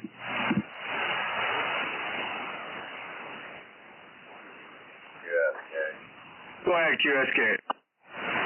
0400 Montana, just was wondering where y'all are at. Yeah, 0400, you got 666 here in Milwaukee, Wisconsin, or outside of Milwaukee. We've been running a net here tonight. We do the single sideband net here on 16 lower. What was your location again? 0400? Yes, sir, 0400. First personal David, right here on the east side of Montana, right? 10-4 on Montana. 10-4, yeah. You sounded real good tonight. Rolled right into Beer City here. Doing a real nice job, buddy. I'm going to check you in at a net here tonight. We're still rolling with it. I'll check you in at number 39. You got a good sounding station there. We don't talk to Montana too often. Roger Roger that. Yeah, I'm just working a set of 4-element Joe guns on a 65-foot crank-up tower. We're about 2,064 feet above sea level, Roger. Oh yeah, 10-4, yeah. I was gonna say I don't hear much skipping there, but with that setup there, you can just about we can just about ground wave it. But yeah, you're sounding fantastic, man, with that. 10-4, yeah. Old school Kenwood MC68 desk mic with a Ranger 2995 DX HP, Roger.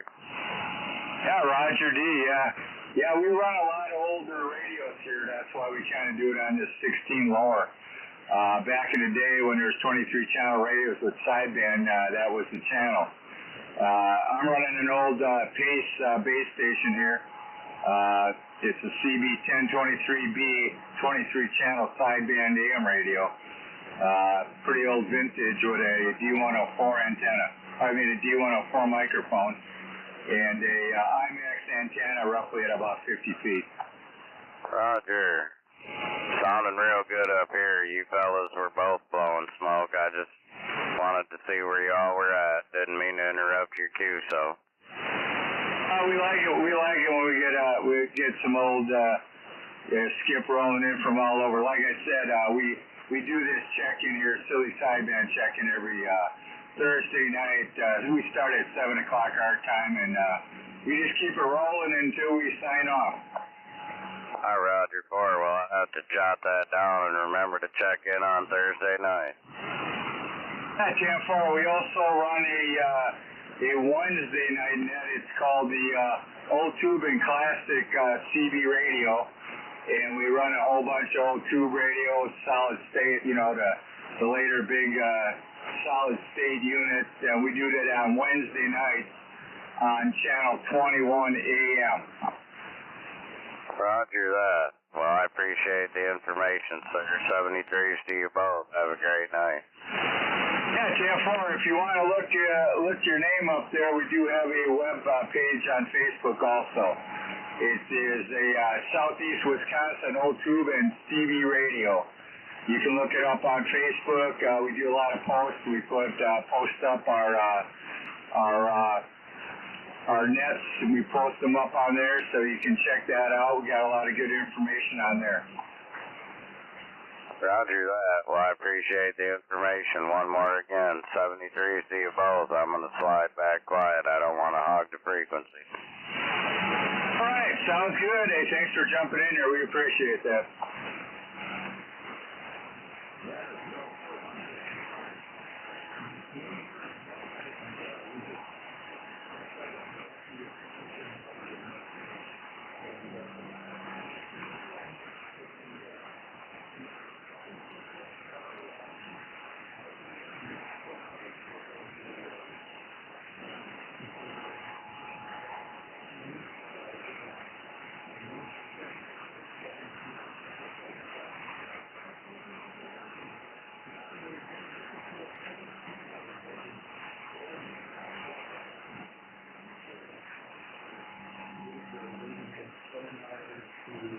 Robin, Mr. Browning, E.F. Johnson. My God, there's many more different of those old tube and classic radios that show up that night. So, again, I believe your handle was David. Yeah, welcome to the net. And no, you didn't interrupt us there. We're just talking about the old times and our different toys there. So, all right, 73s, David, and I go by the handle of Germantown Mike. Germantown is a little community just outside of Milwaukee. So, have a great night, 0400, and again, thanks for checking in. For there, Germantown Mike, 73, sir, appreciate it. 0400, sometimes no green bean out here on the east side of Montana, a little bitty town called Glendive, Russ.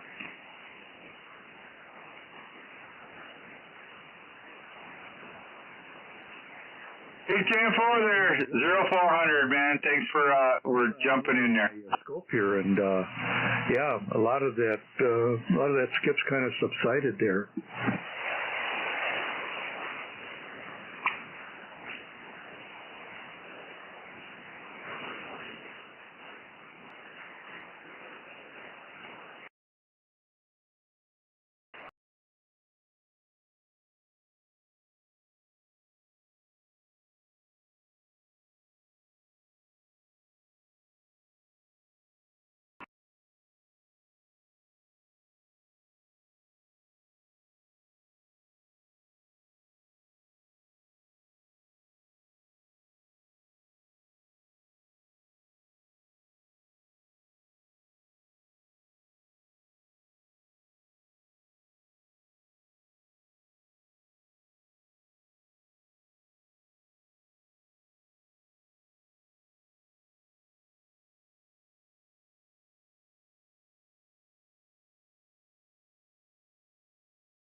some.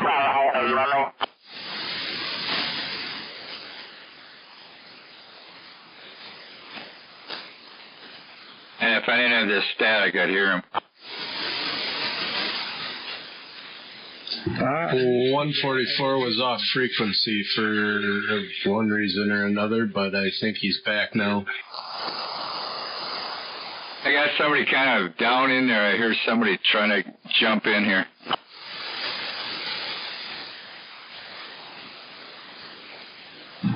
If there's a station trying to check into the Southeast Wisconsin Philly Sideband net, try it again.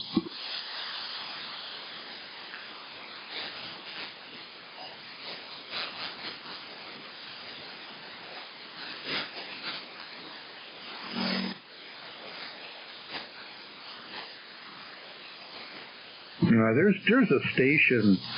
He's either one of those channel 6 or 11 dudes, and he is just messing things up.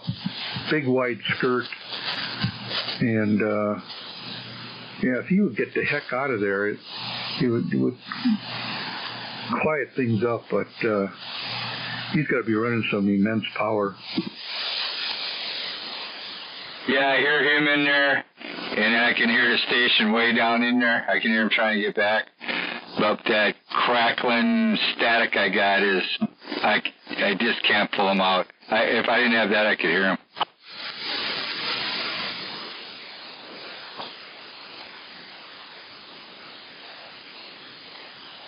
It definitely sounds like long distance somewhere. Ground wave or something.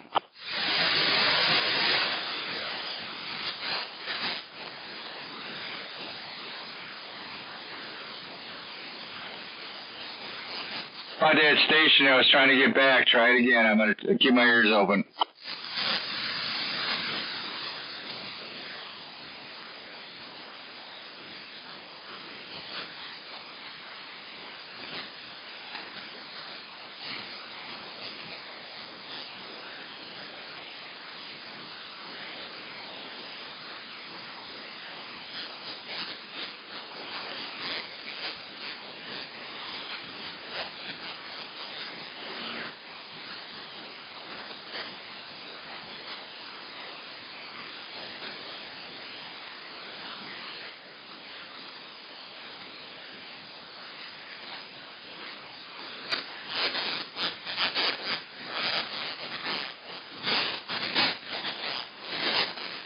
Hey, getting that splash too. Yeah, it's an uptick right now. It quieted down, and now I'm seeing lots of spikes. So the skip conditions are starting to increase again.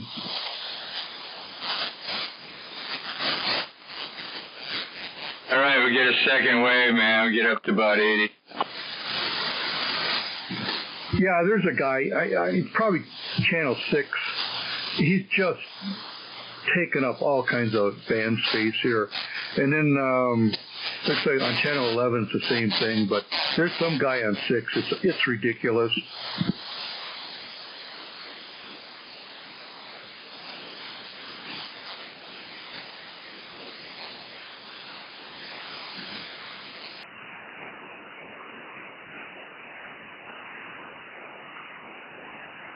I'm going to roll down there for a second.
What's that?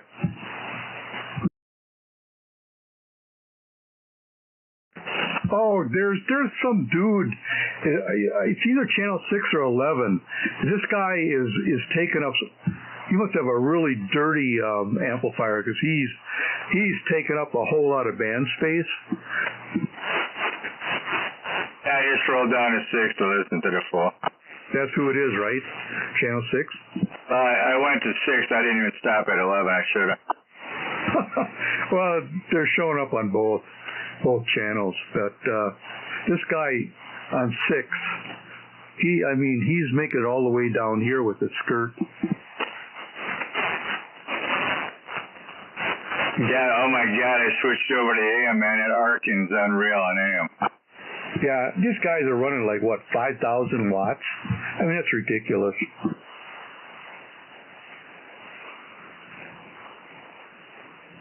Yeah, when I switched to AM, that Arkin's, good God, loud as hell. Oh, yeah. Exactly, yeah, it's worse, always worse on AM.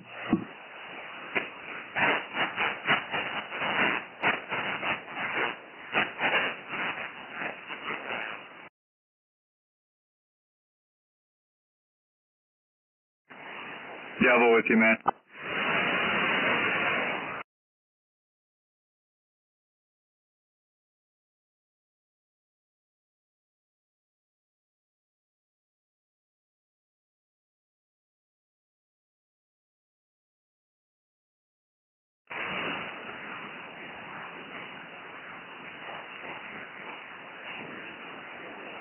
Yeah, I think there's somebody trying to check in, but they're way off frequency. If there's a station trying to check in, Southeast Wisconsin Philly Sideband net, try to tune in to me, 1, 2, 3, 4, 5, and then if you think you're on, why don't you give it another try.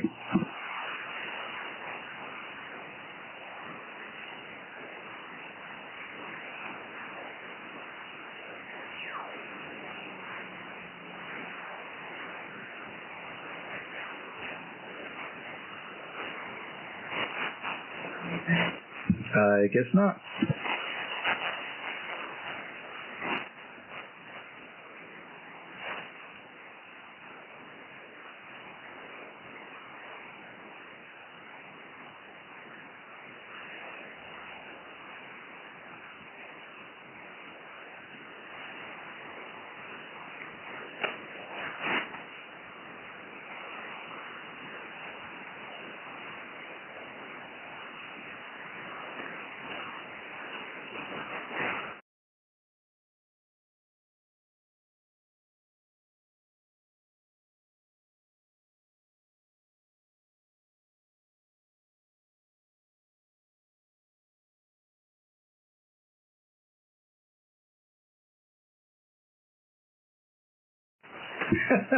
Yeah, I'm only doing 100 watts.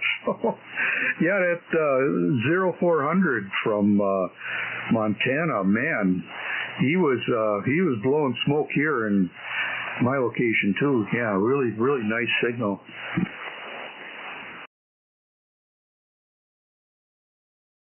It's at 65 feet, I think. Yeah, he's running a Joe Gun brand antenna. Yeah.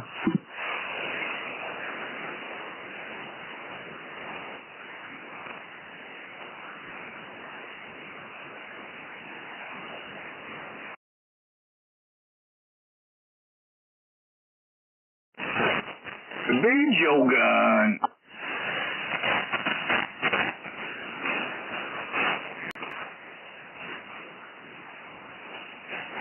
Yeah, the guy that owns Joe Gun, he's on. You'll hear him on working Skip. I don't remember where he's out of, but I've heard him these last couple weeks. He's been on quite a bit.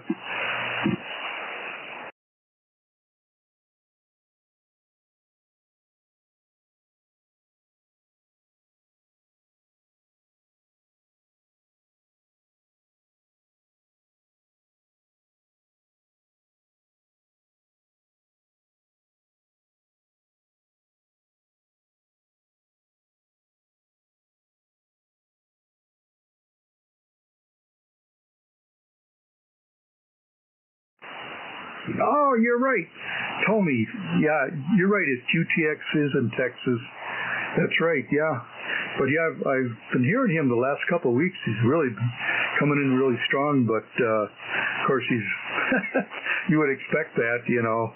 He's always talking about his engineers and, yeah. But whatever setup he's got, man, he really does a good job.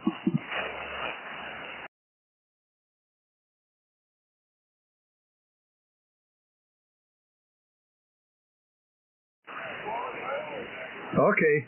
Well, when he was last time I heard him, he was sounded like he was at his home QTH and not what he calls the factory. So.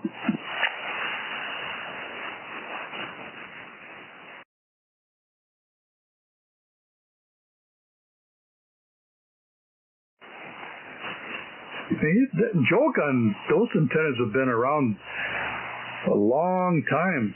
I would think. I think I started seeing him around the early 70s. So he's been around a while.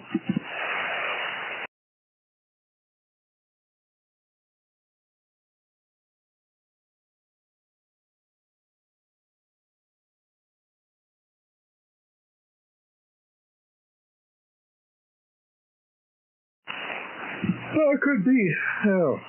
Yeah, it could be. I don't know the history either, but I just remember seeing the advertisements in, you know, like S9 magazine. So,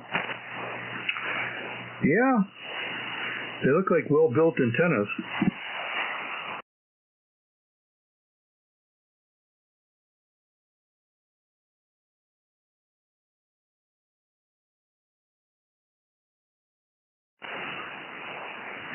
Yeah, I would think so too. It's all in, you know, in the type of material they use. You know, the aluminum. You know, the wall thickness, and the type of aluminum that they use. It all plays into the strength of those. You know, the different elements. So, yeah. You gotta, if you're gonna put something that monstrous up there, you better have some good wall thickness, you know, on that tubing.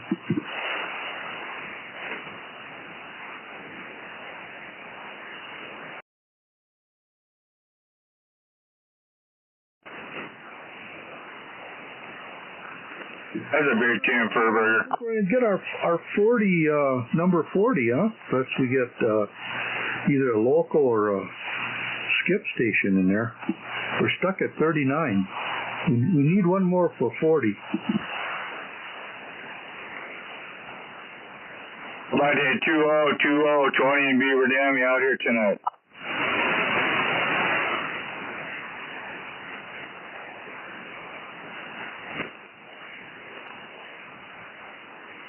There's somebody in there, man, but the static is just covering them on me. I don't know, is that you, 20 out there, Beaver Dam? Come on.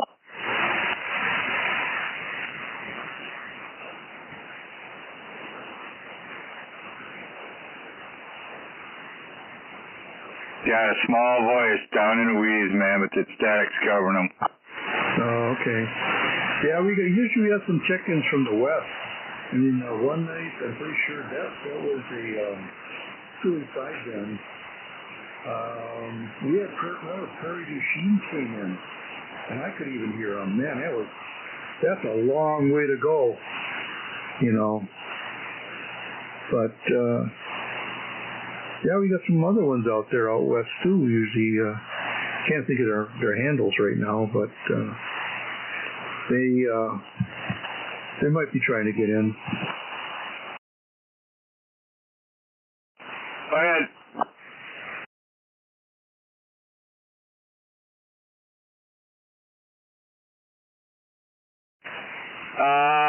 Yeah, I heard him in there, but I don't know if I wrote him down because I didn't really confirm it.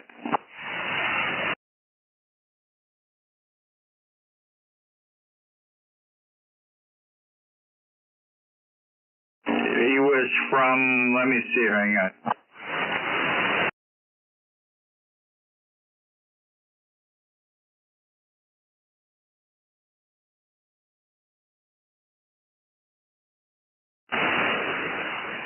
Yeah, I heard him in there, and then somebody came in, and I wrote that person down before I wrote him down.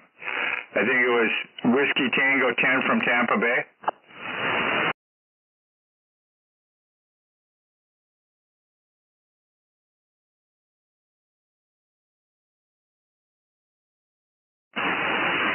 All right. Well, I did hear him in there. I just didn't hand out a number to him. I suppose I should write him down.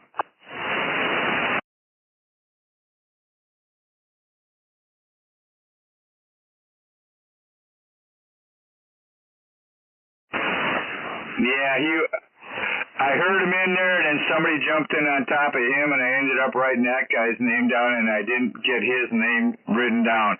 I really didn't make a real good confirmation, but he was in there, and I did get back to him, but I didn't hear him coming back.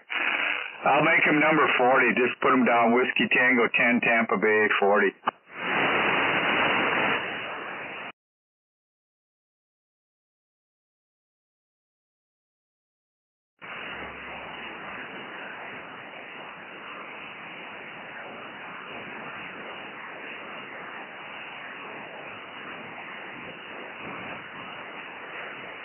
Yeah, we had Georgia in there, Florida. So he's the only one from Florida in there. Yeah, I'm surprised with all the other southern states we had in there. Usually, if you have Georgia, you're gonna have Florida.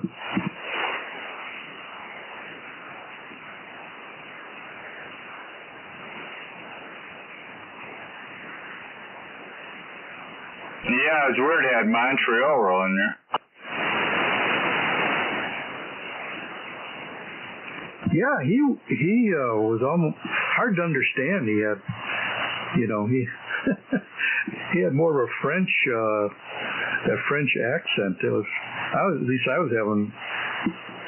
I couldn't really make out everything he was saying because he had such that French accent.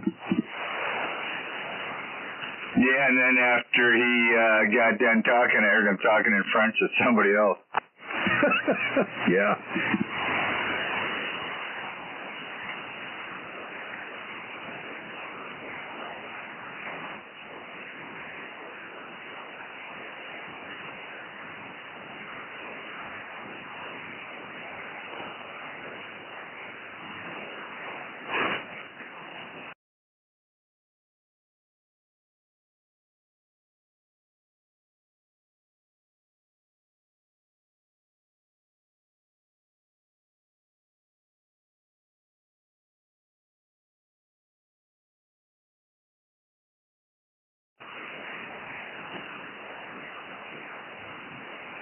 Yeah, I seen a couple dudes come in there and responded to me or whatever, as far as checking them in. Thanks for checking them in and stuff, and tell them about the web page and that.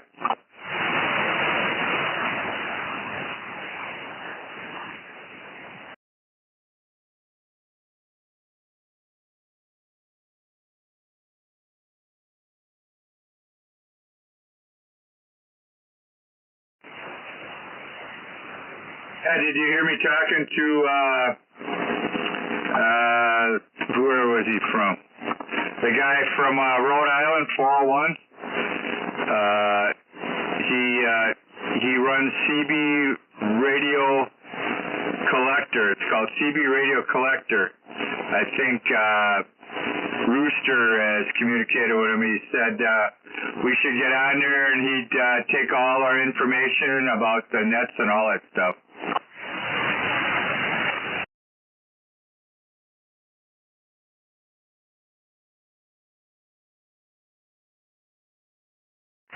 Yeah, he told me there's a lot of people following him. He's got a bunch of old tube radios, sounds like what we've been doing. So, yeah, he says, get on there, man. He'll post all our stuff up on there, and I gave him the information. I told him he'd jump on ours thing there and put stuff on there too?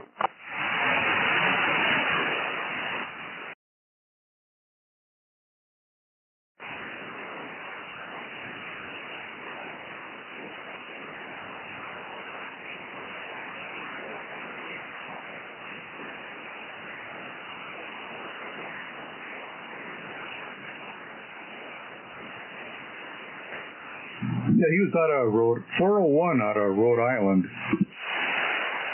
Yeah, 10-4.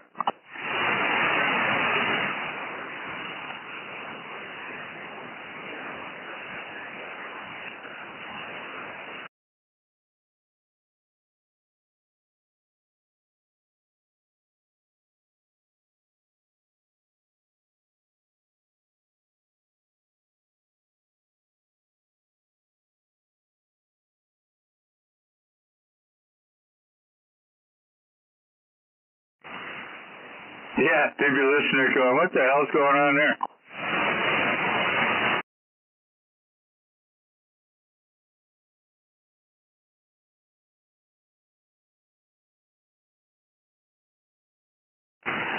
Especially when you got a whole bunch of them rolling in at once, you know.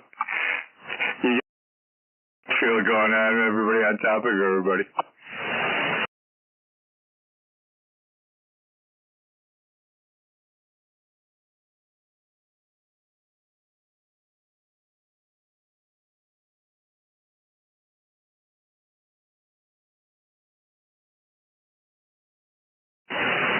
Yeah, they just come babbling on and shit, talking to each other. You hear them talking and shit.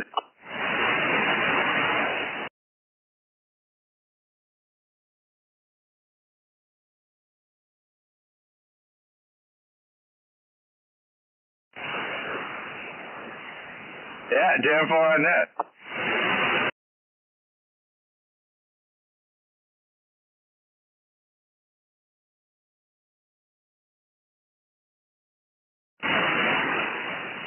Yeah, like the guy out of Montana come out of nowhere, you know.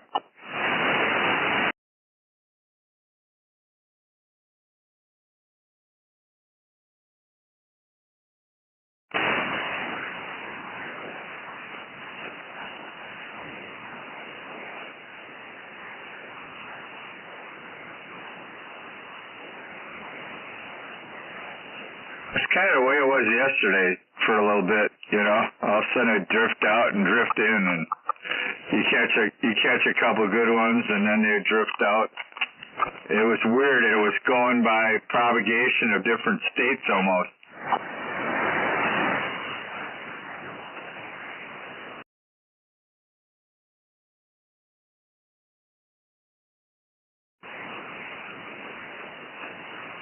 At the end of the evening last night, it was Texas.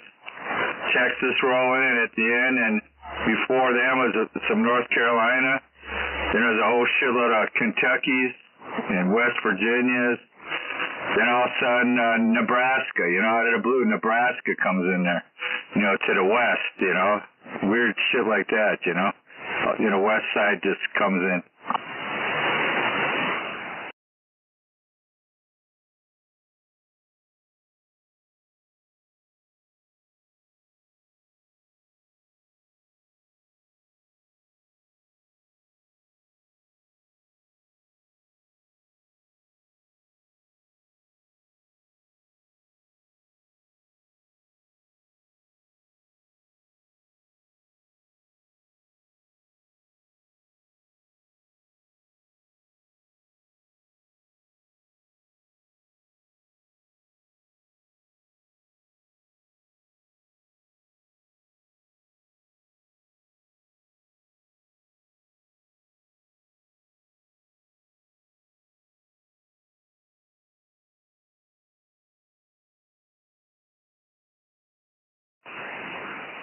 Brad, you'll have to get my phone here. Check it out.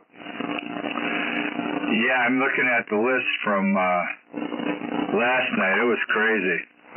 All of a sudden, you know, you get Maryland in there. And they were kind of coming in there, you know, at first. Mississippi, Tennessee, guy from Indiana, you know. And Ohio, you know, kind of weird short skip stuff.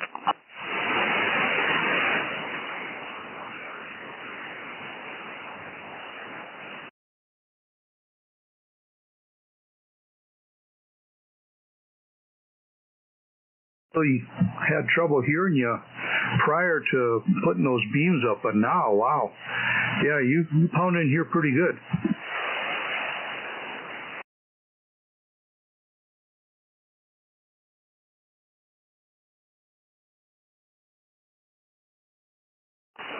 Wow.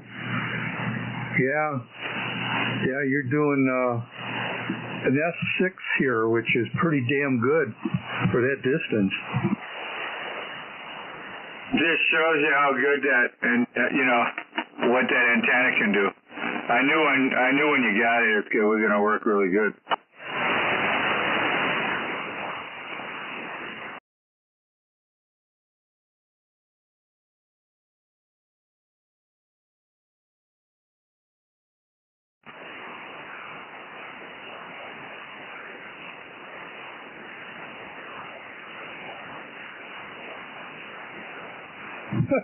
LJ, back in the day, that $600 antenna would have probably been more like what?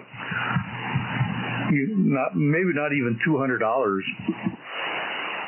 Yeah, they were right around 300 for the big guns, and I remember like twos, you know. For some of them, like the Wilsons, when the Wilsons came out, you know, in the 70s and that, more in the 70s, early 80s. Yeah, they were like $300 and shit, you know. They were no cheap date, you know.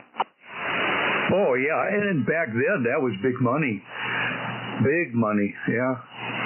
You could get high-end 5/8 wave ground planes, you know, for what, $27? And now they're over, you know, you try to get an antenna like that, and they're over $100. Oh, yeah. Yeah, even back in the day when they had them, like the Moonrakers were like 200 or, you know, between 2 and 250 probably, and PDLs are what, $100 or something, 125 or something. Yeah, and the coax was really reasonable. You know, they had, you were kind of limited. It was what they call it, RG8 coax. Yeah. But I mean, that was reasonable. You could afford. That stuff was like, what was it, like 3 cents a foot, or, you know, really affordable. Well, back then though, you know, even that was a little on the pricey side. But yeah, how things have changed. Yeah, I always got the 8, you know, the big thick shit, you know. It worked good, you know. I had 8 on all my crap, you know. Oh yeah, well, I started out with 58U because that's all I could afford, you know. But later on, I same thing here. I went to the 8 RG8. What the heck was that center? That was that's a thick stuff.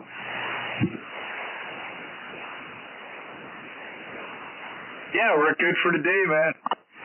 It sure did. Stood up well, yeah. And coax connectors were all Amphenol, high quality. Yeah, what were they, like 99 cents or something? Yeah, if even that. And the cool thing about it is you could reuse them if you knew how to clean them out properly. They were so well built. Hell yeah, you just seated them suckers out, man, and sucked them off with my old manual sucker, you know? I always did. I would reuse them.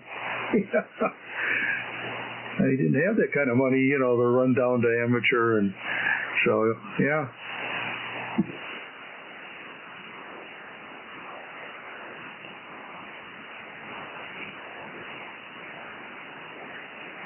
I think I still got the original 8 off my super scanner. Matter of fact, I think I used it on my disc cone antenna. Ah, good choice for that. Yeah.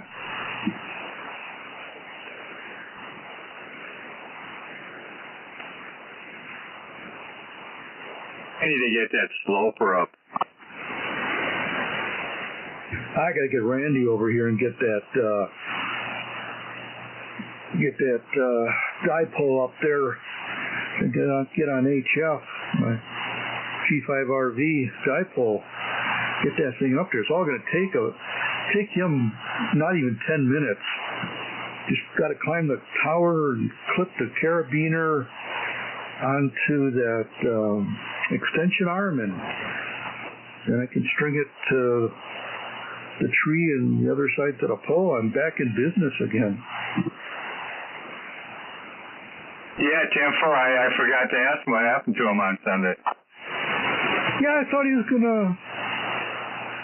gonna be there on Sunday, because I was gonna talk with him and nail down an exact day that he could come do it. Yeah, that's right. He was gonna show up. He didn't. Yeah, because you talked about it. And, oh well, we'll see.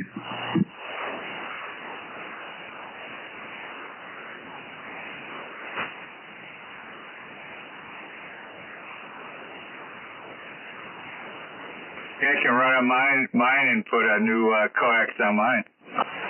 Oh, that's right. Do you have the coax? Yeah, I got the roll of it sitting here. Oh. Yeah. That won't take long.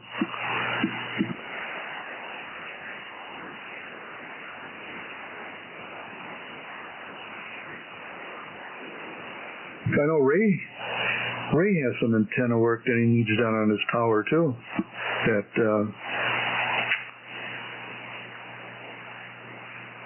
Randy was going to help him with. So I think the plan was he was going to stop here, connect my dipole, and then run over to Ray and do whatever he needs done on his tower.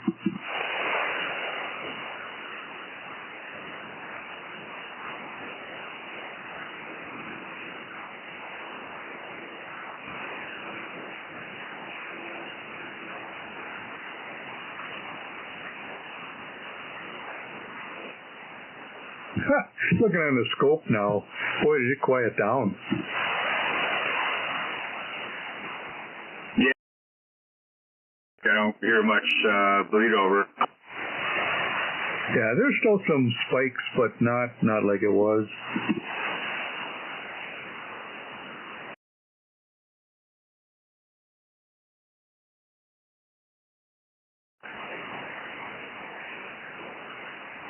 Yeah, the channel 6 and 11 boys, I think they went to bed. It looks kind of quiet on that end of the band.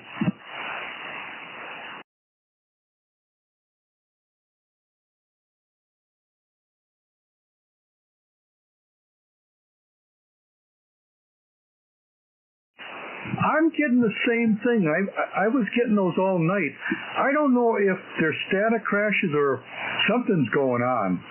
I know my lights were flickering a couple times here, but I don't know what the hell's going on. There's a couple of atomic bombs they sent over.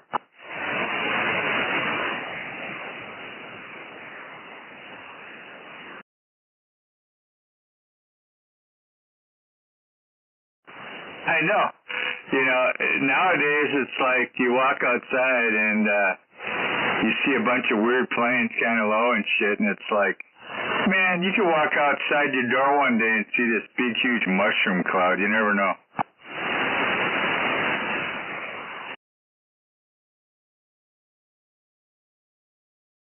I think around upper Wisconsin, there was possible thunderstorms up there. I was just looking at the meter, and the needle is acting like there's lightning in the distance. So something must be going on somewhere in the state. Yeah, look at the radar. Hang on. Yeah, up there, Superior area, and I think up more towards Upper Michigan, they were having a line of storms up there. They're not supposed to come down by us.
There's a whole shitload to the west. It's in Iowa and Minnesota right now. Oh, okay. Well, I'm getting something that, the needle swings over like when, you have lightning in the area. So I could be picking that up. Yeah, there's a whole line of shit through. It's kind of like just before Minneapolis, by Des Moines in Iowa, some big fronts, some big ones in Iowa and Minnesota. Oh, okay. Well, they weren't calling for anything in our area, but that could change. That could be the shit that's rolling in. When did it say it was coming in? Late Friday into Saturday or something. Right. I heard that too. That's supposed to be coming in. Yeah, you're right, on Saturday. That could be the stuff we're going to get. Let's just hope it's not severe. Looks pretty big. Yeah, wouldn't you know?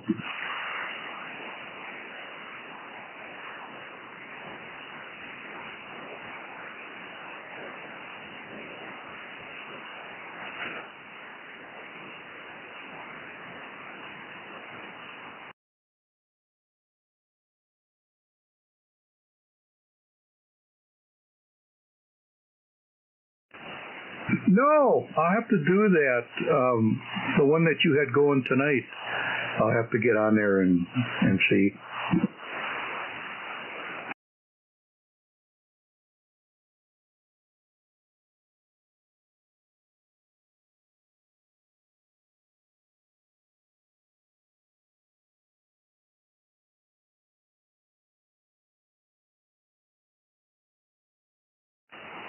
Oh, yeah, I'll have to do that.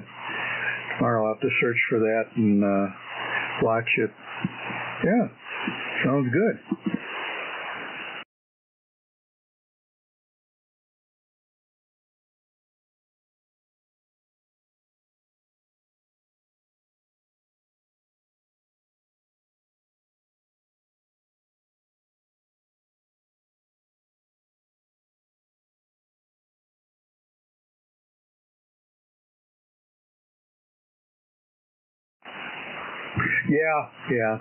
Yeah, you're coming in really good tonight.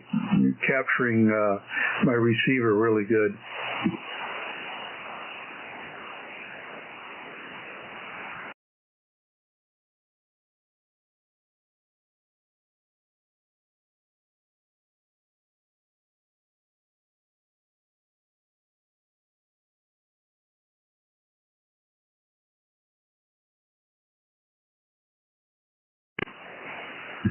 Yeah, well, you got to do that. There's nothing wrong with that. Tony, you got to, and the best way to do it is to have other people, give you feedback on it. But, yeah, you've got everything set right where it needs to be. Your audio is strong enough, and it's got really good voice quality. You got your lows, your mids are right where they should be. So, yeah, but it takes experimentation and listening to yourself and having others, give their opinion, but that's all part of it. I had to do that here on this FT710. I started out, well, there was was on YouTube, somebody was going through how to set, and his voice was very close to mine. So I wrote down all his parameters, and then when I got my 710, I set everything to what he, had for his voice, and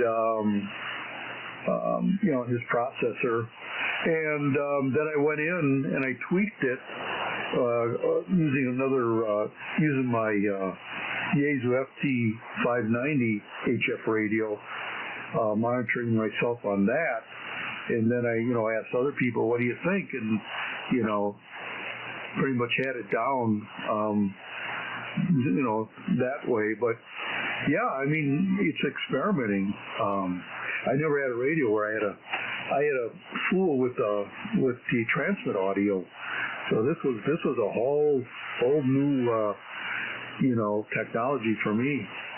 But yeah, and you got a high end radio there, so definitely want to get that thing tweaked to where it sounds good to you and sounds good to others. So no, you did the right thing.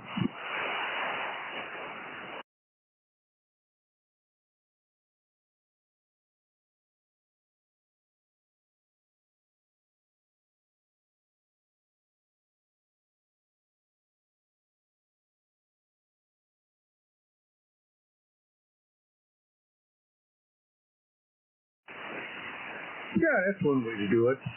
I'm sure you can monitor yourself within the radio itself, within the software itself, so you can get a pretty good idea, through headphones, how you sound to us through that. I have that function here on this T710. I can monitor myself in headphones, so pretty much how I hear myself through the headphones is how how you're going to hear me on your end.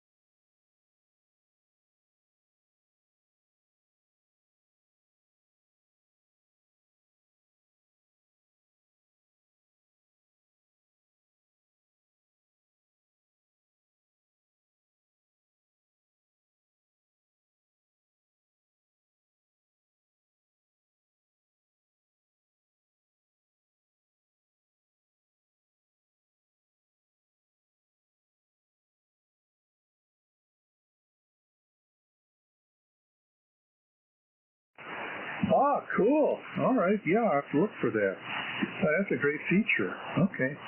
LG, were you saying something? Yeah, I was just listening to you on this live chat. You ought to get up. You ought to bring it up and see how you sound. It's really good. Roger. Yeah, I don't have anything. I'd have to go up on the computer and listen to it on the headphones up there.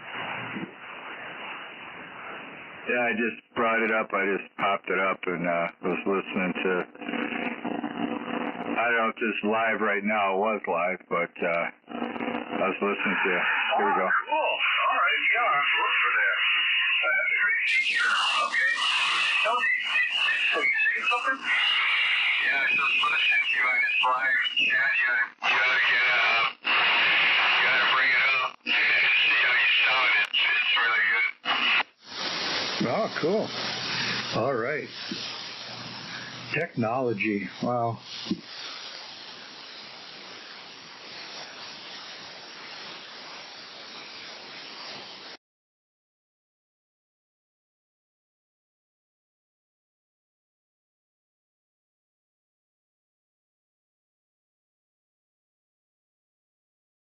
LJ, anybody else that's still on the silly sideband net?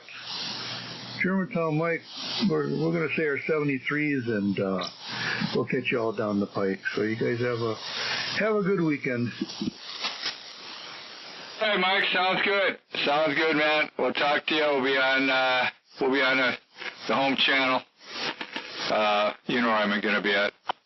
Yeah, 21 a.m. You still doing that coffee clutch in the morning? Yeah, I try to get out there. I've been trying to get out in the mornings doing that. I actually been getting up a little bit earlier, or I jump in my vehicle now that I got my amp and all my shit in the truck, so I get out pretty good with that now. Okay. Yeah, because I don't always get down here till later, and I have to get up early tomorrow anyway, so yeah, I think I'll turn on the Anytone and keep the volume up so if I hear you guys and come down here and start chatting with you. Big 10-4. Yeah, that sounds good. Sounds good. Yeah, I think I'm going to hang it up here too. Damn, getting a little late. So, all right, guys. Well, we had a pretty damn good net here tonight, and people should be pretty cool if they listen to the YouTube thing.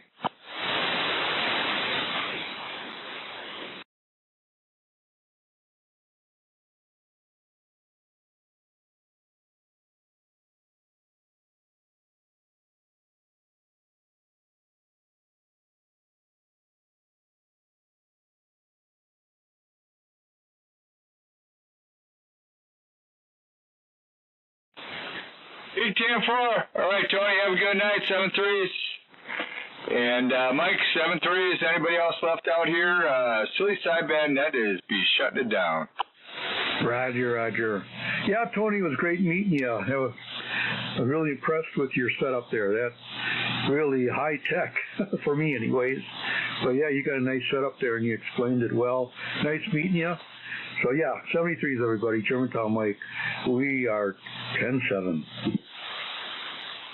Chick, 10-7, good night from 666. Have a good one. Have a good night, guys. Have a good night, 255. We'll catch you tomorrow. Maybe you'll be remoting, eh? No, I'm off tomorrow, so if I'm on, I'll be on the face. All right, sounds good, man. We'll catch you tomorrow. We'll be out there sometime. Sounds good, buddy. Mike, have a good night. Tony, you hanging it up?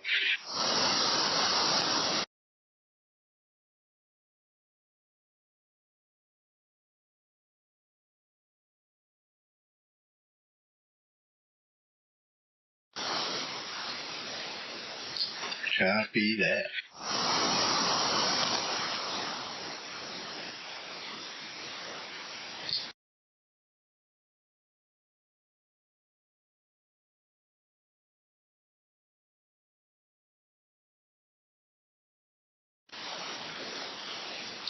Oh, sorry, dude. I doubled with you.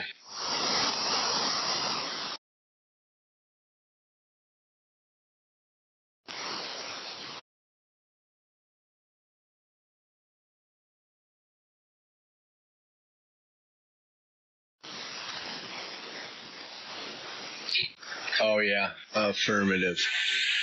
8250. Hey, that antenna switch company I sent you, is that something you knew about already, or is that new to you?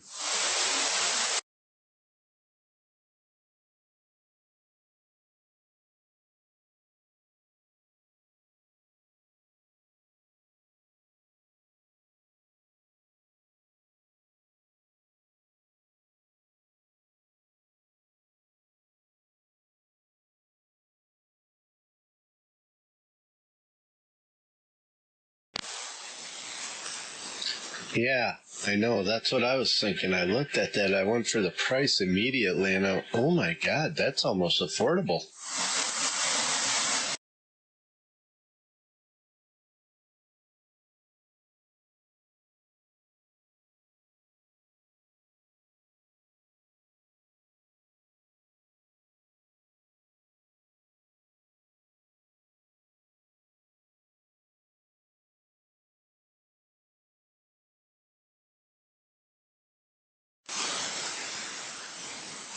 Yeah, copy that. But this company I just sent you today, that's something I can probably swing. And it looks like it pretty much has the same features as that Genius.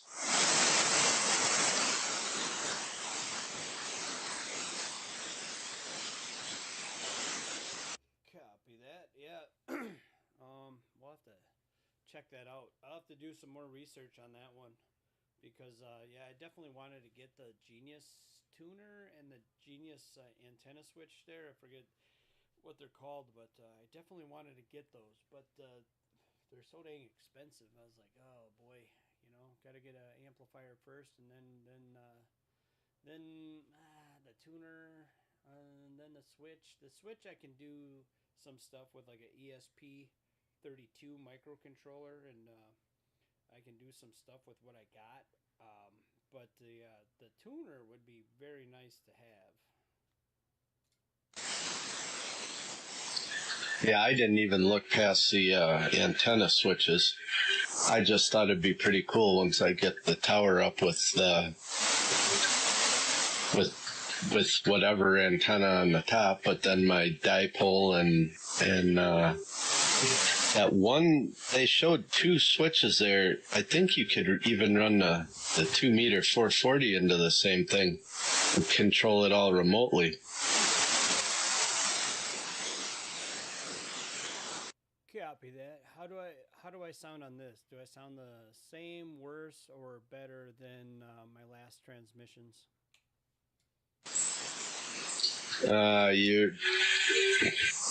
There's like a stutter in there. I wouldn't say you're breaking up, but it's there's a stutter. I don't like it.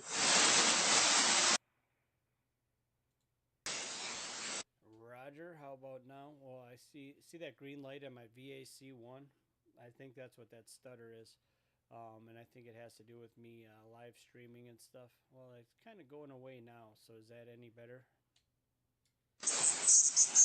Yeah, that's 100% better. It started doing it when you first started talking, and then it went away.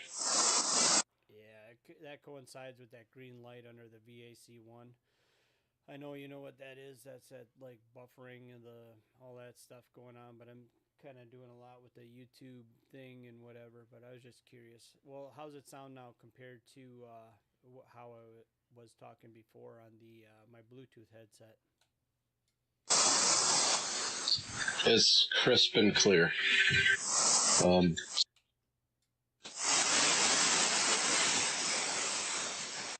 is that better or worse? Sorry, I kind of doubled at the very end of what you said.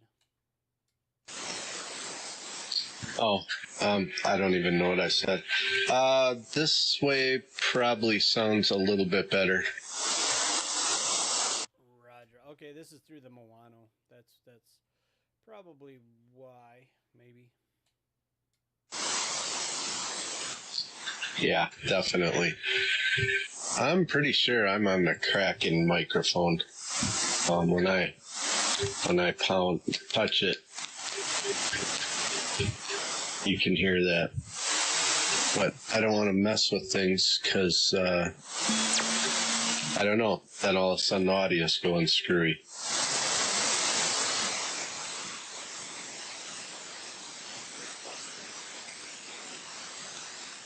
Yeah, copy that. I wonder. I'm like paying attention to my audio here on the YouTube thing, and it's seems like kind of high for what it is. I should be monitoring this. It sounds really good through the TCI, but I'm wondering if I'm getting more static through the through the regular Thetis program because it's all running and I can't hear that. That's all like behind the scenes type stuff. But I'm looking at the audio meters and stuff, and it's not like full quieting like what I hear.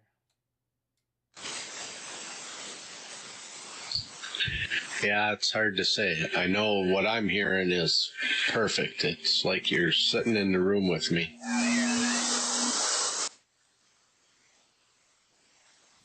Roger. I turned the gain down, and I think that's more like what what it should be.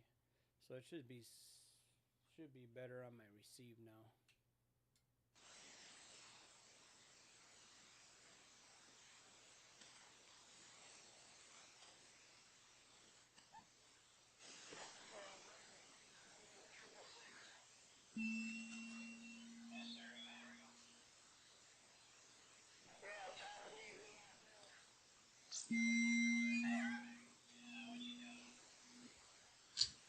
Dude, I really want to go back to the doggone broadcaster. I miss that. Yeah, I tell you what, having that Roadcaster is nice, man. I like the Roadcaster. Yeah, I should fix what I said. I like it when it was working right, but when it gets screwy, then yeah, like you were saying to Mike and LJ, people get sick of dealing with that shit and don't want to talk anymore. Yeah. I mean, I could sit there and play all day, but sometimes you just want to sit there and talk. And usually when you just want to sit there and talk, that's when like stuff's going haywire and you're like, gosh darn it all.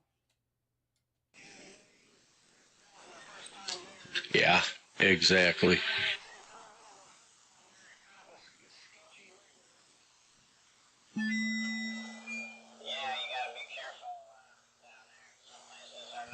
Wow, Skip out of nowhere. Holy cow. Yeah, that guy on AM or whatever. It's pretty weak right here. I barely hear him.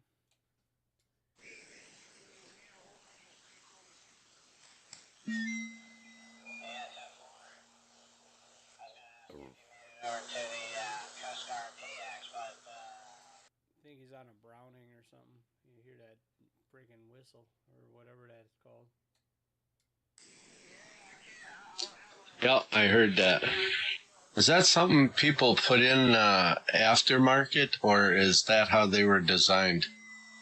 I think that's how they're designed, but there's like a capacitor in there that you can kind of play around with or something to make them sound different. I really don't know. I really don't know. I'd have to ask Ray or somebody that knows about them. Maybe LJ, but I don't know. I think that's how they are designed, but there's like a I don't know. There's a thing like where microphones where people hit the thing and it goes ding, and then there's that Browning thing that goes doodle-doodle-doo.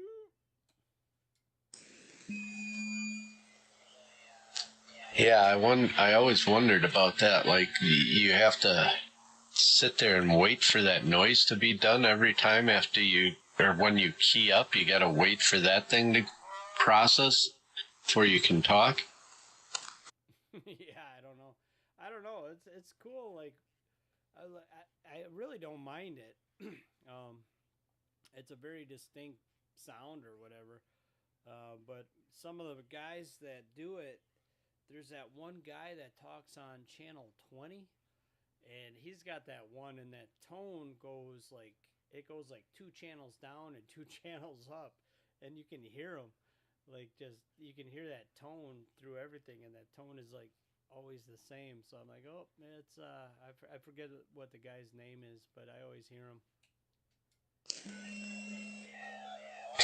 Yeah, that can get annoying.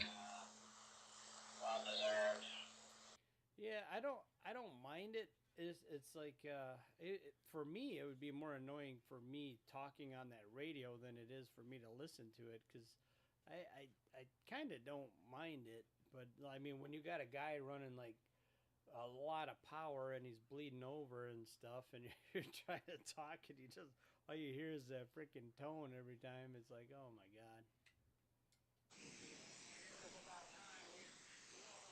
Yeah, I agree.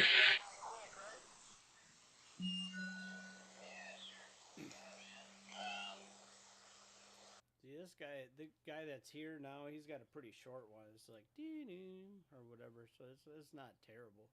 And then he's got such a weak state signal in here, so it's not bothering us now. But you know, if propagation was going, it might be a different story.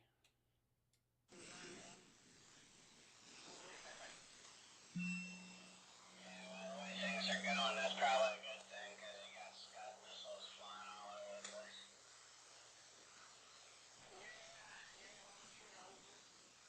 Yeah, I can barely hear him.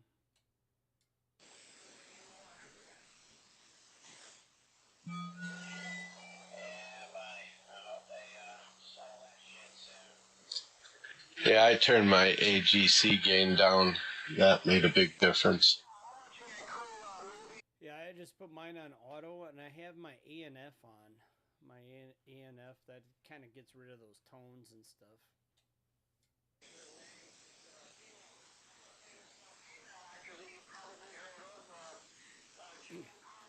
But I don't really hear him. Do you?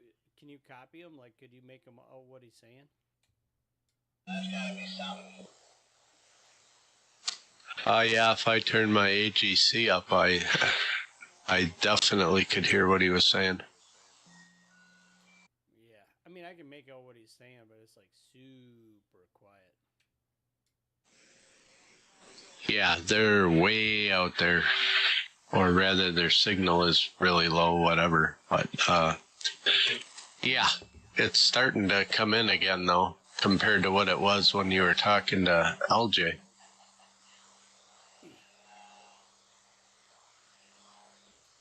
Oh, really? The whole time I was talking to LJ and Mike, it was really quiet. But I have a feeling my YouTube is not as quiet, so I gotta do some figuring here to get the YouTube as quiet as my to get my YouTube as quiet as my TCI.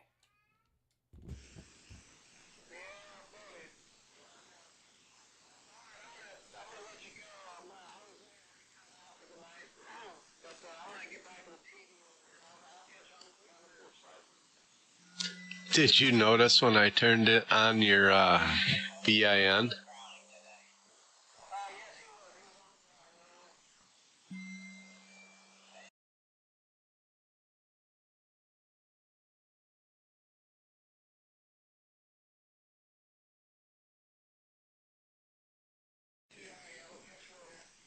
Oh yeah, it was off, and then you did something, now it's off again. But, yeah, I wondered if you noticed, because I was just sitting there sandbagging, and I'm watching your signal, and I look, and I'm like, oh, his BIN isn't on. He'll hear much better this way, or it'll sound much better.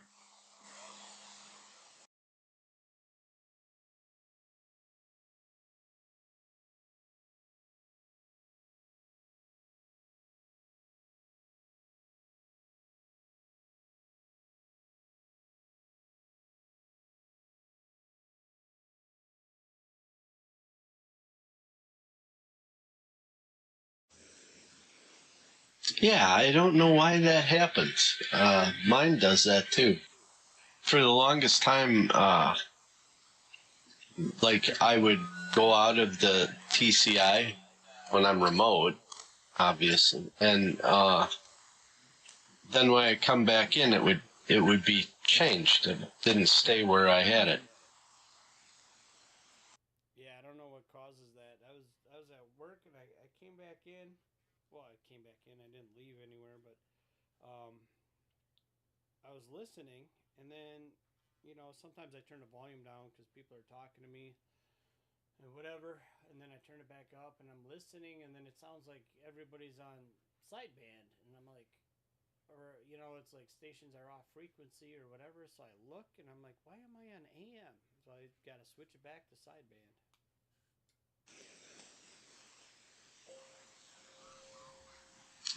Yeah, I have no idea why that happens.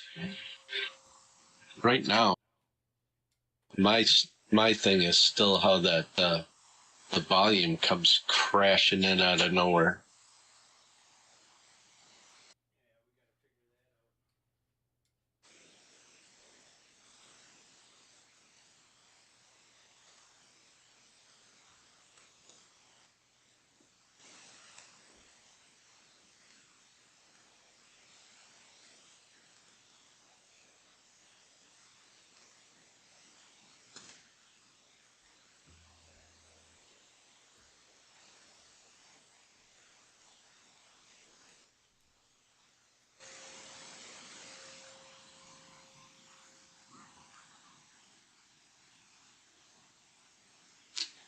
12 o'clock. It just turned Mason's birthday today.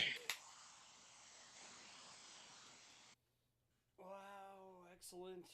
Oh man, they're getting so old. Where did time go, man? It's just like, this is crazy. Yeah, buddy, I know what you're saying. And Hannah and Mitchell will be the next day.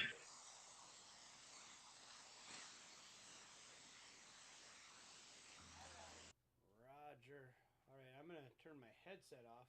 I'm gonna turn my speaker on my receiver here. So I'm gonna put the TCI away and just use the desk mic.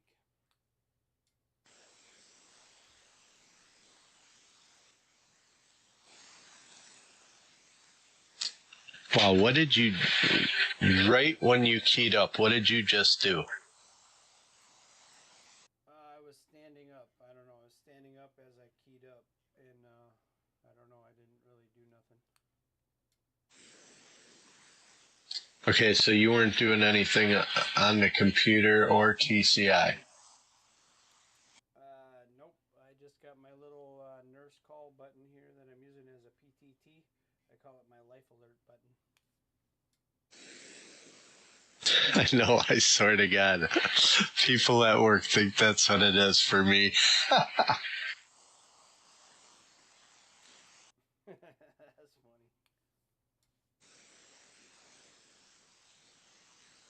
funny. Anyway, the reason I asked what you did is because right when you keyed up, in that exact instance, my volume just went crazy while you were talking, and then when you unkeyed, it went away. Yeah, wasn't me. Didn't do anything special there. Okay, well, I'm just trying to figure out what triggers it. No idea. I might be cutting out or whatever. I got that green light on and I'm talking through the regular microphone again. Yeah, I saw the green light, and you're not cutting out. It stutters, if you will. All right, I'm going to reset my virtual audio cable 1.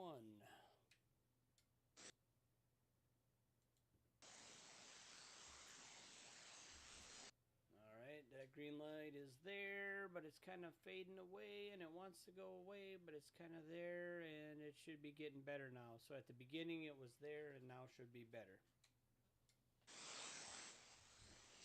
Yep, I watched you do it, and the transmission got better as that faded away.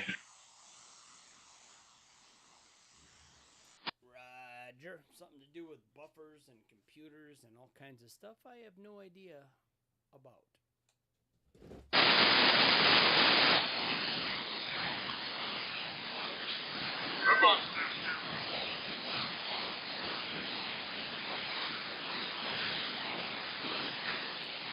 Yeah, there's definitely a lot more static on listening to this locally than on the TCI. The TCI is just absolutely quiet, and this thing I got static. So if I can get this as quiet as my TCI for the YouTube channel, then that'd be sweet.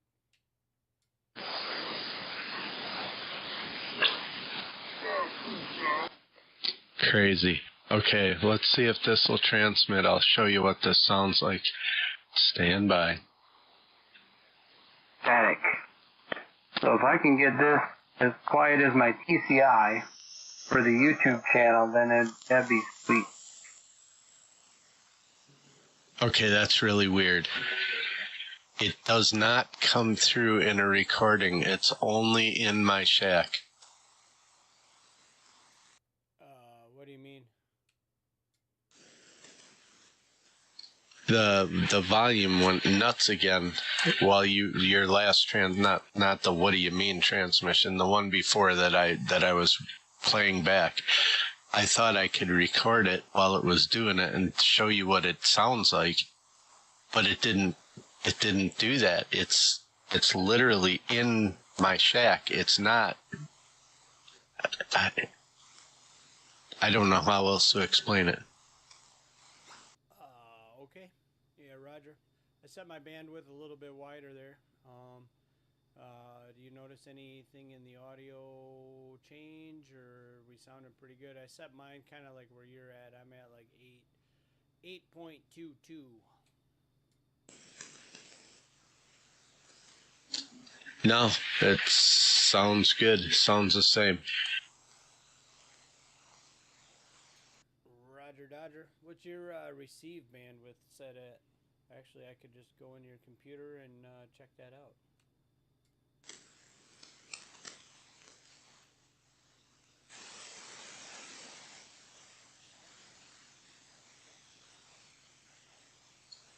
I'm way lower than you.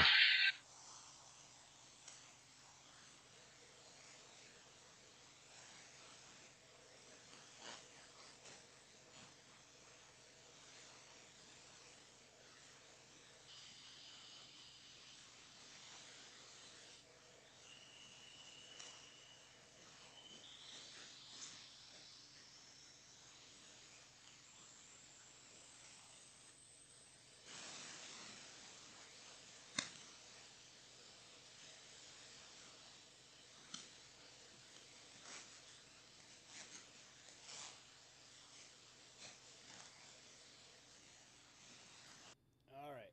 How about now? I set yours. I set your receive bandwidth wider. I had to wait till I transmitted, otherwise my audio would just feed back.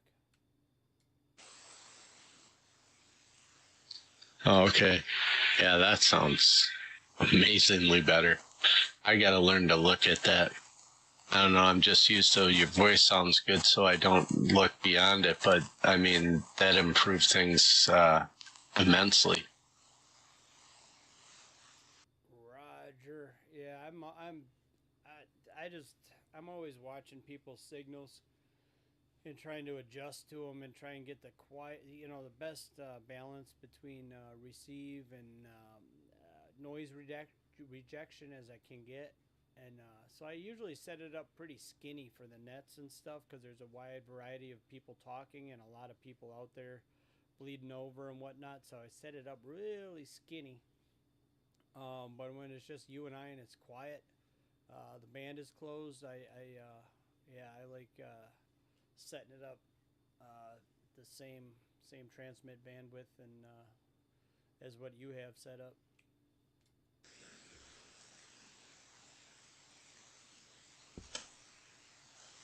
Copy that. Well, it definitely made a big difference. I wish everybody sounded like this. Yeah, but they can't transmit that wide, and you don't really want to do it when a band is open and there's other people talking on the sides of you, because it opens up your ears a lot wider, so it allows a lot more noise in. If you got people talking above you and below you and whatever, so when it's crowded, you don't want to be wide, because it's just a bunch of noise.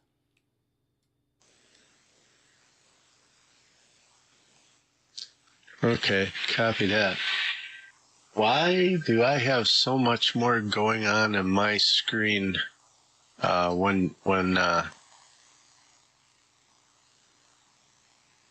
nobody's talking?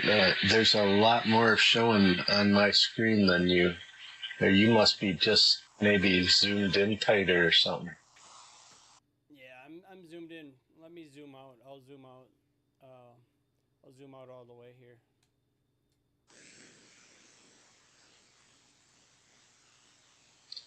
Well, no, I put mine pretty much the same place yours was, but like you can see people, the highs and lows or transmissions from people, and I seem to have more peaks going on than you, which is highly unusual. Yeah, well, I'm pointed south, so I don't know. It could be like the East Coast, maybe the East Coast, or the West is coming in, and because you're on a ground plane, you might pick more of it up. I have no idea.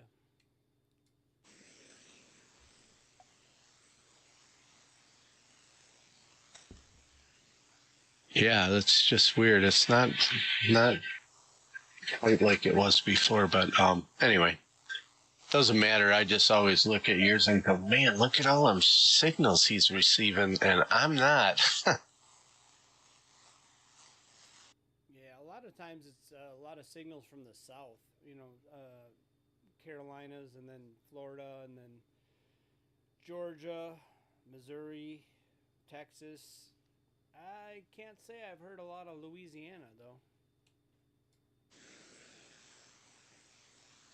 Yeah, that's true, come to think of it.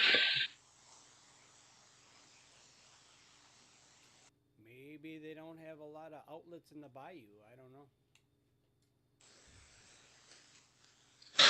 Copy.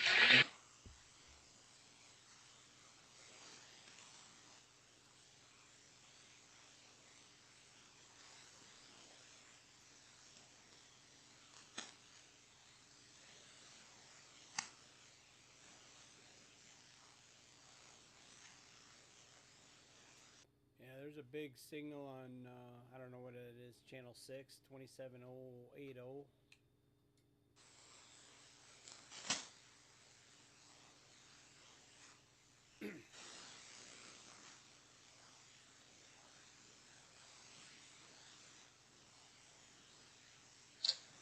Okay. Can you tell a difference in audio quality here or no?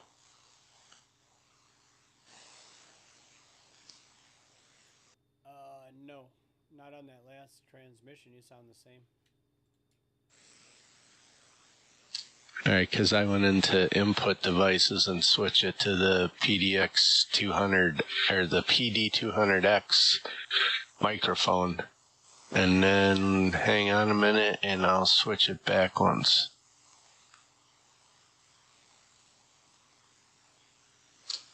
Okay, now this is back on the Kraken. Oh wait, it didn't switch. Oh yeah, it did. It's on the Kraken now. You can't tell any difference? No, now go back to the other one.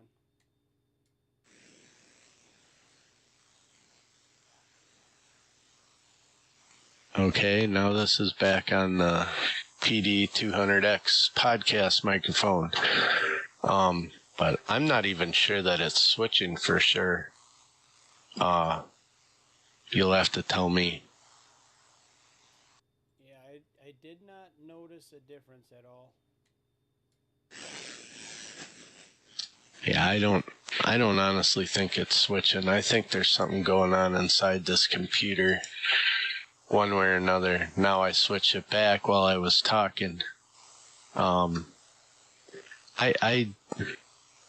I don't think this computer, the audio in this computer is working like it's supposed to.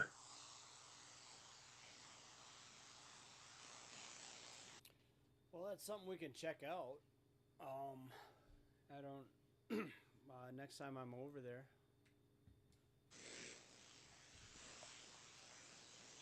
Yeah, copy that. I just like to figure out why I can't make the Rodecaster work like it's supposed to. And how it worked fine when you first hooked it up for me, and then it just seemed to get progressively worse to the point I was like, screw this, and took it all out and disconnected it. Yeah, I think you would be amazed if you got a new Rodecaster, because the audio routing on a new Rodecaster is it can do the things that you want the one that you have to do. It does more audio routing where you can separate the audio and have certain tracks go to certain places. It has more separation, more audio routing capabilities instead of combining it all into your master. Right. Yeah, I definitely want to be able to change things. I like the effects I got with that, the actual effects part of the Rodecaster.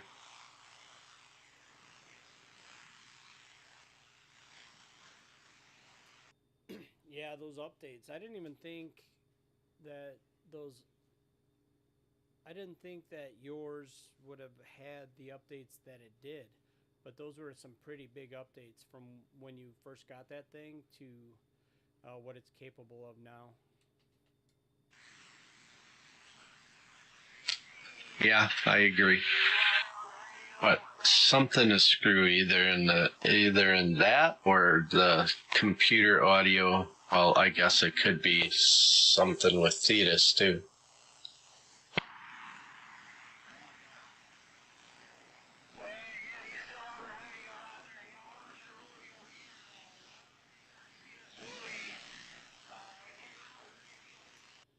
Yeah, yeah. You never know. Thetis is so complex, man. There's so many settings in there, and it's a lot of it's Greek to me. It's a lot of it's going to take a lot of time to for me to learn all that stuff.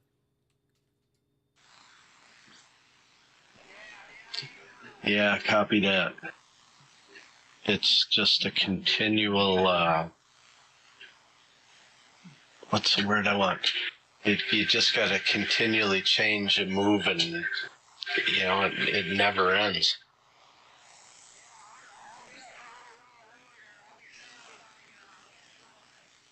Yeah, but it should. We should be able to find like a happy place and keep it. I don't know as far as like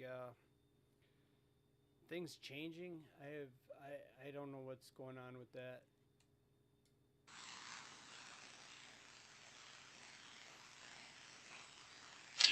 Yeah, well, what's frustrating is, like I said, when Roadcaster was hooked up, and I first had it, and I don't remember if it was before the update or after, but I was able to adjust, and I mean, you remember how many people kept commenting about, holy cow, that thing sounds really good, and then it's just started going screwy, and then I disconnected it.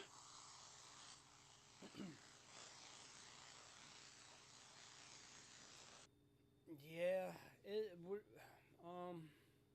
we're running all of that audio stuff through the same audio interface that's in the computer.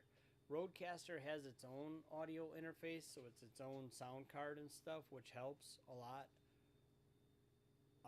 But sometimes when it comes to all the buffering and all the virtual audio cables and routing audio here and there and whatever, and then it gets kind of it doesn't work right unless you're using like separate audio devices, and that's getting outside of my wheelhouse. I don't know.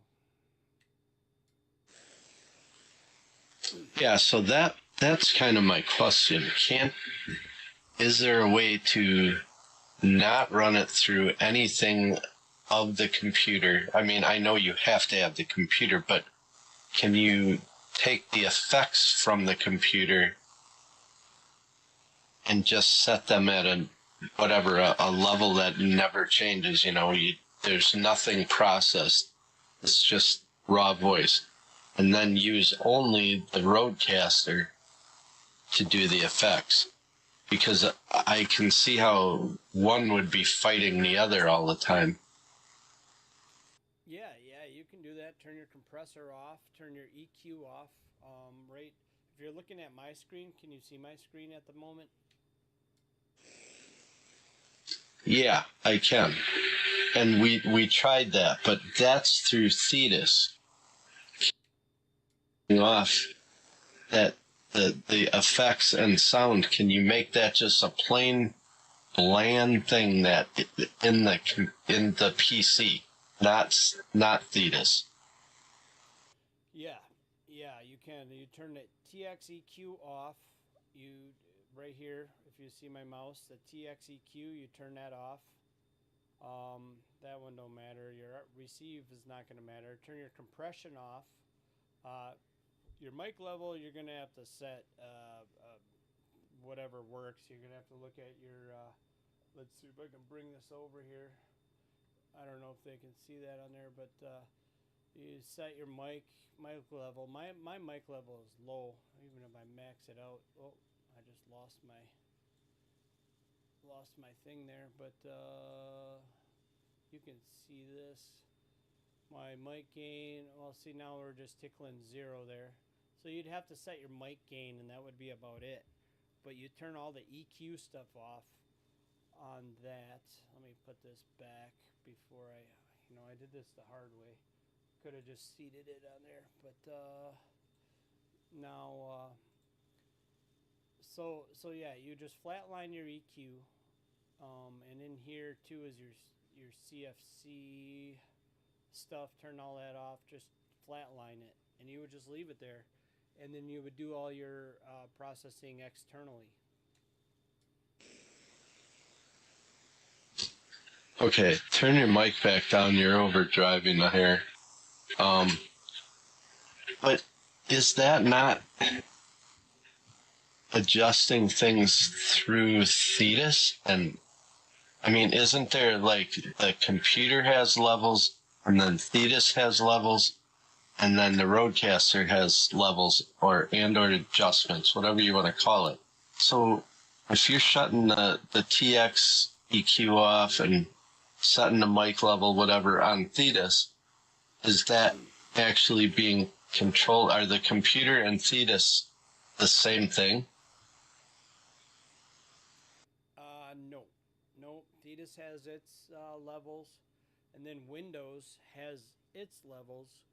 So you gotta the levels and all that is you gotta make happy. You gotta make it all sound good and clean, and however you want it to sound. But you gotta have.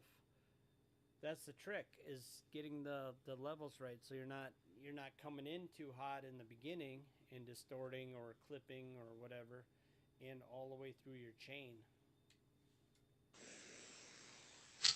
Right. So if you take a brand new Windows computer, it's going to be set at just a dead straight level because nobody's gone in there and messed with it. Said I want more highs coming out here and more lows coming out over here. When you get a brand new computer, it's just set right at at neutral, right? I forget what the name of that is called. I don't know, brand new, because Windows has like enhancement, audio enhancement stuff. So like they won't see this on the YouTube, but if you click on your sound settings and you go under your your microphone or your headphones, there's like audio enhancement stuff, and that could be on or it could be off. I don't know what a brand new computer comes in at. I have no idea. Okay, well, I guess I'm going on the assumption that everything would be off until somebody wanted to adjust the audio out. So I would think that you'd want to put it back to what it came new as, which would be 0 or neutral. It can't be 0 because then you wouldn't have any audio out. But you know what I'm saying. It's just a flat, there's no audio enhancements, whatever, I would assume. Yeah, I'm not an audio guy. I forget what that's called, but that dark spot on your Rodecaster, that is that spot. It's usually like, I don't know, somewhere like 3/4 of the way up. There's a name for it that I can't think of off the top of my head for some reason, but it's like there's usually marked on soundboards where it's like your something point. I forget what they call it, but there's a name for that. But I wouldn't go by that at all. I wouldn't even worry about that. What a new computer comes in at, they're not. I mean, I wouldn't. It's just, I don't know. I wouldn't worry about like a new computer settings or whatever. I think that's like pretty irrelevant. You got to adjust all the levels to work together. Okay, well, it's just my brain and my very limited understanding of everything here. And I pick up a little more as I go, but basically I want the enhancements of Rodecaster, because I liked that, and I liked what I was hearing on my output until everything went screwy. Yeah, the Aphex or whatever audio processing is probably going to be a lot better than what's in your computer, and it's probably going to deal with the compression and all that stuff. And yeah, it's just getting the audio levels. Yeah, I mean, if you think about it, your Moano microphone has an audio level on it. That is plugged into your computer via a USB C or a audio interface through an XLR, which then the audio interface is plugged into your computer through the USB-C. So you got an audio level there. If you're going through an interface, then you got an audio level there. Then you got the audio levels in Windows, dealing with that stuff coming in and going out. Then you got the audio levels in Thetis. So yeah, it's just I'm no pro for sure. I don't know nothing about it really. I just play around and try and get it to work. But you can play with that for years. You can play with your audio for years. But I mean, as far as the basics go and just getting the levels right, man, I just got to watch YouTube videos and you got to listen to yourself on the end and kind of just watch the levels anywhere you can see a level, because Windows has some levels in it where you can see the levels, and you got to play with the microphone level from the beginning all the way through the end. Right. And then, on top of all that, when you get everything sounding just right and you're happy with it, then you walk out and you come in the next day and start talking, and somebody's like, what's going on with your audio? Why does that happen? I don't know, man. Blows my mind. But I think it would have to do more on the Thetis side of things than Windows. But it could be like you save your settings. Okay, Windows should stay the same. Your microphone settings should be the same. Your Rodecaster should be the same. So I would think it's more of a Thetis thing. Whether it closed, whether you save the profile, whether it's something. There's so many things it could be. Like it's unreal the amount of settings and things around that. I don't know. I don't have the answer. I don't know. So this whole thing is live on YouTube right now? Yeah, it is affirmative. Okay, well, if somebody out there listening on YouTube can help a brother out, man, I could use the help. We had one viewer, but they're gone. So there's no viewers right now. Chicken. Well, damn. Hey, you copy that guy? Hello, hello, hello. Where are you at? And I guess my radio can't get out. Yeah, it's getting out. It's getting out. This is 144. Where are you at?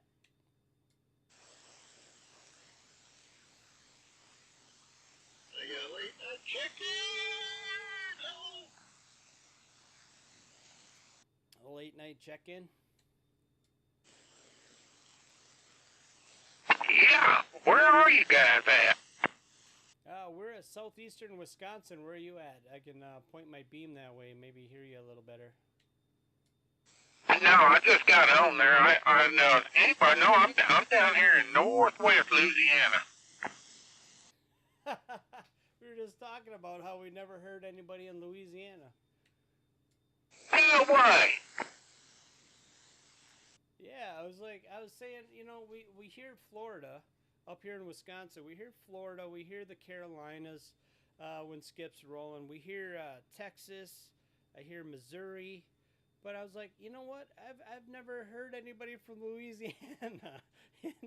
how odd is it that you come in from Louisiana, man? You're that's pretty cool. Yeah, man, that's good stuff there. The station number's 4100, personally Steve, and I'm down here about 50 miles northeast of Shreveport. That's the biggest town around anywhere. Copy on the Shreveport and 4100. This is 144. The name's Tony, and I'm around Sheboygan, Wisconsin.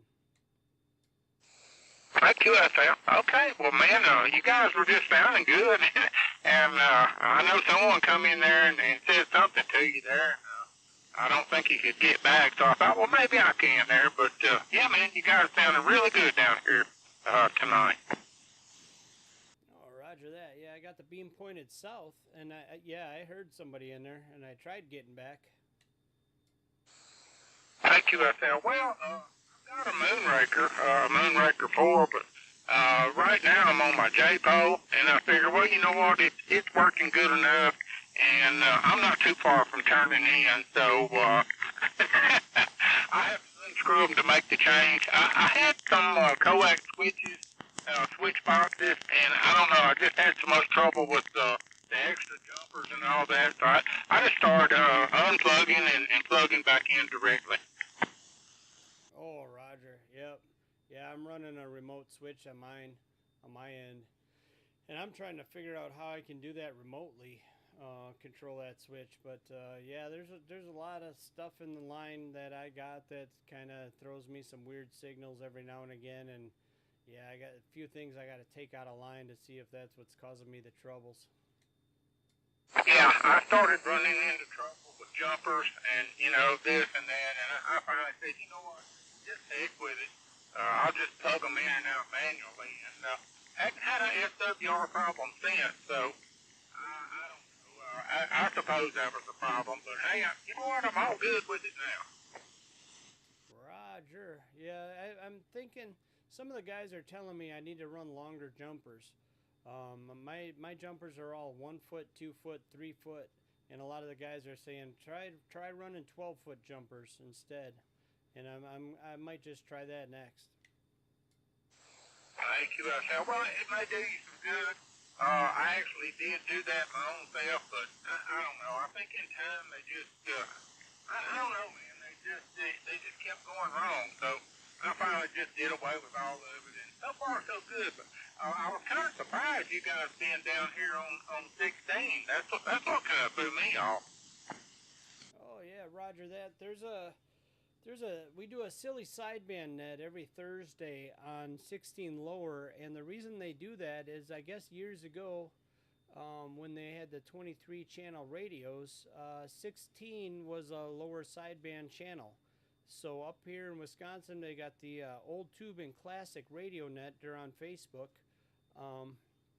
Southeast Wisconsin old tube and classic CB radio net. If you feel like looking that up or not, I'll leave that up to you. But they run classic radios up here in this group, and they going back to the 23 channel radio days, they do a silly sideband net on Thursday nights around 7 Central, and so they use 16 lower like the old days. Thank you, man, that's great to know. I'm going to try to tune in. I've got a few old 23 channel radios, you know, that hey, man, need something to do with them. And yeah, that's good. I'll finally try to tune in and catch up with you guys. All right, yeah, they're SE Southeast Wisconsin Old Tube and Classic Radio on Facebook. On Wednesday nights, 7 p.m. and Thursday nights, 7 p.m. On Wednesday nights, it's on channel 21 a.m. and on Thursday nights it's on 16 lower.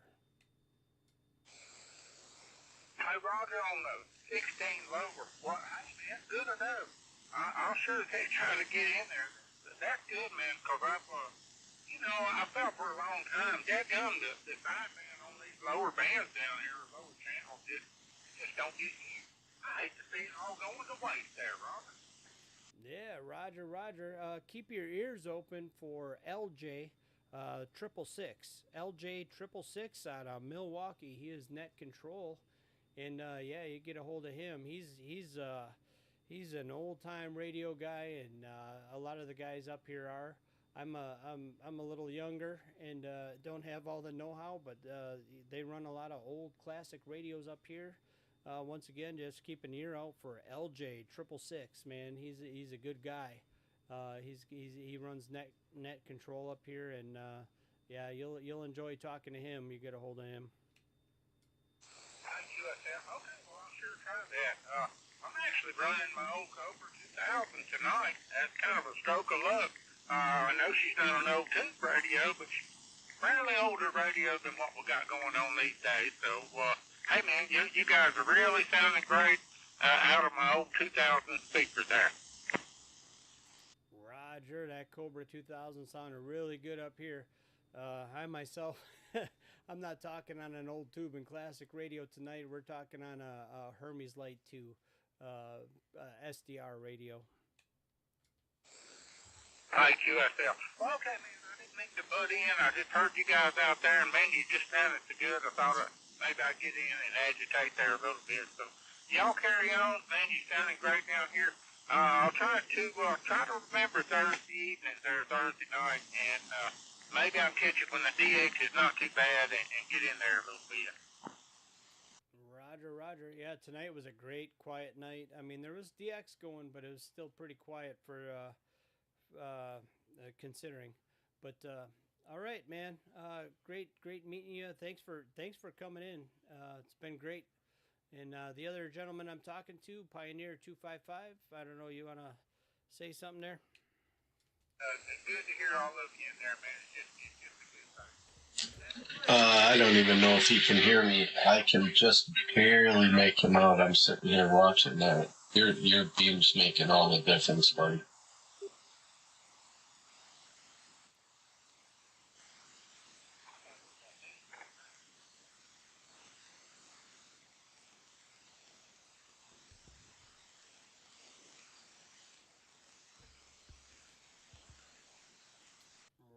Roger. Have a good night, Louisiana.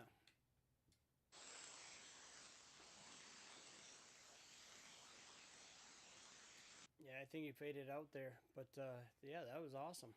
That was great. Yeah, buddy. That beam makes all the difference in the world, though.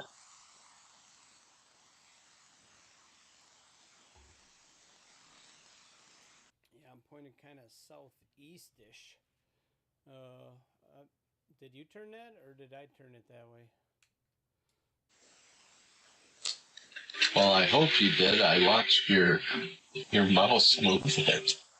It wasn't me. Copy that. Yeah, I don't know. I should probably turn on my map. I like this map is insane. It just let's see where Louisiana is and see where it points my boom. I keep saying boom. Points my beam to. Okay, there's Louisiana. He said Shreveport. Where's Shreveport? Let's try and find this.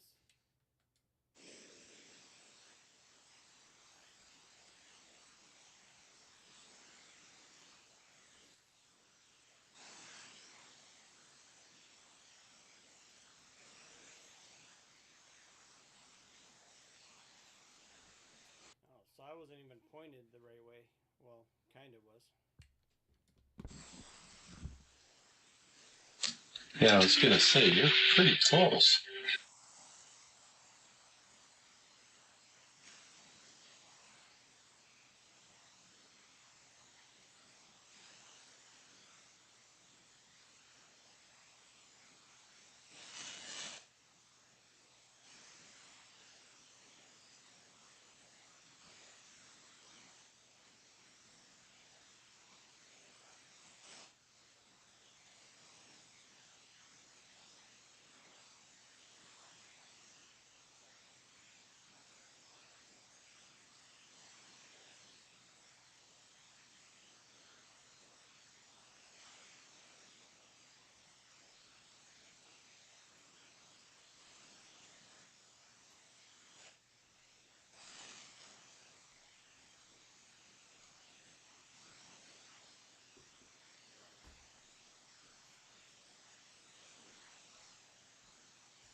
he had to go use the little boy's room and grab a beer. Yeah, I guess I was pretty close. I tell you what, just owning this beam and turning it around and learning where the different states and stuff are. I'm gonna learn a little bit. Oh, here's Shreveport. Yeah, that's a little bit more west. There's the map.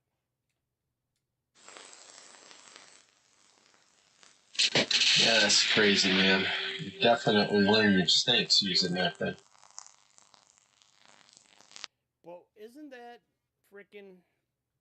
Would you say that's irony or ironic? We just literally, I don't know how many minutes ago, we're talking about how I never heard anybody from Louisiana. Yeah, and all of a sudden there he is. Yeah, that's kind of freaky, actually. Oh, man. Normally I'd blame that on AI or something listening to the phone, but I don't think Fetus is quite that advanced. Oh, yeah. I don't know, but that's cool as heck, man.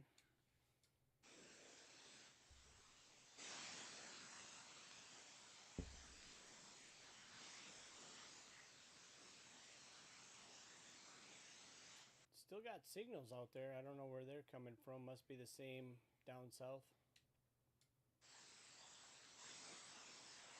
Did you hear that one guy that came in before 4100 came in? I think I was talking over the top of him. I just heard something when I was talking, or when I was done talking. Oh, okay, copy that. Yeah, I heard him, and I tried getting back to him, but I don't think he could hear me. But he probably heard us because he was on sideband, and I could see his signal, and I could make out what he was saying. But I tried getting back. I don't think he was hearing me though.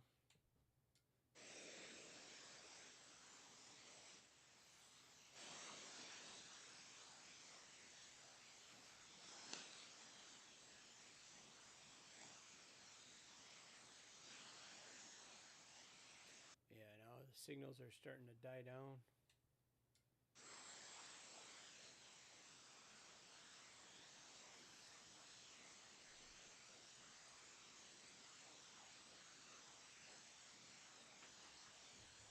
Oh, let me turn on my second receiver and see if I can see where some of these guys are coming from.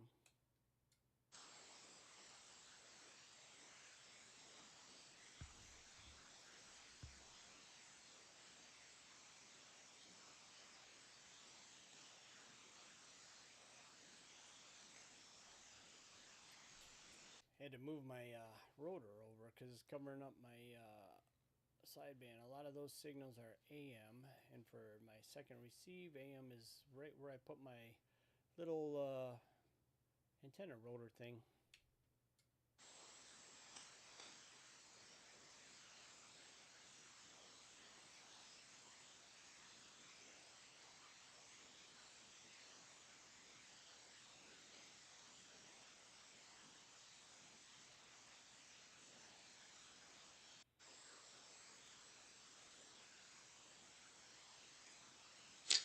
How did you determine a lot of them were AM?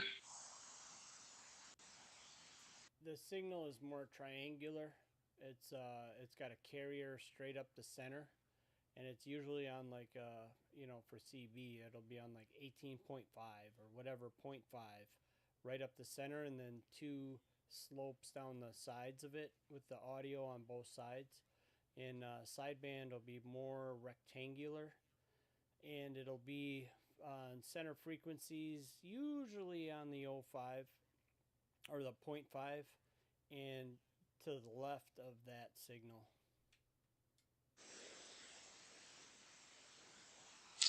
Okay.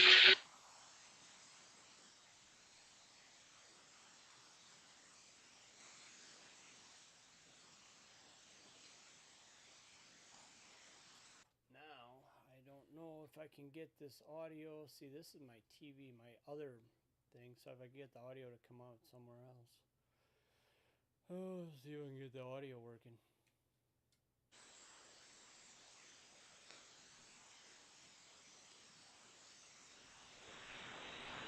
Yep, got her working. Okay, so this volume is for the second channel. This volume's for the first channel. So I can hear this audio down here now.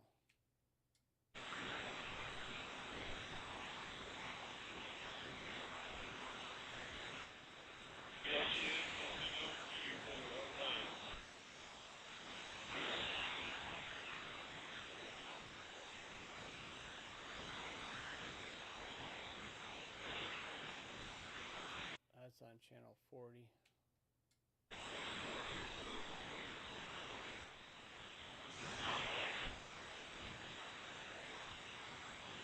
And see what you think about it anyway. Come on. I don't have a radio I can even remotely hook to that thing. This radio does 100 watts. I ain't trying to put that there. It's definitely down south. I don't know where. Put it on the shelf next to the other one. And call it good. Yeah, one of these days I gotta figure out how to do that. Well, I was going to say, when you come, I can hook it up to a cable radio over here. Let you see what it's doing.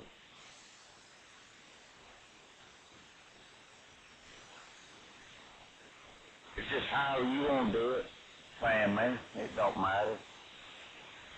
But, yeah, it ain't going to hurt nothing being on the shelf. You ever decide one day you hook a radio up to it, though, you'd be able to hook it up and exercise it, run it.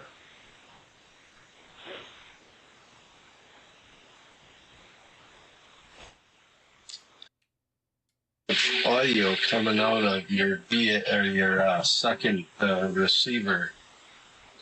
That's your VAC2 isn't turned on. I turned on my VAC2 right here.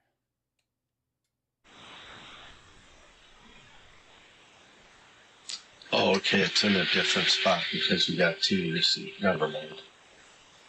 Roger, roger.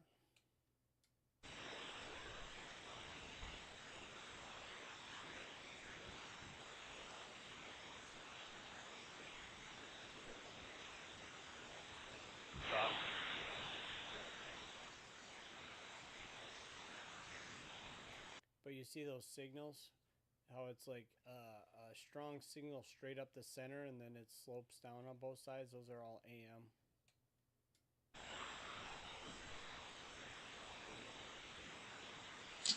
Okay. I'm going to go up to channel like 30 and we'll see if we can see any sideband, and I'll show you a sideband one.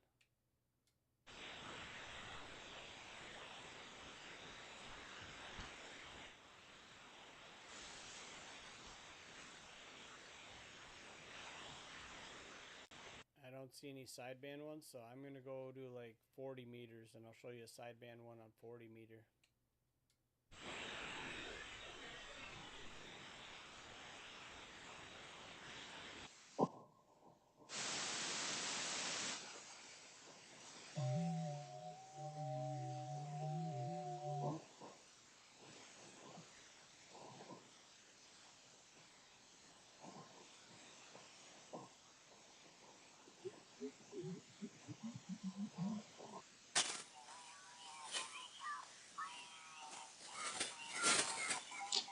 Yeah, I just thought of something. There's no way that you can use two different antennas with doing this, is there? Thanks for running that. This is Kilo 7, Echo Alpha Yankee.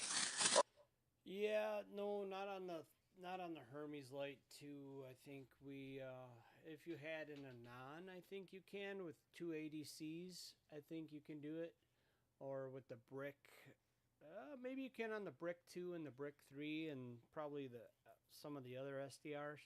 And something I didn't think about, but we're talking sideband. So the signal you're looking at with me talking, that's a sideband signal. There, so. All right, George, I'm going to break with you. Right, everything left of center. I'm going to break with you, and I'm Yeah, well, that's lower sideband. Upper sideband's on the other side. Echo 7, Whiskey. Okay. Victor. Miles, you are a 5'9" down here in the Washington State. Over. Yeah, we got Washington State on 40 meters.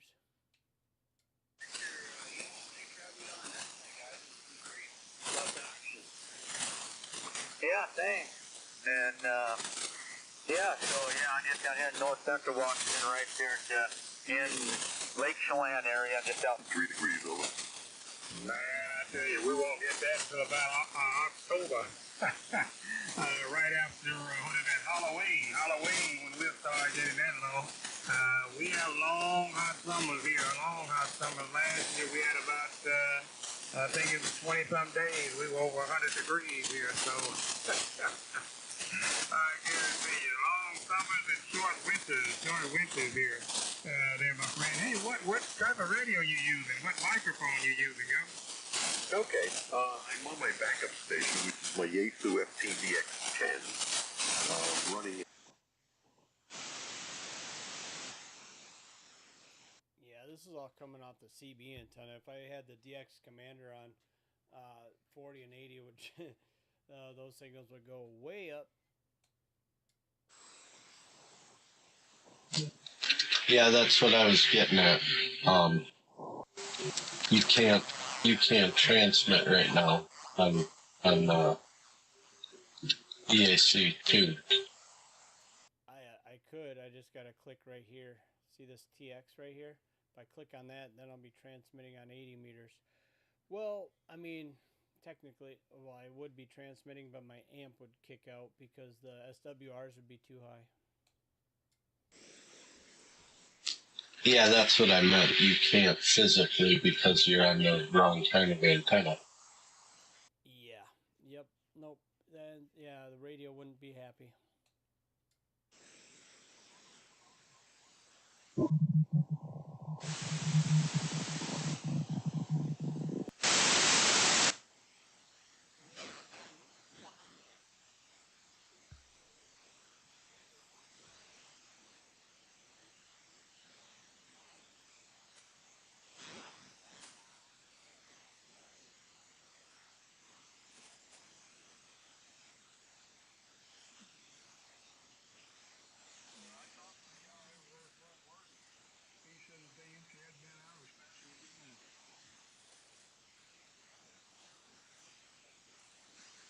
Ain't no moon drops coming out here.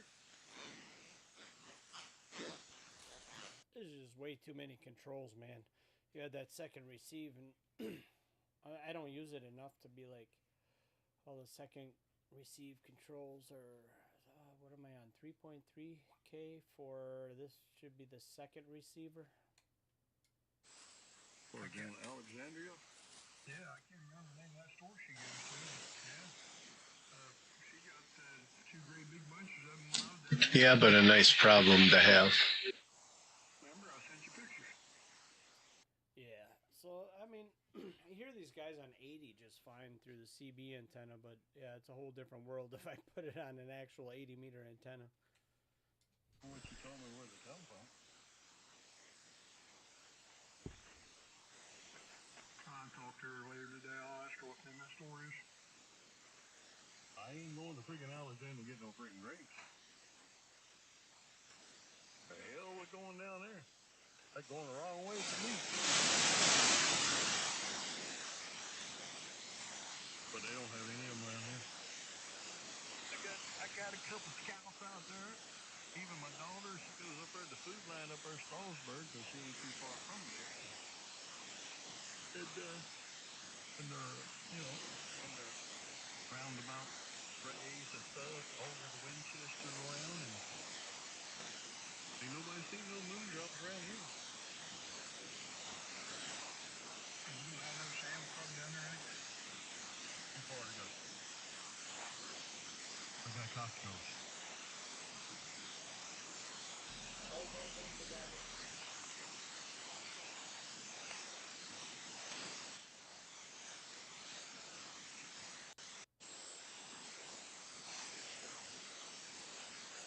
Yeah, anyways. Well, that was fun anyways.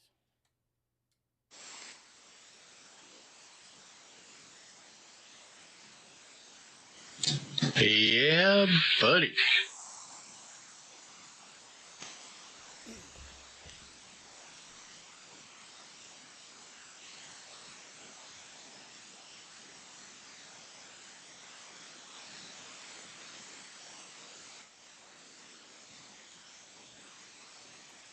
Here we go, back to normal single receive. I got this dual receive right now. It's a lot for my little brain to deal with.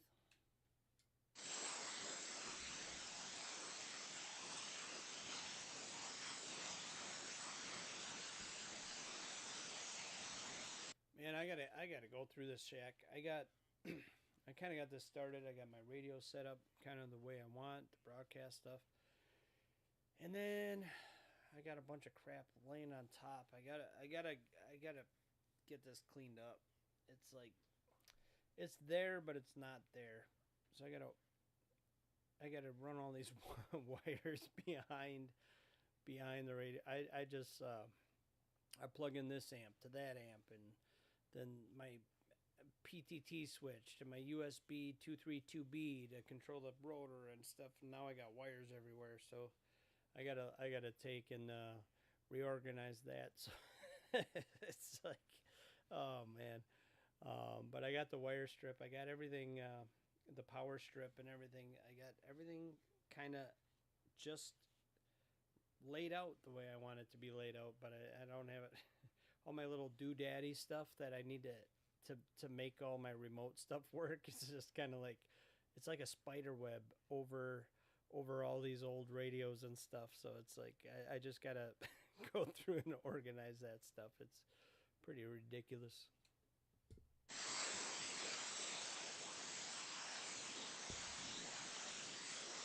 Yeah, I hear you. I got that. Those 2 amp kits that I bought, the cables I made for this amp, they're just laying on the floor all over the place. It's a big mess.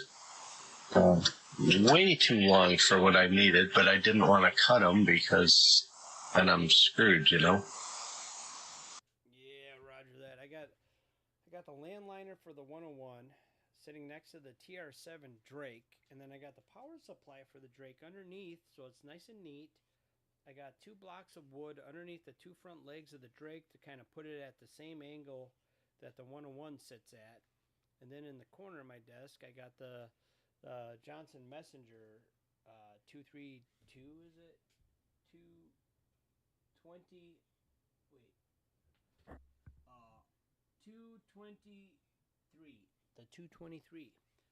Johnson Messenger sitting there just waiting to be used. Which is sitting next to the Siltronics 1011D, which is also just sitting there waiting to be used, and the National Model NC 183D sitting here. Man, I gotta get these things. I gotta get these on the air, man. But I can't operate these remotely, so I can't really use them on the net because when the net's rolling, I'm at work. I'm sitting there busting my hump over there in Grafton. Yeah, that does suck, but that's part of the old radio thing. You can't remote them. Well, I wouldn't say can't. See, as far as remoting them, like, you could do it. You could do it, and it'd probably be a little easier than you think. Especially with the landliner and stuff on the 101. I just probably wouldn't want to be running my tube radio on all the time. You could come up with a harness for your mic that is very clean and run Vox on the radio, and then I could remote my audio into that and run it that way. But as a remote operator, you'd want to be able to kill your signal in case something happened, where like suddenly noise was introduced. I would need a way to like kill the signal. You know what I mean? Yeah. That sounds like a whole lot of technical mess, if you will. You should bring up your Windows and go on this Hamcore website.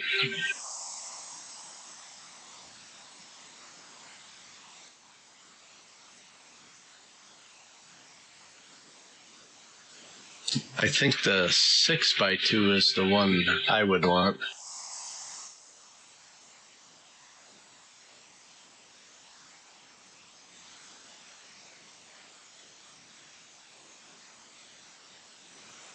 Yeah, that's like that Genius antenna selector. I don't know what they call it. What did you say the name of the site was?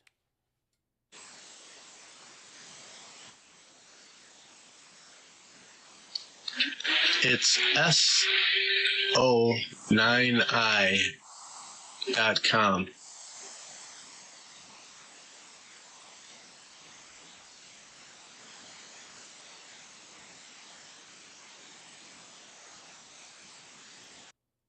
How did you come across this? If you had any idea how many different ham radio and 11 meter groups I am in, it just showed up, man.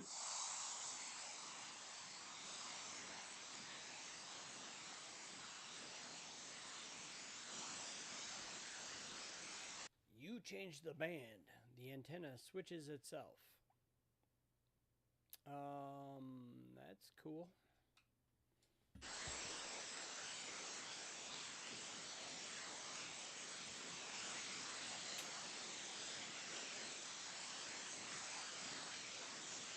Yeah, that one all the way on the right. Now the one, that one, yeah. I think that's the one I'd want because you can run two different transceivers at once.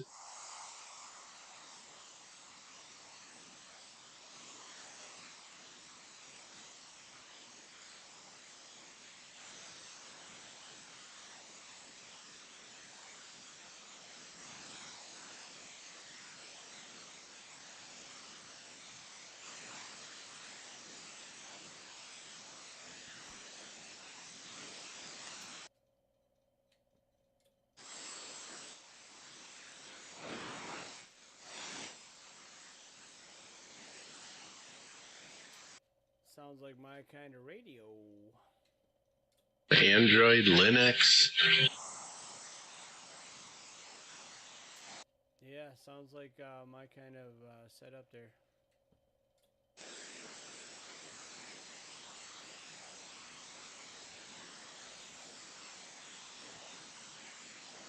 Roger. Did my signal change at all? I don't know. I'm not looking at my meters. I have the website up. Roger that. Yeah, no big deal. I was just curious if you noticed any difference. Nope, sounds the same.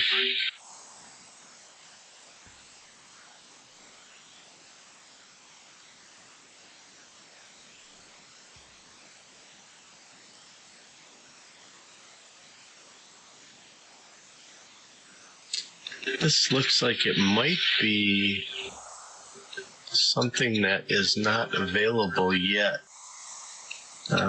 Pre-order be first kind of thing that I have here. I don't know how you got to where you're at. I cannot do that. Products, maybe.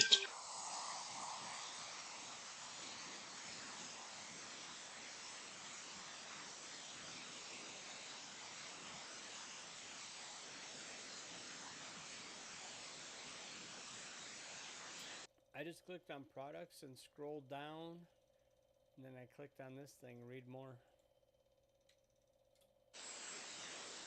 Oh yeah, I got it now.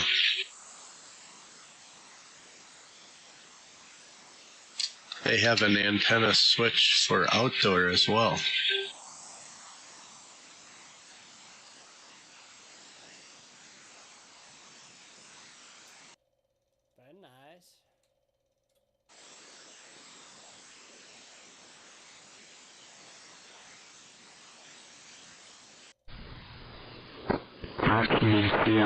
maximum power. 4 kW.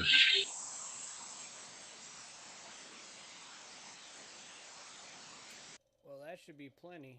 That should be plenty.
What's going on? Oh, nothing. Just trying to tune this thing. Test 1 2 1 2 1 2.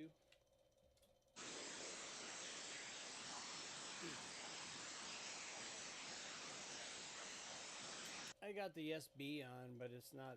Oh, now my pure signal is on as well, but it's my pure signal is not so happy right now. There it goes. It finally kicked in. Yeah, it's SB really ain't doing nothing. Yeah, I would stop doing that, man. In my opinion, I think that needs to be shut down, taken out of line, and shipped over to Ray's. Yeah, I think you're right, because audio. Yeah, it ain't doing much.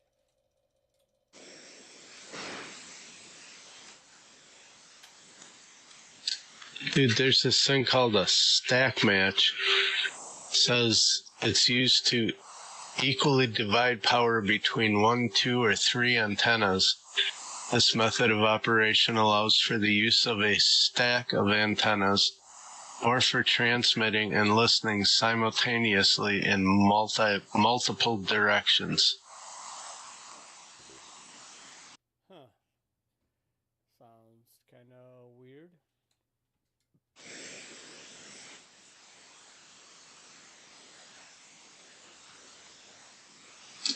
Yeah, I think it's for your beam, because it's got antenna 1 and antenna 2. I think that's what it's meant for.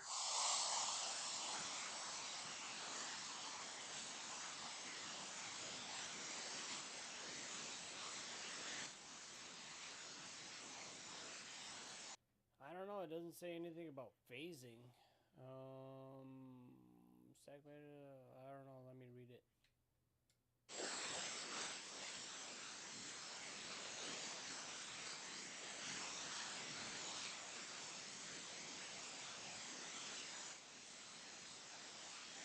Share antennas between 2 receivers.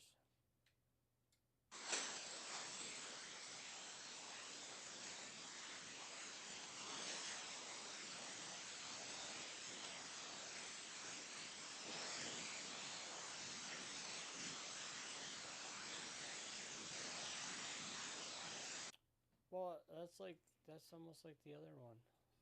I don't know, man. I don't know. I don't get it.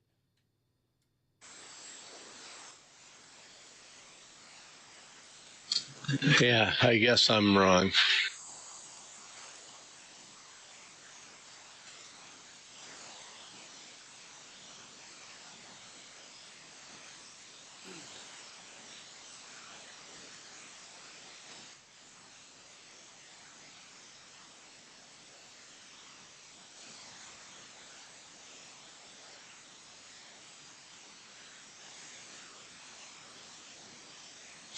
Almost have to call him and ask him what that stack match is all about.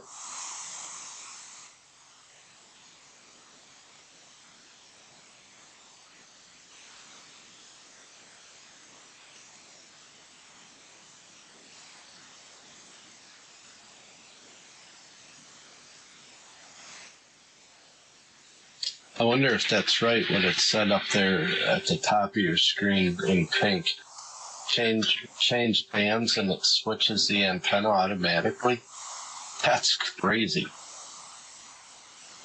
Yeah, I gotta find out more about that. Is it like through the voltage of the radio? The radio puts like an output voltage for band selection usually. Um, does it need that input or does it just RF sense it? I doubt it's RF sensing, so it's probably you got to run a cable to a control box, not to that switch, but to a control box that switch is connected to, and the control box will switch.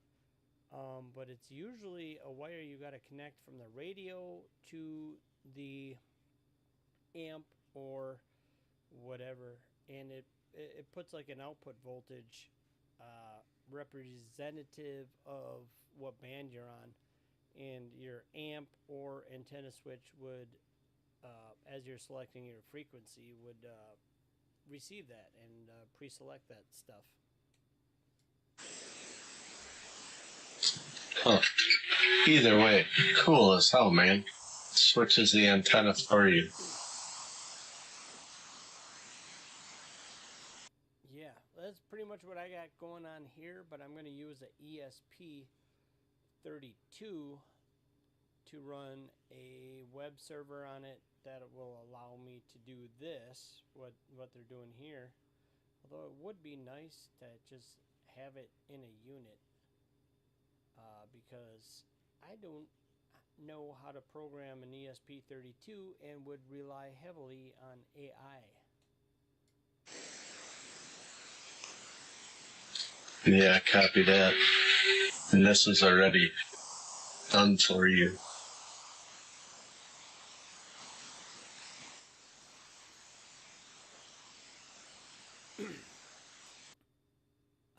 I like that 6x2 though.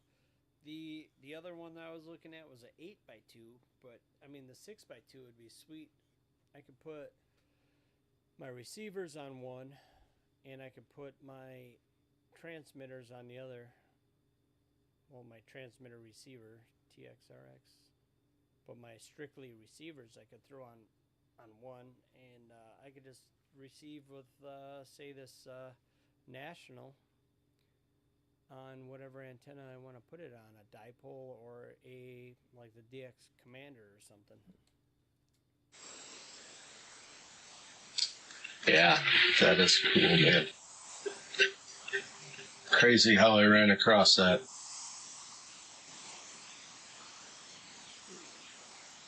Yeah, but these are more digestible prices. Although I don't know what are these in pounds, or I don't know what they do in Poland or wherever this company is. Euros. It looks like euros. 409 euros.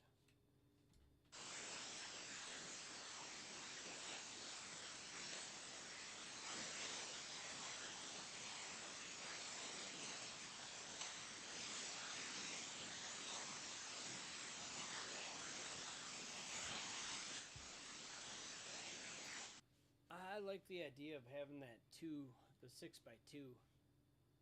I like the idea of having one set of radios on one. So I'd have a switch hooked up to that switch. So I'd have like a set of radios on the one side, and I'd have a set of radios on the other side. So I could receive on one antenna and transmit on the other. I need a switch, but I need like a SDR switch, something that'll cut out the receive antenna when I'm transmitting, something like that. Okay, I'll bet they make it. And just mention that 579 euros is $470.90 in America. That doesn't sound right. Well, maybe, no. Usually it's more American dollars for a euro, isn't it? I don't know. I just asked how much 409 euros is to American, and that's. Oh, you did 409 and wait, what is it? 409 euros is how much in American? 470. It is more, and I told it the wrong number. I was looking at the 6x1. Roger. Okay. Yeah, when I made my donation to Kurt, that was in euros, and I swear it was more. I mean, there must be some crazy stuff going on in the war if it changed that much to the other way, but that's still a good deal.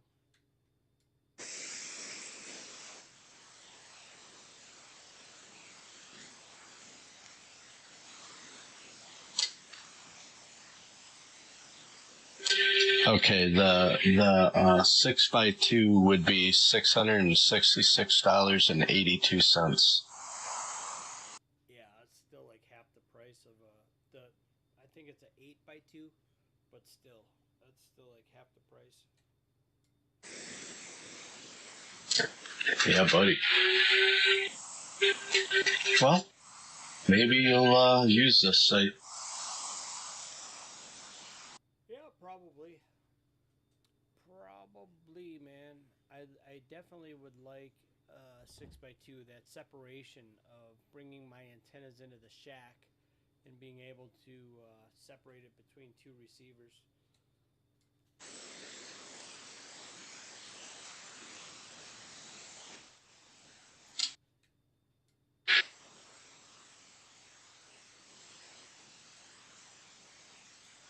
Yeah, so you can only listen on one antenna on one receiver. So if you got antenna 1 on receiver 1, then receiver B or 2 cannot go to the same antenna.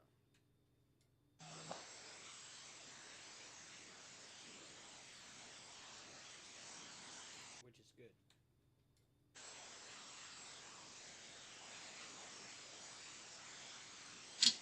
Say that again. You plug in all your antennas to it, and you plug in 2 radios to it. You cannot select the same antenna on both radios, which is good.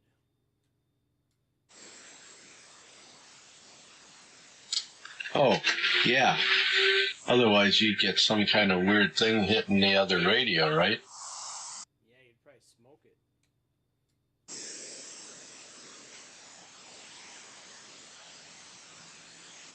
You'd probably smoke the receiver on the other one. What's crazy is they can run it, and it all can go through that little box right in the same, 12 by 6 area, and it doesn't affect it? Oh, I'm sure there's some kind of effect. Surely won't be the same as just running a direct wire or a coax.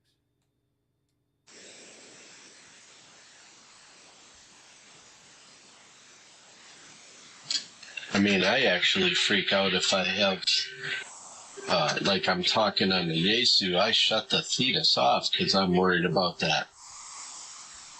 Yeah, it's probably a good idea. It'd be nice to be able to just have like an attenuation of some sort on it so you can still use it. If you had an antenna switch on the Thetis, where you could just set it to your dummy load or something like that, then you could still use it, and you could use the Thetis to, even though it's plugged into a dummy load, would receive enough of a signal where you could see where your carrier is and see your signal, because it's just that close. So I mean, if you got a dummy load and a 2-position switch, you could just switch your Thetis to something like that, and you could monitor your signal kind of going out or whatever. Which would be very nice, except I don't understand. The dummy load isn't for the receive end, it's for the transmit end, isn't it?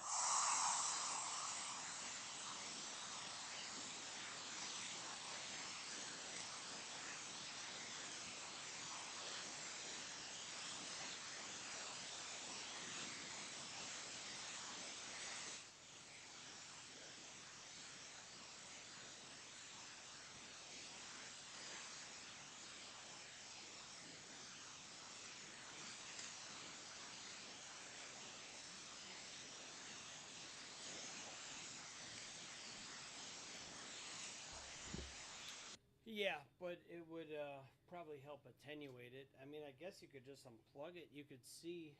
I mean, I guess I could try it too, but you could just unplug the radio and leave no antenna on it and see if how strong your signal is from like your FT2000 into it. See if it's attenuated enough, and maybe just throw like a 50-watt dummy load on it, just to kind of, I don't know if that would help attenuate it a little bit more or not, or if that would, but yeah, then you could still see your signal. Right, copy. That just makes me kind of nervous. Roger.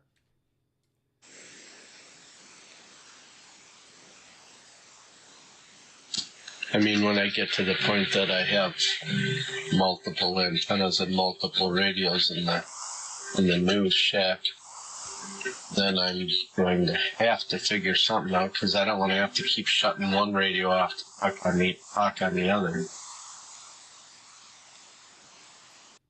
Yeah, understandable.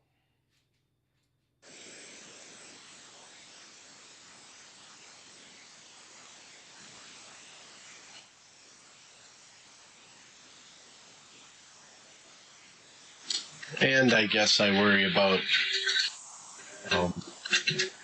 the antenna only being 10 feet over the top of my head, so there's a lot of RF floating around there. Roger that. Yes, sir.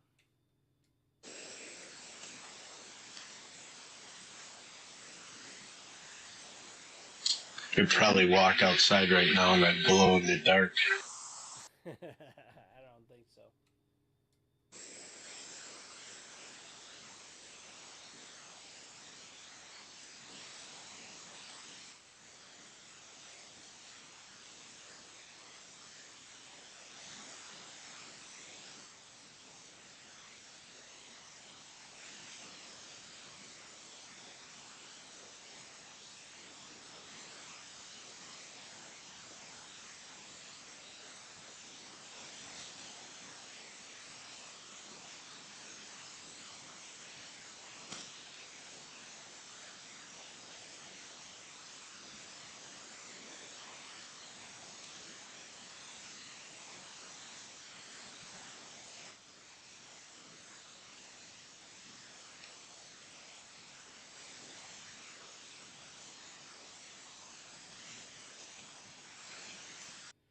I don't know, man, but I should probably get some sleep. I still feel like I could sit here and talk on the radio, which is good. I'm not like too tired, but at the same time, I don't want to wear myself out for the weekend. Tomorrow, I think will be regular hours, 2 to 10, I would imagine. Okay, cool. You won't know about the weekend until tomorrow when you get to work, right? Yeah, typically, but I didn't sign up. Sarah doesn't want me to work. We're gonna go out and do something. Copy that.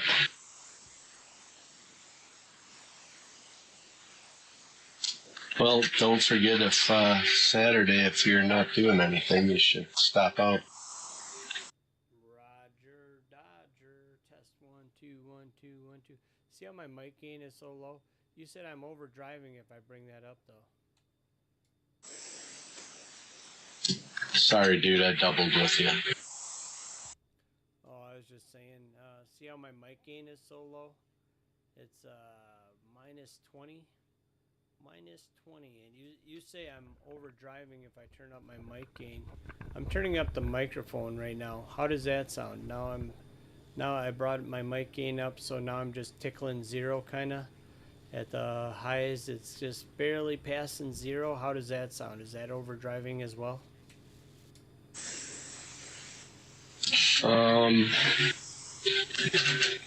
Your voice isn't overdriving, but it picked up, I don't know, it sounds like you got a fan in the background. I can hear much better now. Yeah, roger that.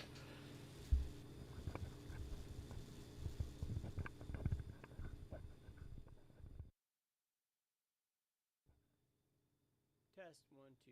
This is the lowest setting I have on my microphone. And I'm not talking now, I'm talking.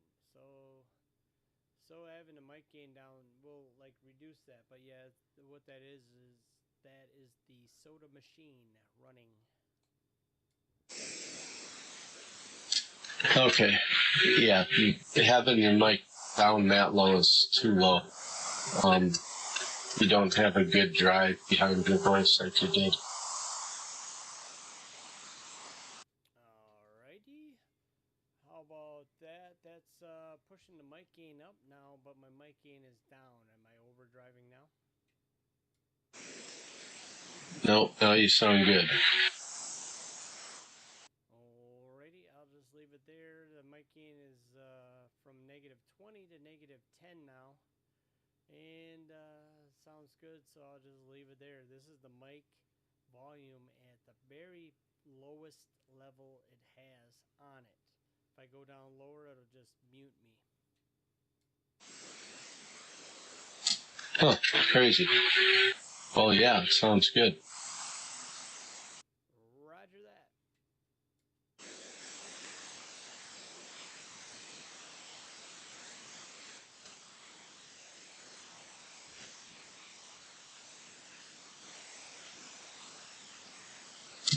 Alright, dude. Well, for some reason, your sister is bothered by the fact that if she gets up and I don't, that's not allowed. So, I will for sure be up by 6. Because that's when she gets up. Copy that. I don't know, maybe I'll be up at that time, maybe not, I don't know, but you'll probably be doing things around the house or whatever. Shoot me a text if you're up in the shack or whatever. I'll probably leave, since it's such a quiet night, I'll probably leave the volume on the radio, and see, I'll probably turn it down a little bit, but I'll leave her going, and we'll probably talk to you tomorrow. Sounds like maybe they'll have the coffee clutch thing going, I don't know, we'll see. Yeah, their idea of early and coffee clutch, coffee clutch to me is like 7, 8 o'clock. Their idea of coffee clutch, I think, is like 11. Yeah, that's true too. That ain't true. I should probably quit this live stream, hey? Yeah, I don't see it serving any purpose anymore.